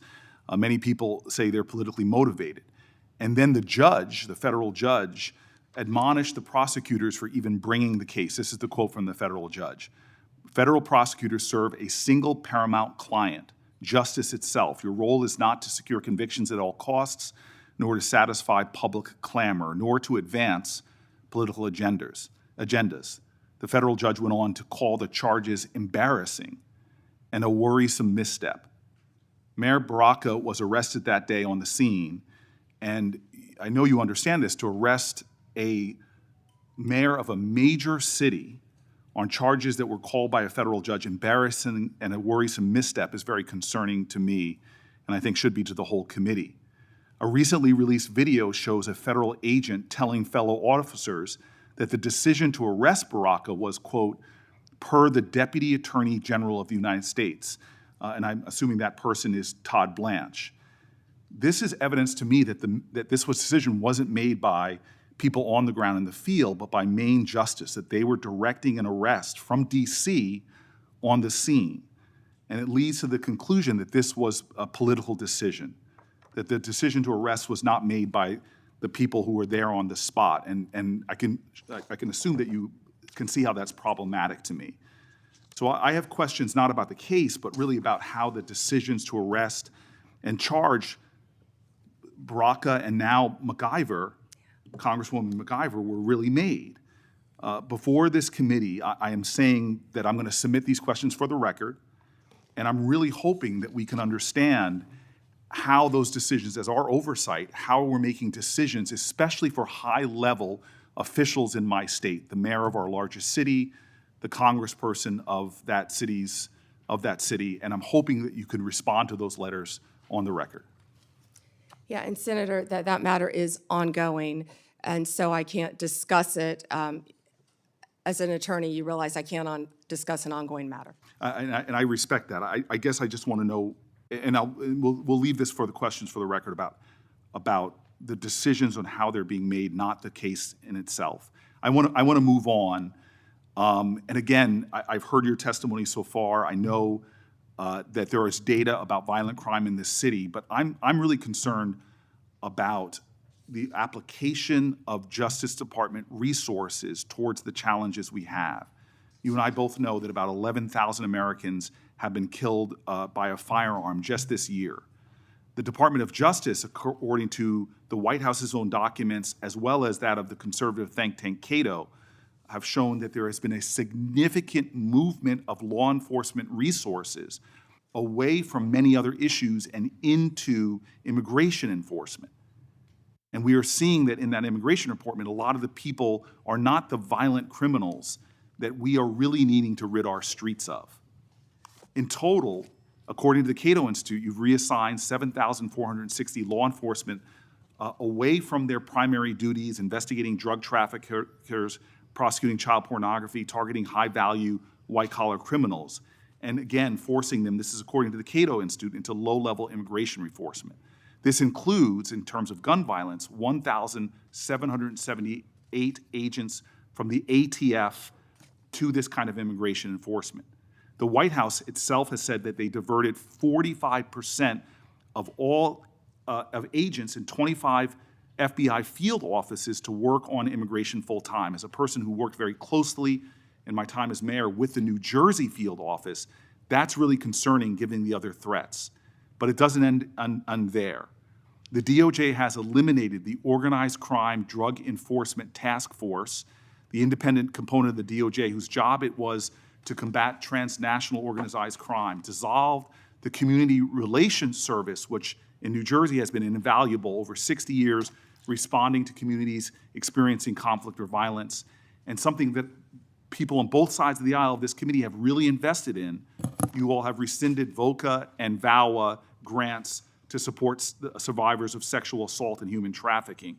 There seems to be a disconnect here between the application of the resources of the Justice Department on the things that are most concerning when it comes to crime and where they're being directed instead. Senator Booker, first to OCDEF. The most important point is that the work of OCDEF is continuing. The executive office is being dissolved. We have said that, but the work of OCDF is continuing. The resources that were previously provided to law enforcement organizations through OCDF are now going directly to those organizations. I will assure you, no work will be sacrificed as a result of getting rid of the executive office of OCDF. The agents and the attorneys are working with Homeland Security. They're all working together as a unit. Okay, Attorney General Bondi, I'm running out of time, and I'm going to put some questions in QFRs, because again, this is conservative think tanks and others are pointing about literally over 1,000 people being taken off of things that I think would concern the public. I'd like to get that, but I also just want to quickly mention that for the record, I want to ask about the public corruption unit as well. We now have gone from a public integrity section that went from 36 full-time prosecutors to now only 2. And yet we know, Democrats and Republicans, there is a real problem with public corruption in our country.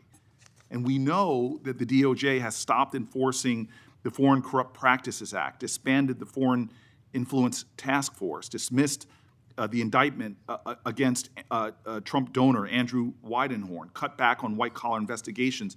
My list goes on. I'm running out of time. But I will ask for the record against not only reassigning officers and prosecutorial resources from the other things I mentioned, but public corruption is really important. I want to talk about an area of bipartisanship on this committee, which is antitrust. This is a very bipartisan area. In June, the Antitrust Division finalized a proposed consent decree with Hewlett-Packard Enterprises and Juniper Networks, settling the DOJ's challenge to the company's $14 billion merger. Reportedly, your Chief of Staff, Chad Mizell, and Acting Deputy Attorney General Woodard overruled career antitrust staff and approved the merger. This is a massive area of concern for Americans writ large.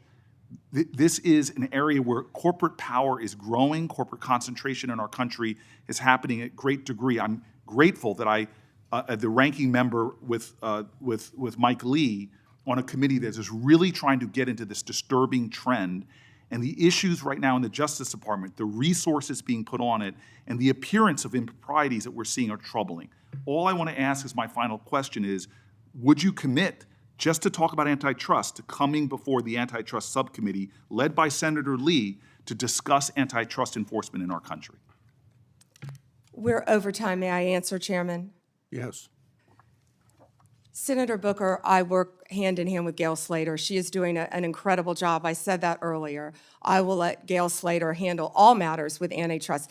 The HP matter, Juniper, is a pending matter still because, as you know, it has to go before the courts, even after a decision has been made, and that's where it's pending right now. If I can go back to your previous 2 questions, first about our agents being reassigned.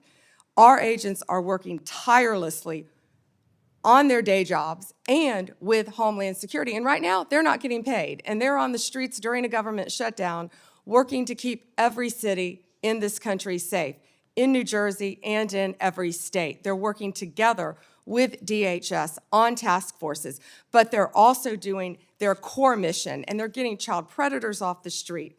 They are working so hard with all the agencies hand in hand. That has not been sacrificed. And I'm so proud of the work that the FBI, DEA, ATF are doing. ATF agents have worked tirelessly. I am in constant contact with them on the incredible cases that they're making to keep our country safe and our world safe, especially our DEA agents who are stationed around this world, and now they're not getting paid. Back to the public integrity section, the last point you made. It has not been slashed. Those are going to the various U.S. attorney offices to be handled in each office around the country instead of one unit based in D.C. Yeah. Thank you, Senator. Before Blackburn, my Democrat colleagues continue to criticize the DOJ for their role in President Trump's historic immigration crackdown. They've talked about due process. They've talked about the lack of transparency and oversight. However, my Democratic colleagues were silent about the former Biden administration failure to vet Afghan evacuees. Instead of coming clean, the Biden administration dismissed and failed to answer my oversight request. Not a peep from my colleagues about these massive vetting failures. The Department of Homeland Security Inspector General confirm these vetting failures. Senator Blackburn. Thank you, Mr. Chairman, and AG Bondi, thank you for your time before us today. I have found this hearing to be so instructive because it has pointed out to me the lack of caring from my colleagues across the dais when it comes to how the DOJ under Biden was weaponized, how they used this for political attack on their political opponents, and the smugness from some of my colleagues across the dais. I think they enjoyed it. I think they wanted it to continue. And I think that's why they oppose some of the reforms that you are making to actually get people out across the country and to get them working and to have people that are actually finding out what the FBI and the DOJ did. You look at what happened with Crossfire Hurricane and the way some Democrats tried to blow that up and make it some big issue and all about Donald Trump and the accusations, and of course, they've been proven wrong. You look at what has happened, what we're finding out about Arctic frost, and the way we were surveilled, and the way Senator Graham, Senator Hawley, and I, we don't know what all they got. We don't know who all they tracked. But to tap our phones, to pull that data for these wireless companies to have allowed them to have that, and for them to use it in their investigations, how disgusting is that? And their attitude and lack of concern about the weaponization of the DOJ. I've had a couple of colleagues who have been so concerned about some bureaucrats at the DOJ and the FBI being fired. You know what? If they did wrong, not only fire them, prosecute them.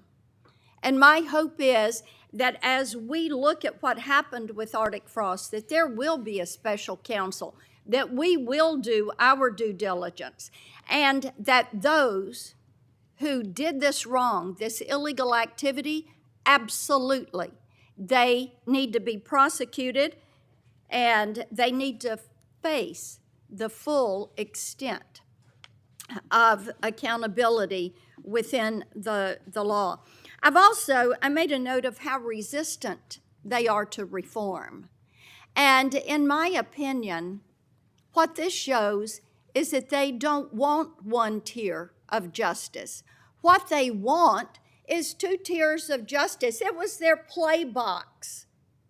They could get in there and manipulate and use it to spy on us.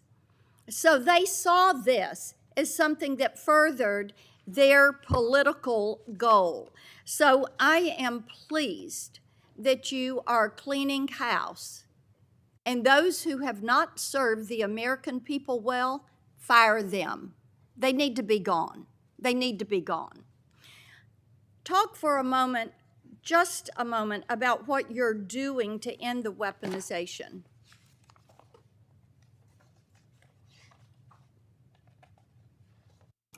Senator Blackburn, the weaponization against you and your colleagues should greatly concern all of us. It should concern Democrats, it should concern Republicans.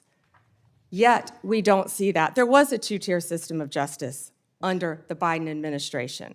We're learning that every day. We saw Jack Smith weaponize the Justice Department against Donald Trump. We saw the Biden administration weaponize the entire Justice Department, all of the law enforcement agencies, against Donald Trump, against his family members, against his friends, for years and years, and that weaponization is over.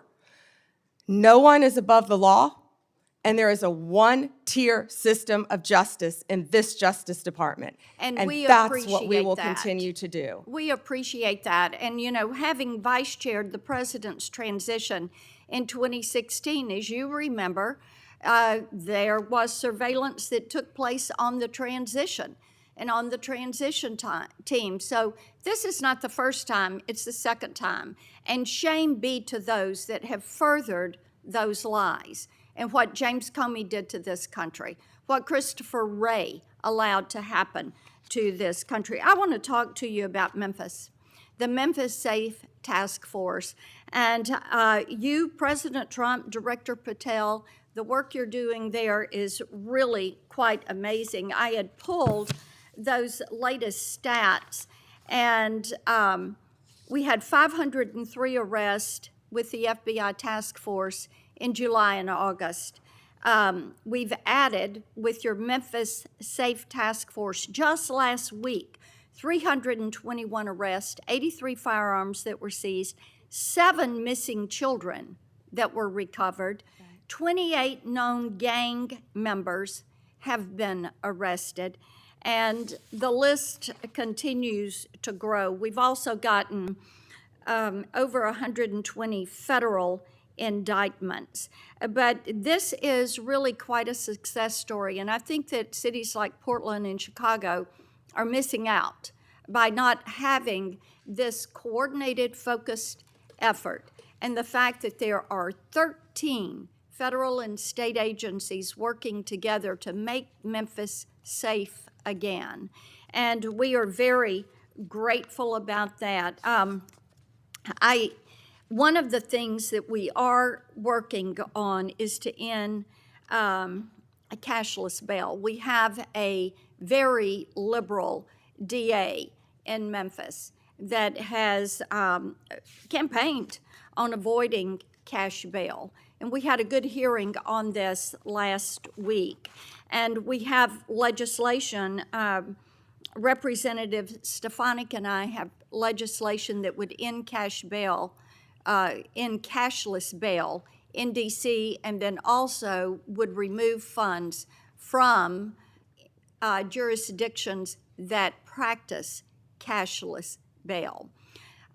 Touch on that and the importance of having cash bail for that accountability, keeping those criminals off the streets.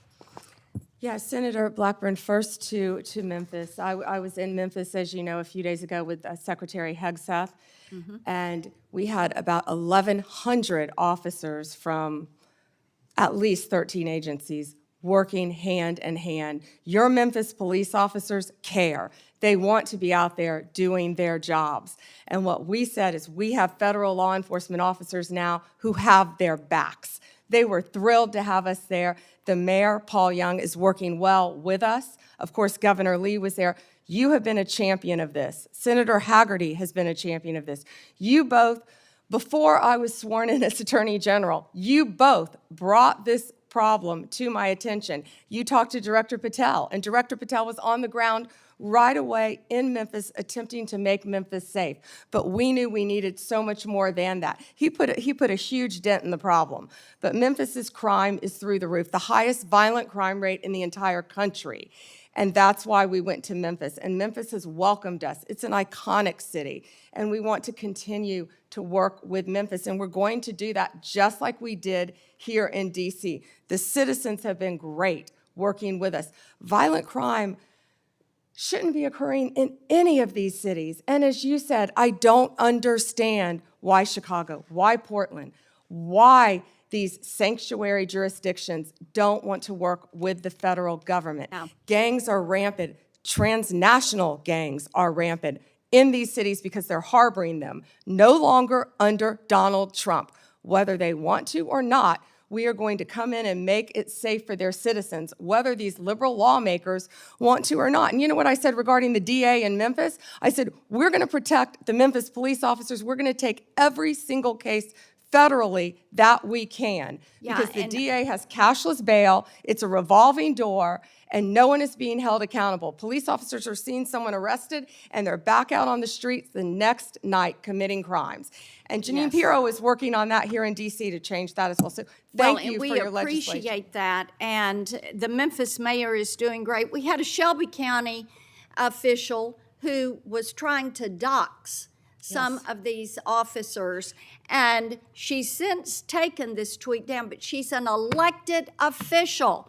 And she goes, attention on Peabody between McLean and Cooper, 4 fed vehicles and a trooper, men in full gear and guns on street. Hashtag pay attention, folks.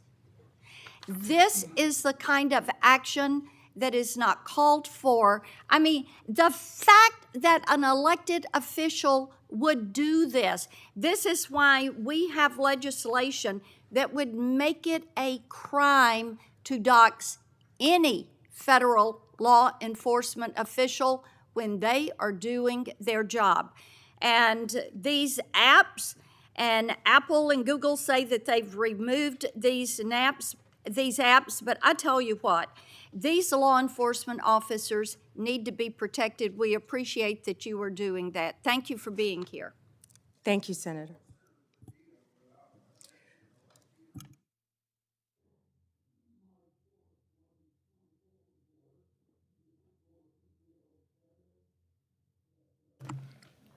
Evidence that the Obama-Biden State Department obstructed law enforcement efforts to arrest high-level Iranian targets. This objection, led by then Secretary John Kerry, was done because of political consideration of the failed Iran nuclear deal. Senator Padilla. Well, thank you, Mr. Chairman. Appreciate the opportunity to participate in this hearing today, which is our, at minimum, annual opportunity to ask questions as we fulfill our obligation to provide accountability over the Department of Justice. So just sort of to level set a little bit for folks in the audience and for folks watching at home, the Department of Justice is supposed to be the nation's guardian of fairness and the rule of law. The power of the Department of Justice is built on public trust and a belief that prosecutions are based on facts and law, not on politics or personal loyalty. And I call that out, Mr. Chairman, because when that breaks down, when the public trust breaks down, then justice itself is at risk.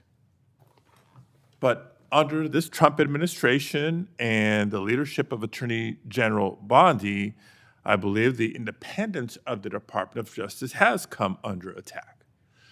The department has been reorganized, it's been realigned, and repurposed in ways that we've never seen before. Important offices have been closed, key programs dismantled, and agents diverted, all without congressional authorization or transparent justification. Now, these are not minor bureaucratic changes. They represent a fundamental shift in the Department of Justice's missions and priorities, its policies, and its practices. Now, for example, career prosecutors have been pressured to change decisions in politically sensitive cases. Ethics oversight has been taken away from independent career professionals and handed to political appointees with little experience in these matters. Internal working groups have been created to revisit investigations involving President Trump and his allies. And together, these steps send a dangerous message that prosecutorial decisions can be driven by political loyalty instead of the law. Now, even more troubling is that the Department of Justice has pulled resources away from organized crime, away from counterterrorism, away from the protection of civil rights, to focus on immigration enforcement. The American people expect a Department of Justice to pursue violent crime, as do I, to pursue corruption and threats to national security, not to serve as an arm of immigration policy, and in so doing, under-resource other critical missions. Now, the Justice Department's credibility depends on the public's faith in justice, and that the justice will be applied equally to every person and not reserved for the powerful or the connected. And that faith must be protected. And so it's in that spirit that this committee has a duty to ensure the department's work remains lawful, remains transparent, and remains true to its highest duty, the fair and impartial administration of justice. Now, that being said, I do want to get into some specific items with Attorney General Bondi here, beginning with the firing of Michelle Beckwith. Michelle Beckwith was a 15-year career prosecutor with the Department of Justice. She prosecuted in her career some of the worst in my home state of California: sex traffickers, transnational terrorists, those who this administration claims to care about and be targeting, prioritizing in taking them off the streets. And it may surprise some to learn that Ms. Beckwith was unceremoniously marched out of her office and fired from her job in July of this year. Why? Not because she failed to do her job, quite the opposite. It was because she had the audacity to remind Border Patrol Chief Gregory Bovino that he was obligated to follow a court order and the Constitution in California. According to reports, she was fired less than 6 hours after she told Bovino he couldn't arrest people without probable cause. 6 hours. So my first question, Attorney General Bondi, is a simple yes-no question. Do you believe that government officials like Gregory Bovino are obligated to follow applicable court orders, whether they agree with them or not, yes or no? First, Senator Padilla, you have gone on for over 5 minutes, and I wish that you loved your state of California as much as you hate President Trump. We'd be in really good shape then, because violent crime in California is currently 35% higher than the national average. Property crime in California is 18% higher than the national average. That should be something that we should be talking about and working together on, yet we're not. And no, this is important. You're talking about all of my agencies, and I want to let you know what DEA has been doing, and they are working hand in hand with I Homeland appreciate Security. that, and I'm going No, to be you can't asking go some on for questions 5 for the minutes and record criticize as my well. agents who are out working asked a simple without yes pay or no right question. now because you voted Mr. to Chairman. shut down the government. Mr. They're out Chairman. there working without pay. Mr. Chairman, I asked a simple yes or no question. Attorney General Bondi is DEA, refusing 4,500 to respond. kilos So let of me move on to fentanyl the and next 50 million topic. fentanyl pills Because off the streets. while under your watch, FBI, prosecutors 23,000 Mr. Chairman, violent criminals. U.S. Marshals, Mr. Chairman, order, please. 51,000 fugitives. I'm not getting an answer to my question. I'm trying to move on to the next question or the next topic.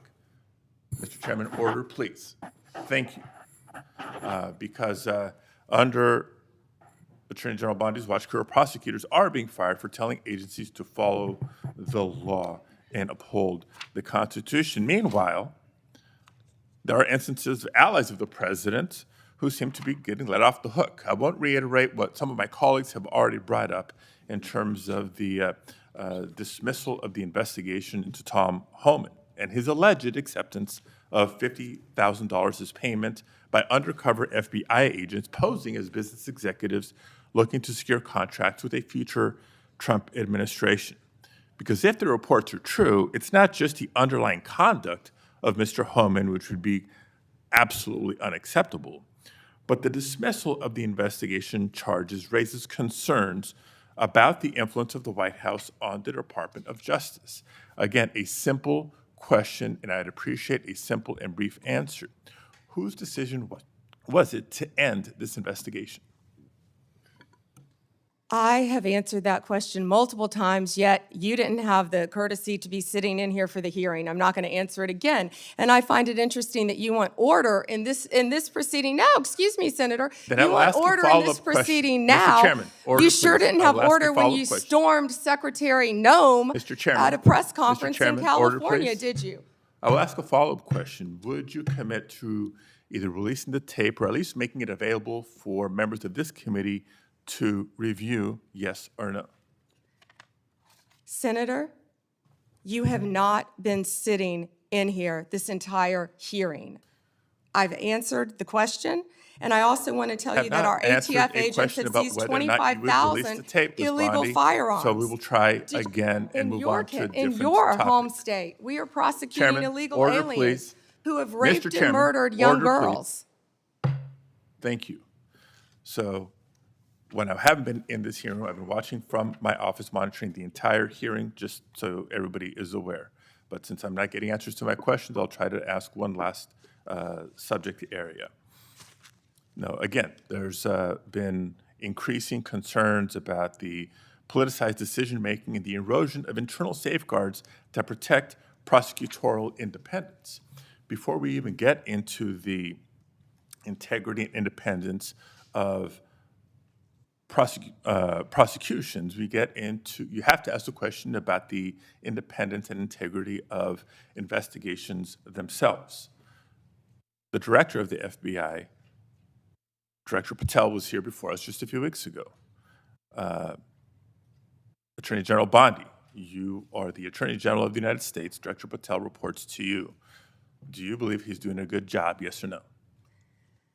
I believe Director Patel is doing a great job. You know where he is right now, Senator Padilla? Right now, heard- you asked me a question. Yes, Director I know Patel where he right is, now and I know is where in he's headed Chicago, because you said it Senator earlier Durbin, in the hearing. fighting to keep You've said Chicago it earlier in the hearing, and yes, I have been paying You attention. know, you want order in here Chairman. now, yet you stormed the Director of Homeland Security, Kristi Noem. You sure didn't have order that day, did you, Senator? Attorney General, you are under oath. I did not storm the secretary, the video. Oh, that was makes on that very video. That clear. video's been released, I believe, very public. Mr. Chairman, recent actions raise serious concerns about Director Patel's judgment and politicization, including lawsuits from former FBI officials alleging retaliatory firings and his decision to cut off longstanding partnerships with civil rights organizations and his decision to fire an FBI agent for refusing to engage in a, quote, perp walk of James Comey.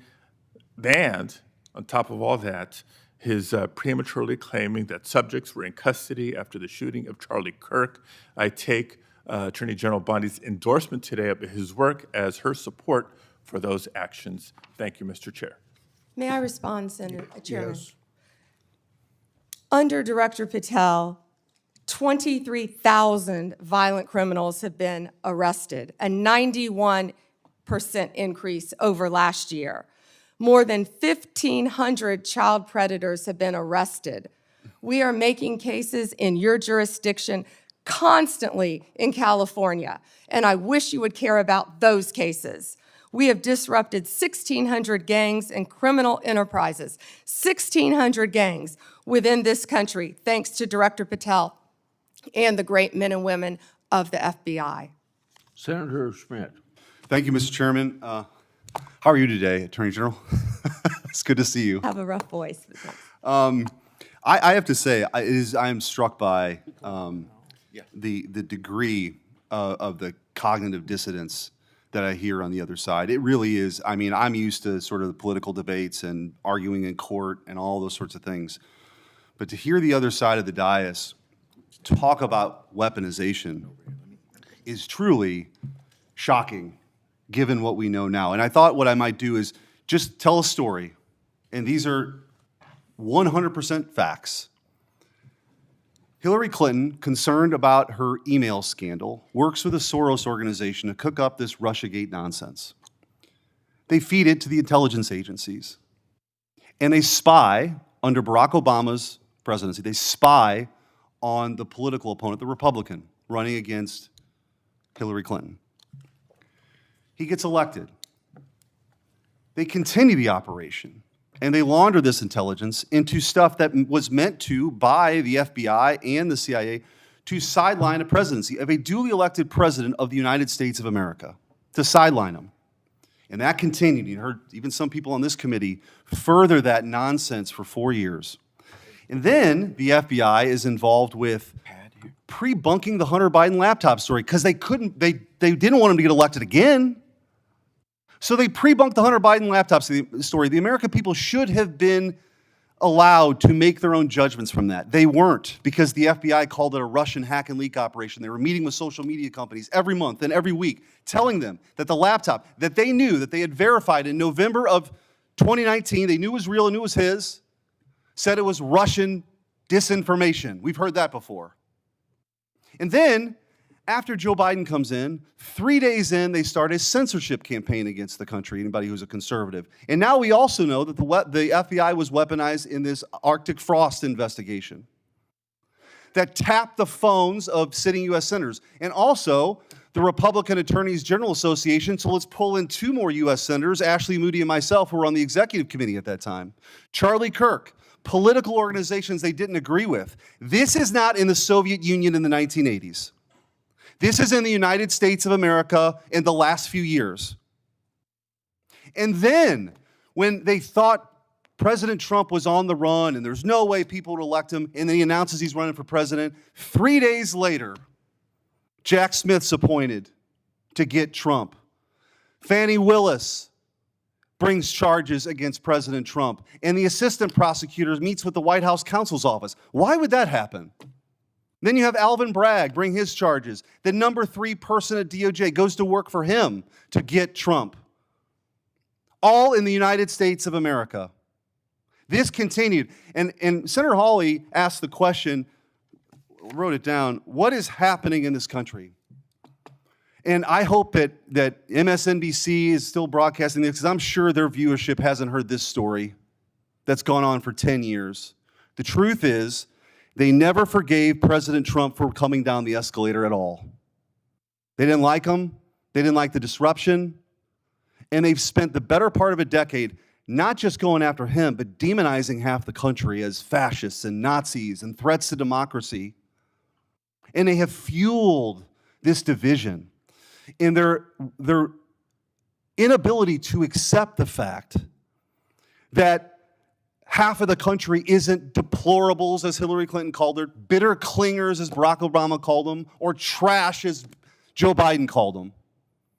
That they rose up and they sat in their own jury box and they saw all this stuff play out over a decade and they rejected it. And now you have come in to clean that up, and you are doing a great job in doing that. And let me make this clear. There is a big difference between what happened under the Biden regime and the weaponization, and then holding those people accountable. That is not weaponization. If that doesn't happen, this will happen all over again.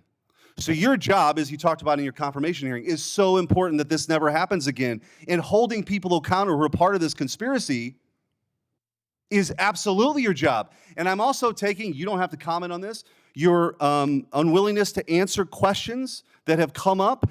I am led to believe, as a former attorney general, that might mean there's an ongoing investigation. You don't have to talk about it. The statute of limitations may have run on some of this stuff, but not on a conspiracy. And if you're a co-conspirator in mile marker 1, even if you want to get on the exit ramp in mile marker 5, you are liable for the conspiracy in mile marker 10. And we are at mile marker 10. And I will also say what's happening in this country. What's happening with the assault on ICE officers is truly shocking. Deportations are nothing new. Bill Clinton deported 12 million people. 12 million people. You didn't see this. The radicalization that's happened on the left that plays out with political violence is real. And by the way, let me also point out that if we had a scenario where John Thune was on the Supreme Court steps saying, "You've reaped a whirlwind, Supreme Court justices," and then a right-wing assassin tried to kill Ruth Bader Ginsburg, and then a Republican-appointed judge only gave that person 8 years, there would be riots on the streets. Cities would be burning right now. So let's just call it out. We need the cleansing here. Let's just be truthful about what's happening. This left-wing political violence is not a both sides thing. It's not.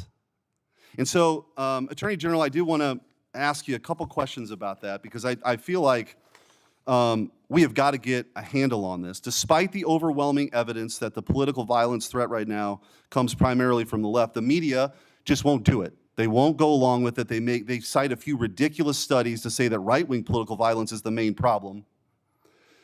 For example, one of those studies was written by an Antifa-affiliated professor, and others count classes on prison gang, and the others count classes on prison gang violence as right-wing political violence, but refuse to count anything from the 2020 Summer of Love. Antifa attacks, like the ones that set off the explosive outside Michael Knowles' campus speech. We need good data. We need good data here. Will you commit to having the Department of Justice and the FBI research and release a public report on left-wing political violence?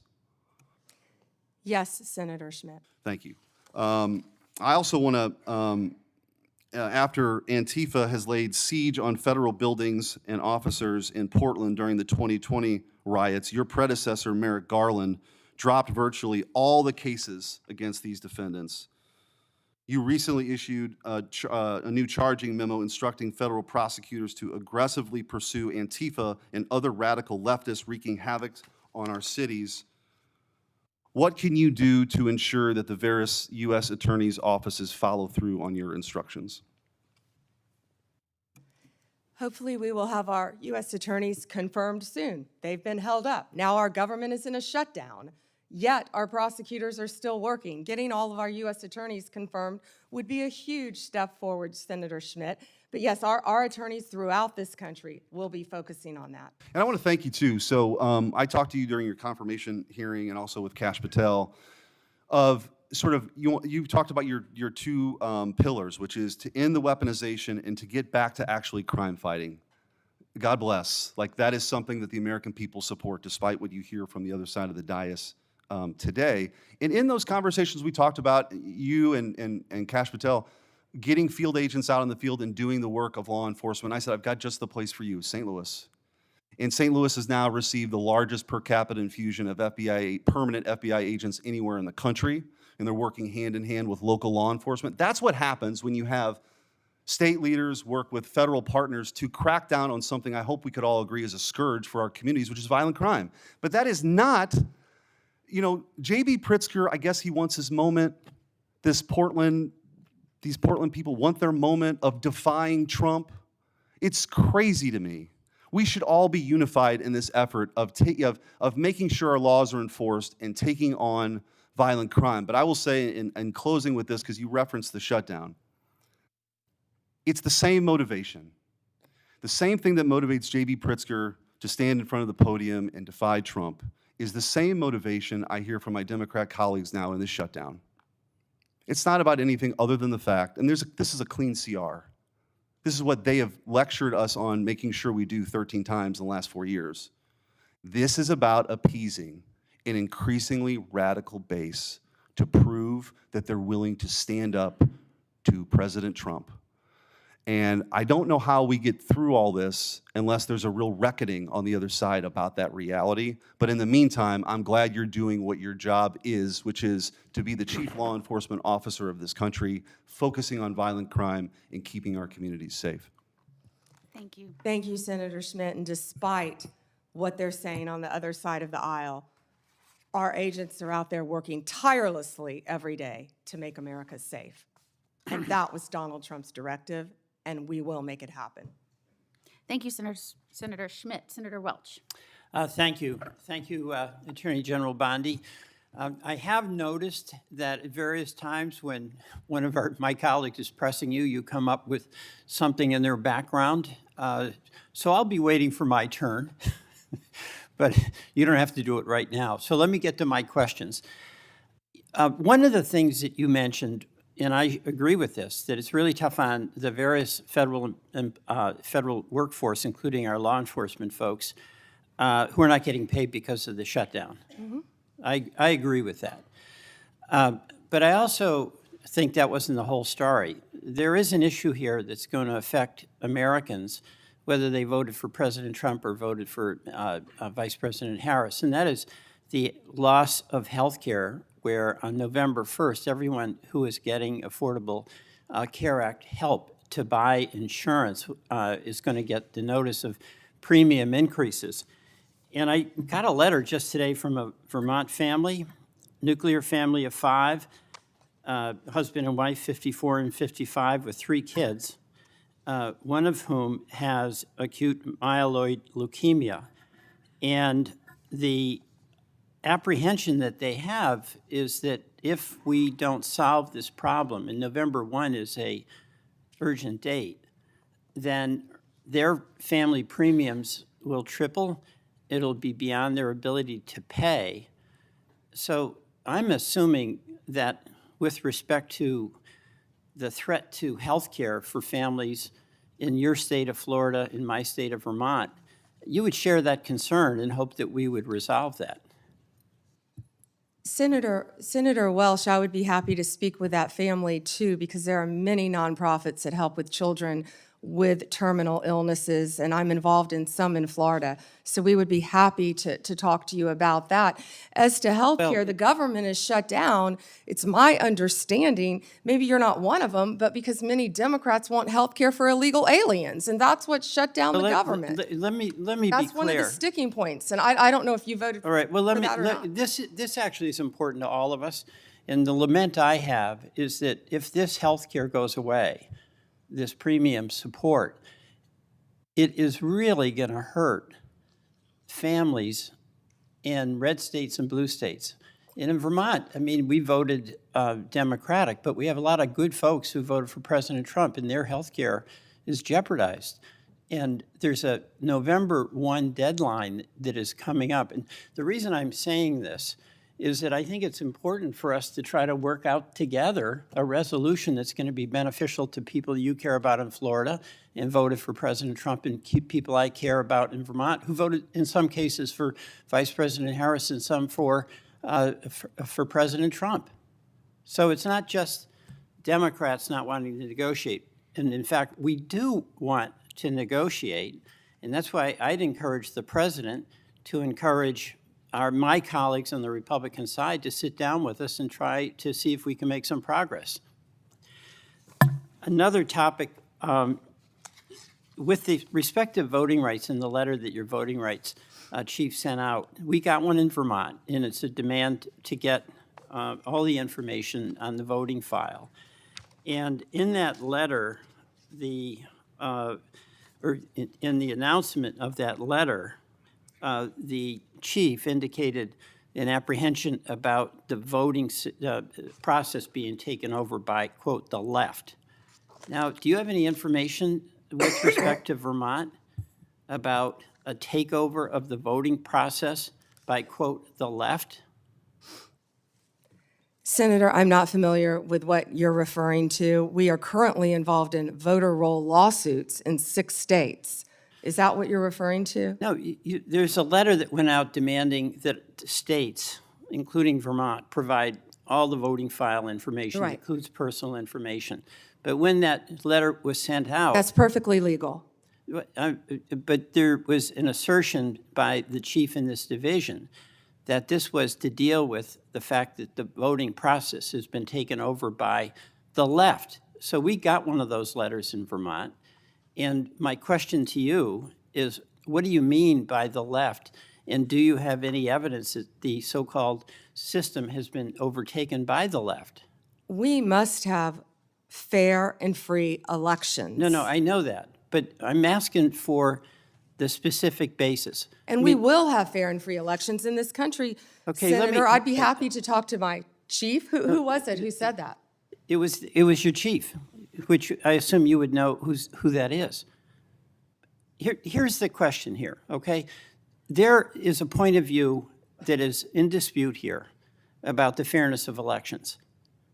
But you have the power as the as the Attorney General to use the authority of your office to make demands on states. And you did that with Vermont.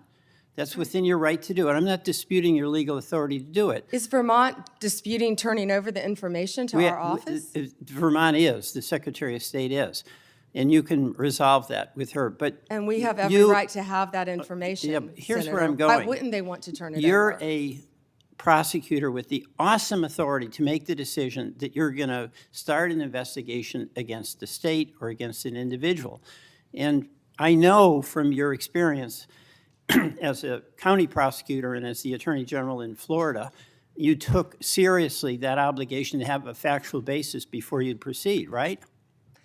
Senator, I take that role, I take my oath very seriously. All right, so what I'm And I asking- take fair and free elections in this No, country we very all- seriously. we all And that do. information, our office is entitled to have that information. But And we the are question involved in here- litigation on that, and I Here's the assume we'll be question involved I in have. litigation with We have- Vermont. We have a Republican governor in Vermont.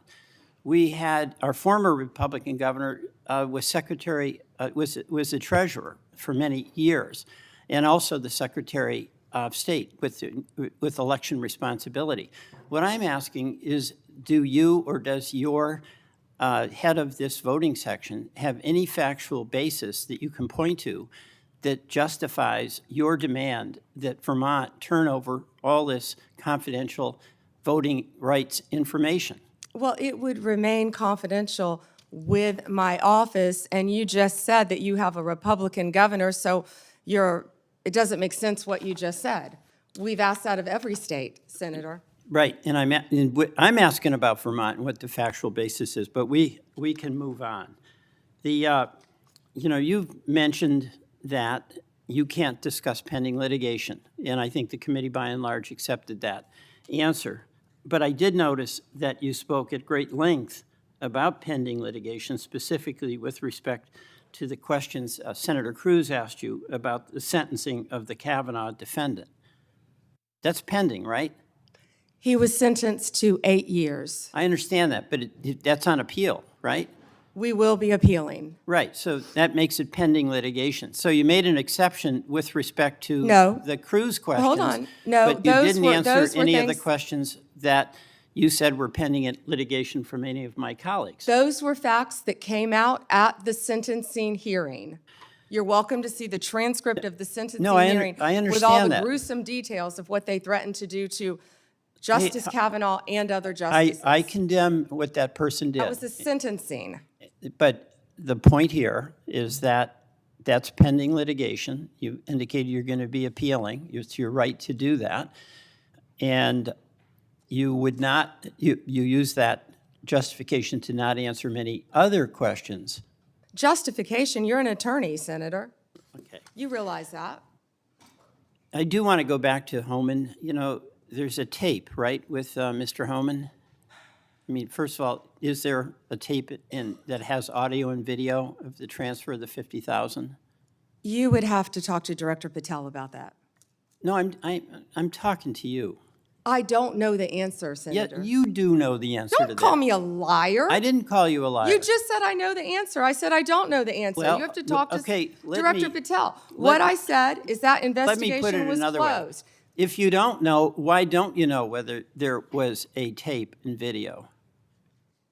Senator, I believe that was resolved prior to my confirmation as Attorney General. Do you think that it is of public interest for the people to know what happened to the 50 grand that the FBI turned over to Homan? Did you hear what I just said? That was resolved prior to my confirmation as Attorney General. That's why I said I would not know. It's not resolved.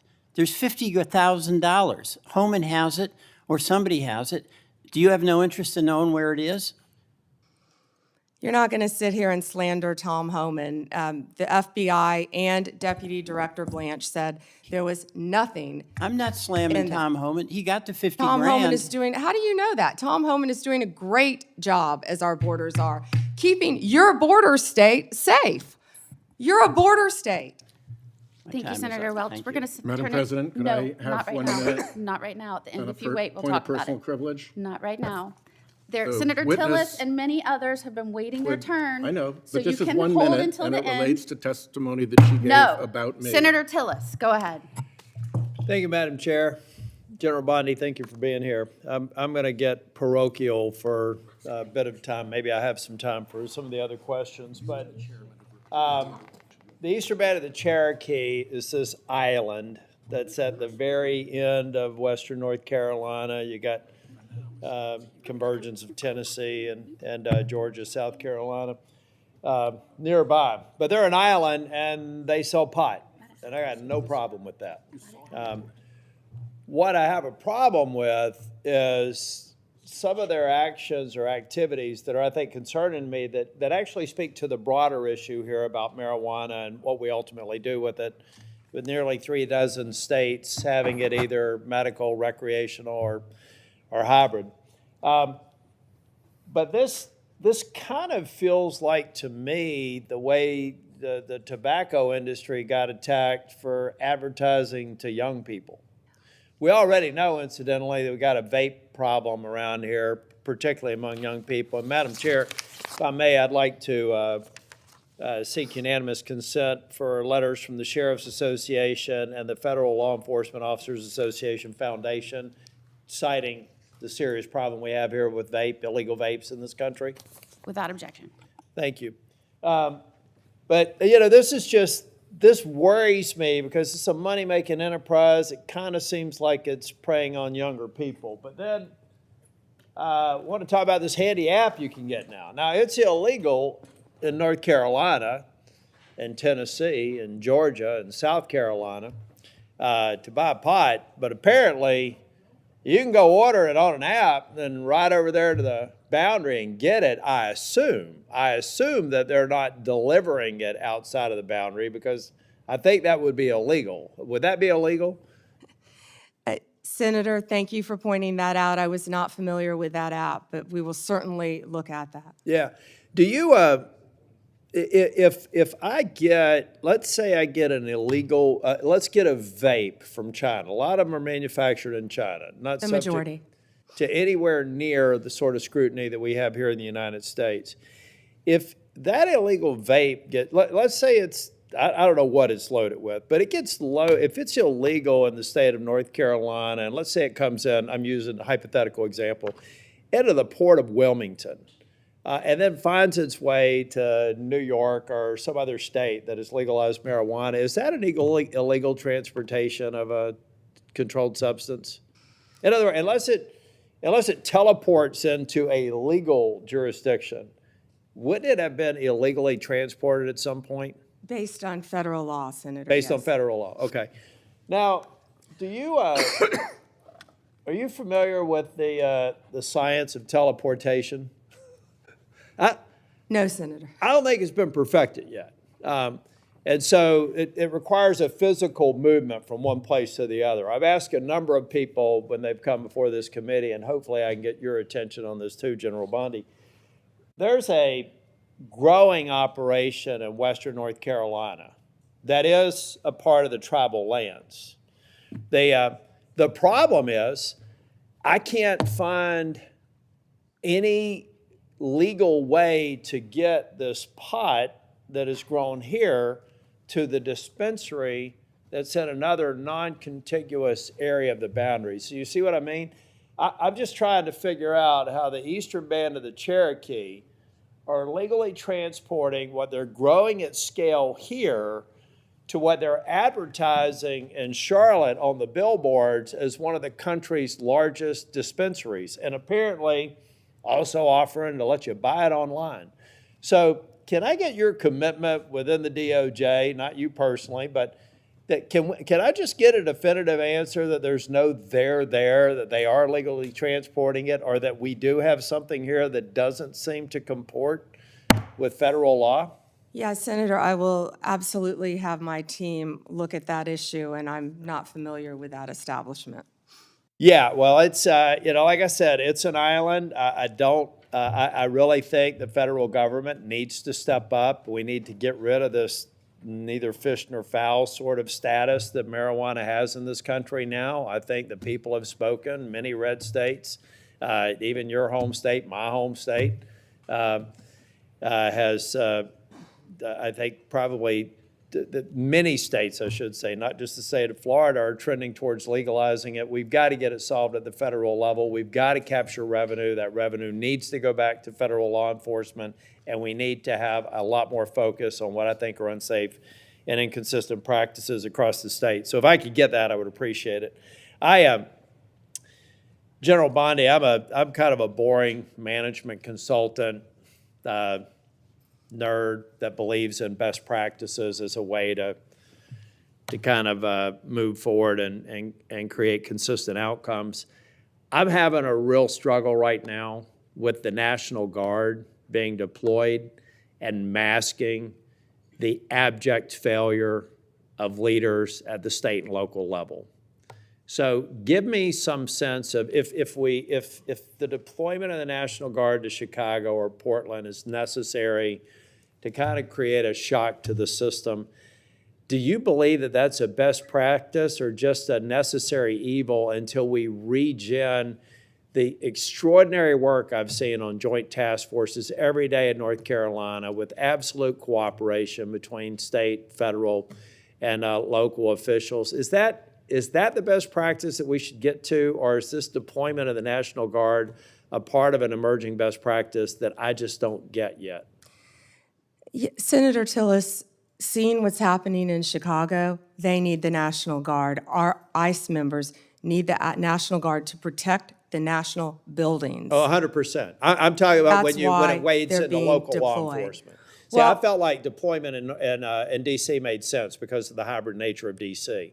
What I'm saying is outside of that, defending federal buildings and federal law enforcement, addressing, I think you mentioned over 500 murders in Chicago, it would just seem to me that all those 571. bums should be thrown out in an election. And are we masking an underlying problem that will come back the minute we leave? That's what I'm talking about, not the protection of federal buildings and federal law enforcement officers, but almost the sense of they become an arm of local law enforcement. I don't consider that a best practice. It doesn't sound like you do either. Well, I don't believe our National Guard want to be doing that, but they're going to be where they have to be to keep Americans safe. In Memphis right now, the highest violent crime rate in the country. I was on the ground with Secretary Hegseth there, and our Guard was there, and they were thrilled. They're ready to help, and we used all Tennessee Guard there. Secretary Hegseth used all Tennessee Guard. They're working hand in hand with the Memphis Police Department, who I believe were very happy to have them there, helping them to keep Memphis safe. Can I go back to the vaping again that you brought up, please, Senator?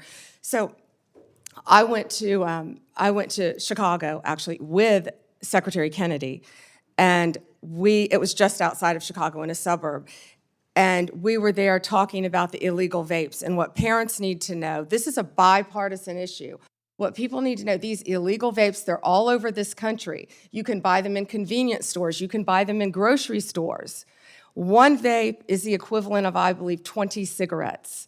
The flavored ones are illegal, and they're targeting children, what you said earlier. Some of these vapes, and I had never seen this until we were there, even have video games attached to them. That's not targeting an adult. It's targeting a child. And they're also, the majority, are coming in from China, which is illegal, and they're lacing them with THC.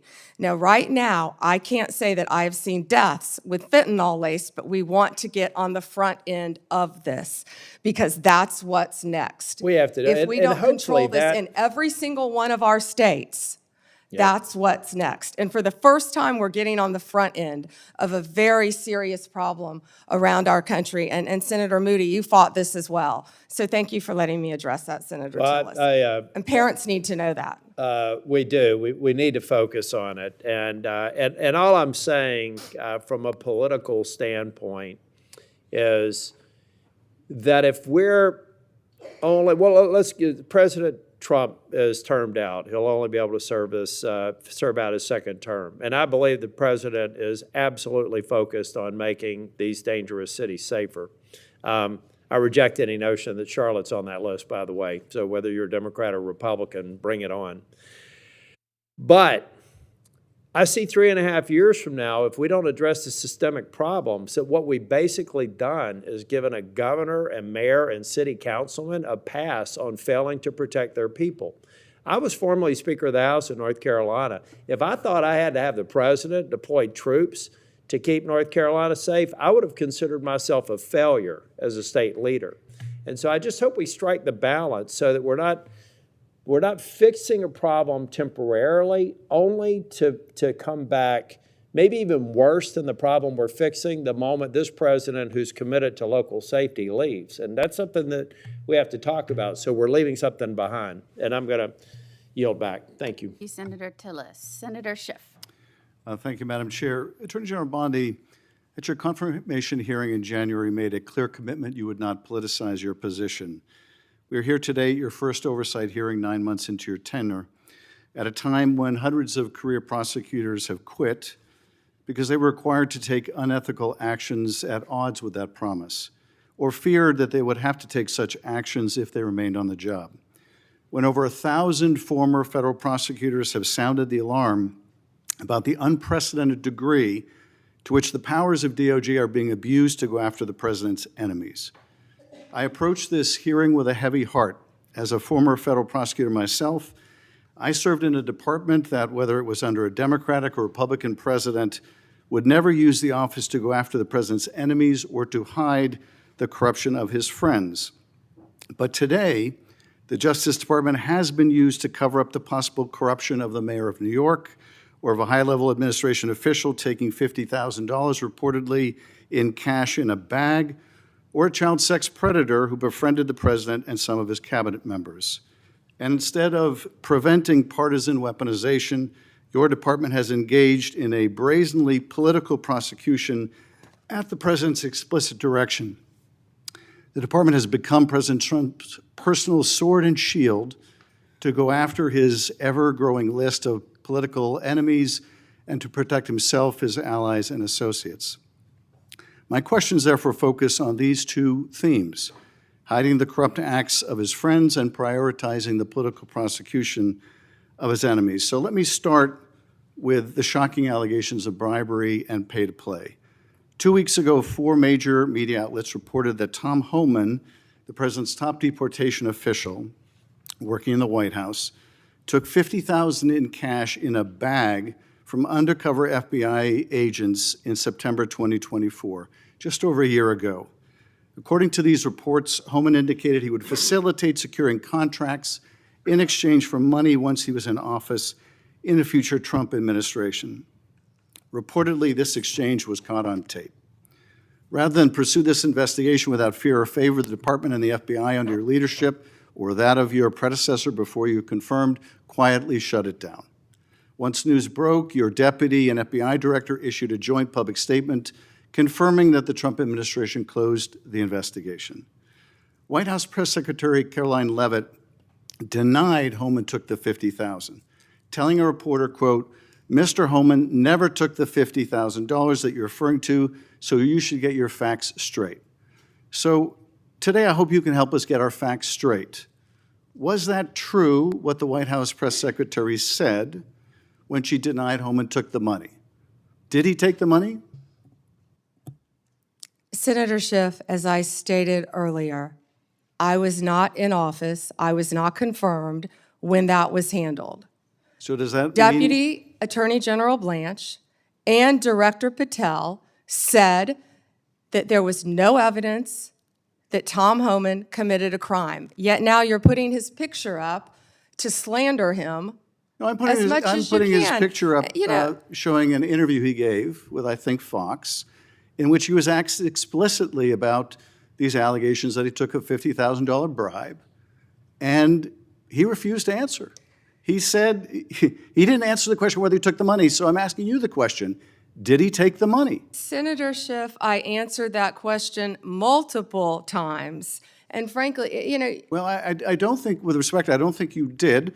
But in case I just didn't hear you, what is the answer? Did he take the money? Senator Schiff, that happened prior to my confirmation as Attorney General. I said that. Do you know, sitting here, whether All he I took the money? know is that Deputy Attorney General Todd Blanche and FBI Director Patel said there was no case. And Caroline Leavitt is one of the most trustworthy human beings I know. So And, was she? Senator Schiff, if right? you worked for me, you would have been fired Excuse because you me. were censured No, by Congress for lying with your we egregious can stipulate to all your personal attacks on the Democratic members of the committee. personal attacks. You've been attacking my FBI director. You've been attacking my office. You've been attacking. But what we're interested in, borders are. what we're interested in is the answer to these oversight questions. You want your you were oversight. asked by my colleague. You were asked by my colleague. Attacking good people. Regular order, Madam Chair, so I can ask a question. You were asked by my colleague from Vermont whether you will support providing a video or audio tape, if it exists, of Mr. Holman taking $50,000 in bribe money from the FBI. Will you support a request by this committee to provide that tape or tapes to the committee? Yes or no? Senator Schiff, you can talk to Director Patel about that. Well, I'm talking to you about it. You're the Attorney General. This will be your decision. Will you You support? don't have to tell me what is my decision and what is then- not my then- decision. then- I and said you- and you you can don't talk have to to- Director you Patel. don't have to try to- You think you you've got don't a have gotcha to- with Tom Home and our Excuse me, borders are. excuse me, you Who's don't- been out there excuse me. fighting for our country Madam since Chair, Donald Trump took office. I'm trying to ask a question. Regular order, please. And you don't have to defer to the FBI director to pass the buck. So I'm asking you, will you support a request so that the committee, or indeed I believe the American people, should be able to see that video or audio tape? Will you support that request? Will you apologize to Donald Trump So for I trying guess, to I guess impeach the him answer is you won't support that after request. you now know that So Joe let Biden me- tried let to me cover up do Hunter this. Biden's involvement with Excuse Ukraine? me, let me do this, because I think it's valuable that the American people get a sense of what you've refused to answer today. So these are just some of the questions you refused to answer, or have answered with personal attacks on members of this committee. You were asked whether you consulted with career ethics lawyers, as you promised you would do during your nomination hearing, when you approved the president receiving a $400 million gift from the Qataris. You refused to answer that question. You were asked who or what role you may have played, or who played the role in asking that Trump's name be flagged in any of the Epstein documents gathered by the FBI. You refused to answer that question. You were asked whether Holman kept the $50,000 bribe money. You refused to answer that question. You were asked whether Holman paid taxes on the $50,000 bribe money. You refused to answer that question. You were asked, did career prosecutors find insufficient evidence to charge James Comey? You refused to answer that question. You were asked, how are military strikes on these boats in the Caribbean legal? And you refused to even answer that question. you have a law degree, excuse Senator me, Schiff? excuse me. You were asked, did you discuss indicting James Comey with the president? You refused to answer that question. You were asked, did you approve the firing of antitrust lawyers who disagreed with the Hewlett-Packard merger? You refused to answer that question. You were asked whether you support a restoration fund for violent insurrections to attack the Capitol on January 6th. You refused to answer that question. You were asked whether you were firing career professionals, career prosecutors, just because they worked on January 6th investigations. You refused to answer that question. You were asked by my California colleague whether you believe government officials, like immigration officials, have to abide by court orders. You wouldn't even answer that question. This is supposed to be an oversight hearing. Oversight? Excuse me, you can attack me after my time is over. You've attacked all of us, including President Trump, for your entire career. You can attack me later, and I know you've got plenty of canned attacks. We've heard them all day today. Canned attacks on you? This is supposed to be... No one needs a canned attack on you. Regular order, Madam Chair, I'm trying to speak. This is supposed to be an oversight hearing of the Justice Department. And it comes in the wake of an indictment called for by the president of one of his enemies. This is supposed to be an oversight hearing, and it comes in the wake of revelations that a top administration official took $50,000 in a bag, and this department made that investigation go away. This is supposed to be an oversight hearing when dozens of prosecutors have been fired simply because they worked on cases investigating the former president. This is, and now What the current about the president. fires in California? And Do you this care is about that, supposed to Senator be, Schiff? this is, excuse me, this is supposed to be an oversight hearing in which members of Congress can get serious answers to serious questions about the Are the cover-up- riots in about the LA cover-up- serious? About the cover-up of corruption, about the prosecution of the president's enemies. And I think you owe the president an apology when will it be your entire career, that the frankly. members of this committee on a bipartisan basis demand answers to those questions and refuse to accept Clearly you're a personal, failed lawyer refuse to because you don't accept, understand when excuse someone me, can and cannot refuse answer to a accept question. personal slander as an answer to those questions. Personal slander. With Will that, you Madam apologize Chair, to Donald I yield Trump back. for slandering him? Personal slander. Senator May I ask unanimous consent, Madam Chair, to introduce into the record the statement of 1,000 former Justice Department officials who warned that the Comey indictment is a democracy-threatening abuse of power. May I also request unanimous consent for the introduction into the record of 282 former career officials at the Justice Department raising an alarm who were voluntarily or involuntarily forced to leave the department because of improper actions taken by the Department of Justice. May I introduce with unanimous consent the Justice Department manual that talks about when initiating and declining charges are subject to impermissible considerations.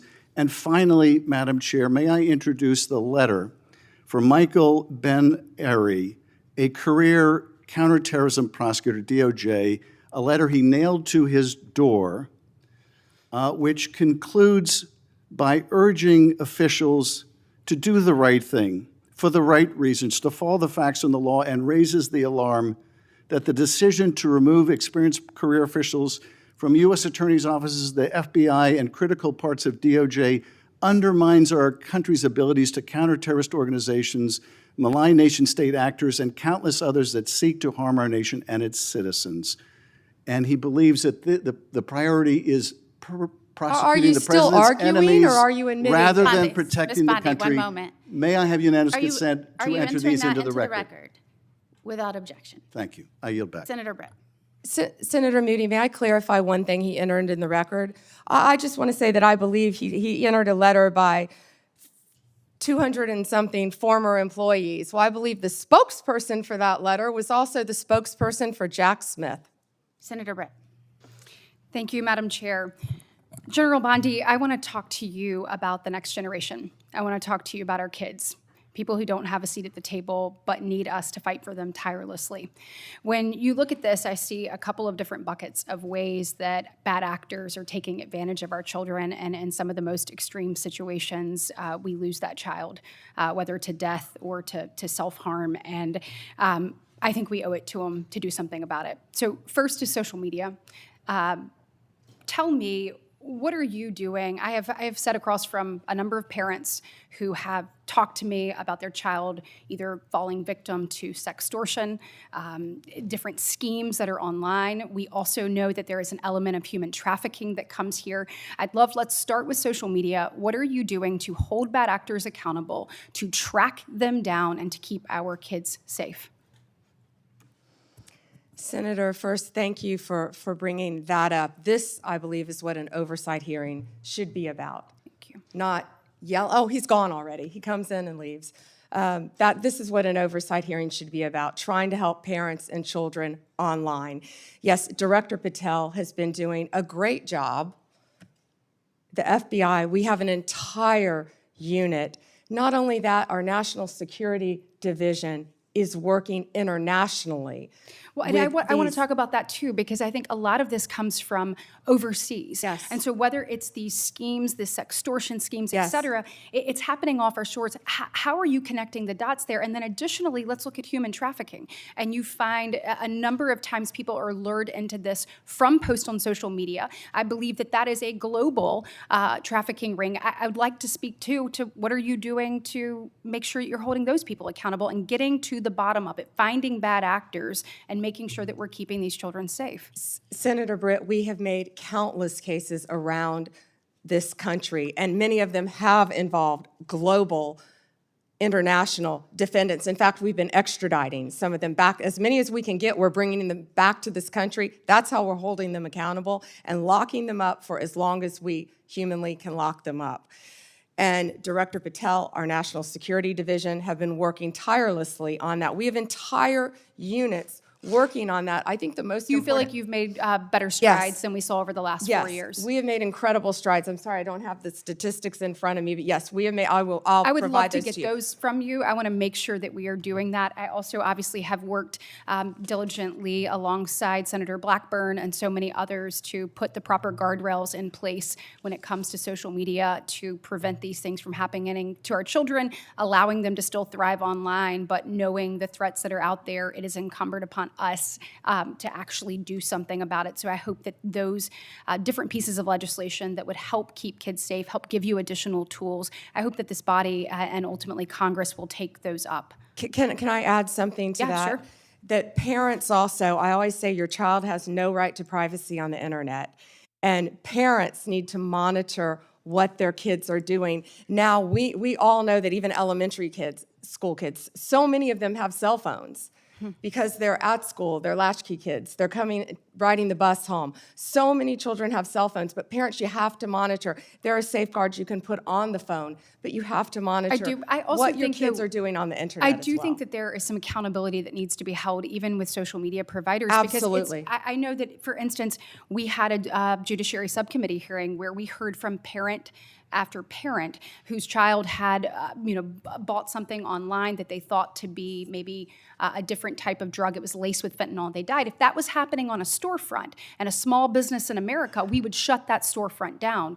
We must do more to hold not only the bad actors online, but also the people who allow it to happen accountable. And I hope that you'll commit to work with me on that. I wholeheartedly agree. Thank you, So Senator. staying in that vein on parents, looking at illegal gaming across, again, this is a global thing, offshore illegal gaming. We have found that young men in particular have been targeted when it comes to betting and being involved in this legal gaming. We're finding that through whether it be advertisements or things that are directly targeted to get them addicted and get them pulled in and addicted on that. When it comes to illegal gaming, will you commit to me to taking a look at what is exactly happening offshore and also how they are utilizing different spaces to actually go after our children, getting them addicted, and ultimately pulling them in?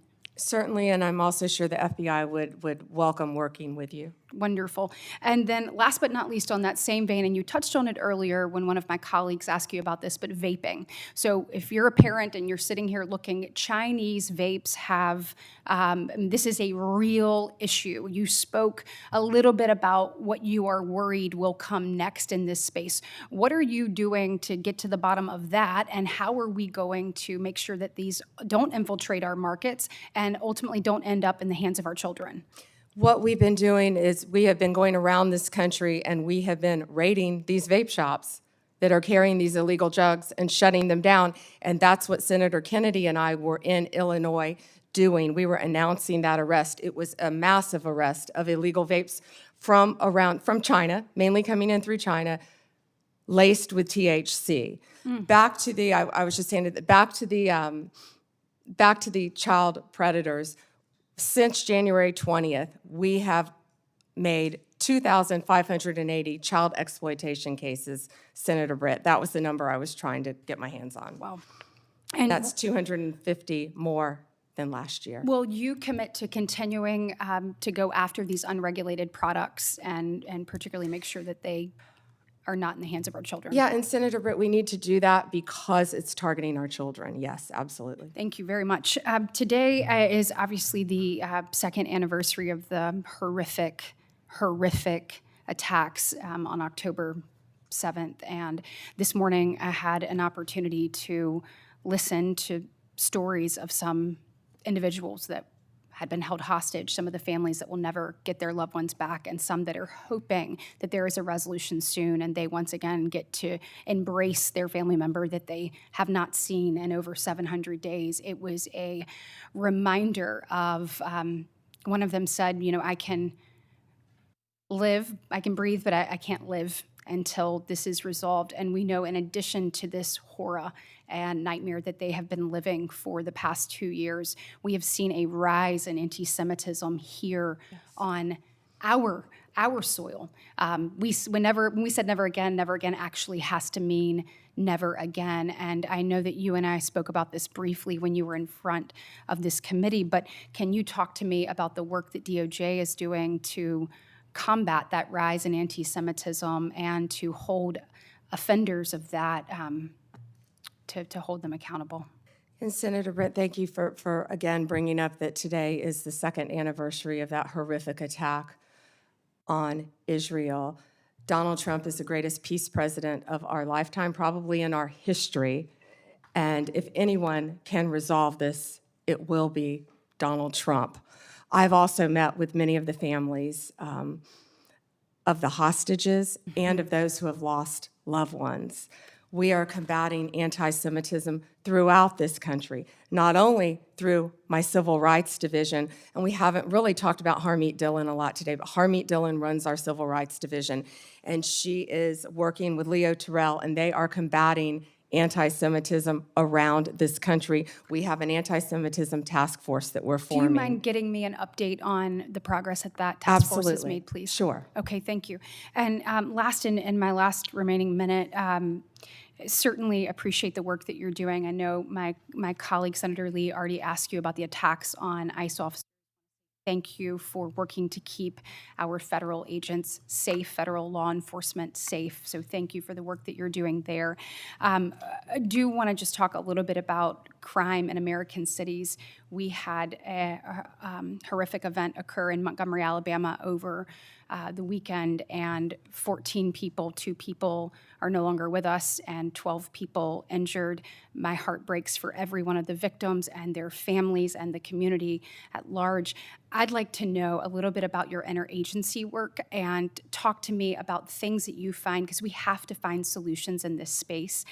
This cannot keep happening. And what are you seeing that is, your biggest success stories and your biggest challenges you have to working to try to resolve crime throughout the country? Well, right now, the biggest challenge is that the federal government is shut down, but we're not letting that become a challenge because all of our agents are working tirelessly.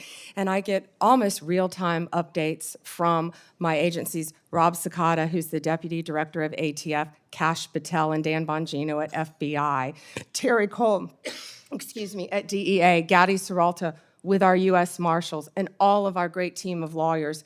And we are working nonstop to combat crime. That's Donald Trump's only directive to me, is to make America safe again. And that's what we're going to do in this country, Senator Britt. Well, thank you for your commitment and any best practices you have or ways that you have found to tackle challenges that are effective. Please let us know. We certainly want to see every community across our state and our country safe, and we appreciate yours and President Trump's commitment to doing that. Thank you, Senator. Thank you, Senator Britt. And I will just say thank you to our witness, who has been sitting here for now over 4.5 hours without a break. I think maybe a little bit under the weather. And you have outlasted pretty much everyone here but Senator Britt and myself. So thank you for being here today. I'm in good company. Well, certainly coming in behind someone as strong and as passionate and as committed to doing the right thing and to justice. When you served as Attorney General in Florida, that was certainly a high bar that you set, and I was honored to come in after you as the Attorney General. You've touched on so many of the issues that you fought for in Florida that you are still fighting for now here in Washington, and whether that is protecting our children, protecting our law enforcement officers, protecting the rule of law. All of these things, your experiences, both personal and professional, are playing into how you are standing strong for what this country was built on in this role.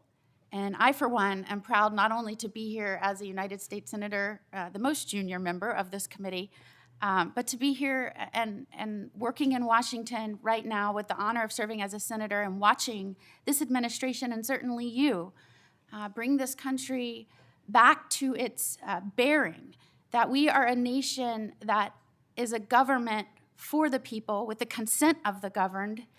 And if we are going to protect life, liberty, and their opportunity to pursue happiness, we have to guarantee safety. It has to be a mission. And that starts in our communities and our states. And I think what people are missing is the federal government has a set of laws that it is working within federal jurisdiction, that it is incumbent upon them to execute and enforce within the states. And I'm watching what has happened around this nation as a result of what has happened under the Biden administration and what they allowed to happen purposefully, whether that was rogue prosecutors, defunding police, decriminalizing crime, allowing juveniles to run rampant with no accountability, revolving jailhouse door, no respect for the rule of law. It goes on and on and on. And you're seeing that now playing out in the cities around this country, And what is very terrifying, and I think you would agree, is this is not your Democratic Party of yesteryear, where we might have said they're soft on crime. This is now a Democratic Party who is offering support for and encouraging obstructionist behavior, threats of violence against law enforcement. And as the wife of a law enforcement officer, as someone who's committed my own life as a federal prosecutor, attorney general, now as a U.S. senator, Judge. it is and a judge, thank you. I think I had to demonstrate that a little bit earlier. It is horrifying to me that where we used to talk about differences in policies, where one party was thought to be tough on crime and one party was thought to be soft on crime, we're not talking about the fundamental ideals and structure on which this country was built. And I have been horrified watching the partnership between a governor in Illinois and a mayor in Chicago, and the collaboration, some might say the corruption, and the rhetoric they are using.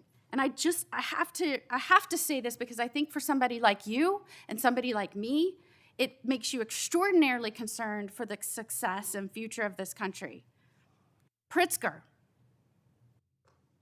he uses words like, this is an unconstitutional invasion of Illinois, militarized CBP and ICE agents to the street of Chicago to cause violence and chaos in the city. And I quote, Pritzker, people are getting detained, they're getting arrested, US citizens, making it a war zone. Pritzker, it's a war zone, and they are using tear gas and chemical agents at peaceful protesters. Pritzker, they are waging war on our people. Pritzker, we must now start calling this what it is, Trump's invasion. Not to be outdone, though, by Johnson, who says that, and I quote, law enforcement is a sickness. We have a rogue, reckless group of heavily armed mass individuals roaming throughout our city. Johnson, ICE lies and people die. Johnson, the Trump administration must end the war on Chicago. Johnson, in the coming weeks, we will use this as an opportunity to build greater resistance.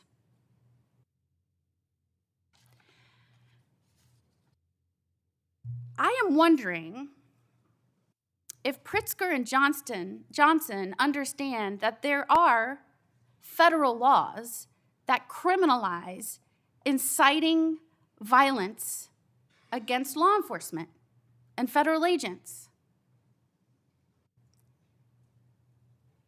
I am wondering if they are concerned at all about what their speech is doing and the danger it's putting not only federal agents in, that, by the way, swore an oath to protect other people, but the danger it's putting the citizens of their community in. Anytime you start pitting your own people against their own government, a government is only there at its core to protect rights and the safety of its people, that is incredibly dangerous. And I hear this rhetoric, and I think to myself, every foreign adversary of the United States of America in this country is saying thank you to the governor of Illinois and the mayor of Chicago. Thank you for doing their jobs for them, for undermining the strength and safety of this country, and for gaslighting the American people as we are trying to shore up the stability of our communities. And that puts you in such a remarkable, important position right now. You are the top law enforcement official in this country. And you have a responsibility to call out this rhetoric. And when it violates and crosses over from free speech into inciting violence, we have to call that out. We have to remind the American people that we are dealing with the aftermath of millions of undocumented allowed to flood into this country. I know because I litigated it and I fought against it. And when I had to get through litigation documents that showed their plan was to step back and let the border be overrun, when nobody believed that was happening, it was people like us that said, this is happening. They're allowing our country to be overrun. They're allowing, through rogue prosecutors and an undermining and demoralization of law enforcement for our cities to fall prey to criminals, they are allowing this to happen. And they are doing so, trust me, cheered on by our adversaries. And it takes someone with strength and the ability to take the criticism for 4 hours and 40 minutes and sit here resolute in your commitment to uphold the rule of law. And I know the only reason that you can do that is because what you went through in your prior life, working hand in hand with law enforcement, seeing what their families went through, holding the hands of victims, not letting these people turn our heroes into villains, and certainly not letting these people make the United States of America appear anything other than what it is. It is a country that protects, first and foremost, our people's rights, and we do so by also guaranteeing with the consent of our government that we'll focus on their safety. And that is why I was so glad you started out this hearing with my mission is to protect the people and prosecute violent crime, and to make sure the corruption that happened again under the last administration can never happen again. And as you sat here today and you heard the affect of the people whose friends and colleagues, and indeed even members of the judiciary, whose phones were analyzed and traced from grand jury subpoena, and they're just finding out last night, assuring them that you understand what that feels like and that you will not let it happen again, no matter how much they want to disguise accountability as weaponization. Thank you for being you, Pam the prosecutor, Pam the person that cares about this country and its people and the future of America. Thank you for being here today. Would you like to end with any comments? Thank you, Senator Moody. And they may try to destroy our country, but they won't. They won't be successful, nor will our foreign adversaries, because we have the greatest president in Donald Trump, and he will make America safe again, and he will keep us safe. Thank you, Senator, and thank you for all you do. And we will keep the record open for a week. I know Senator Whitehouse wanted to offer some comments for the record and any other additional questions, and we'd ask that you respond to those. I'm sure he writing. did. Thank you so much. And with that, the hearing is adjourned.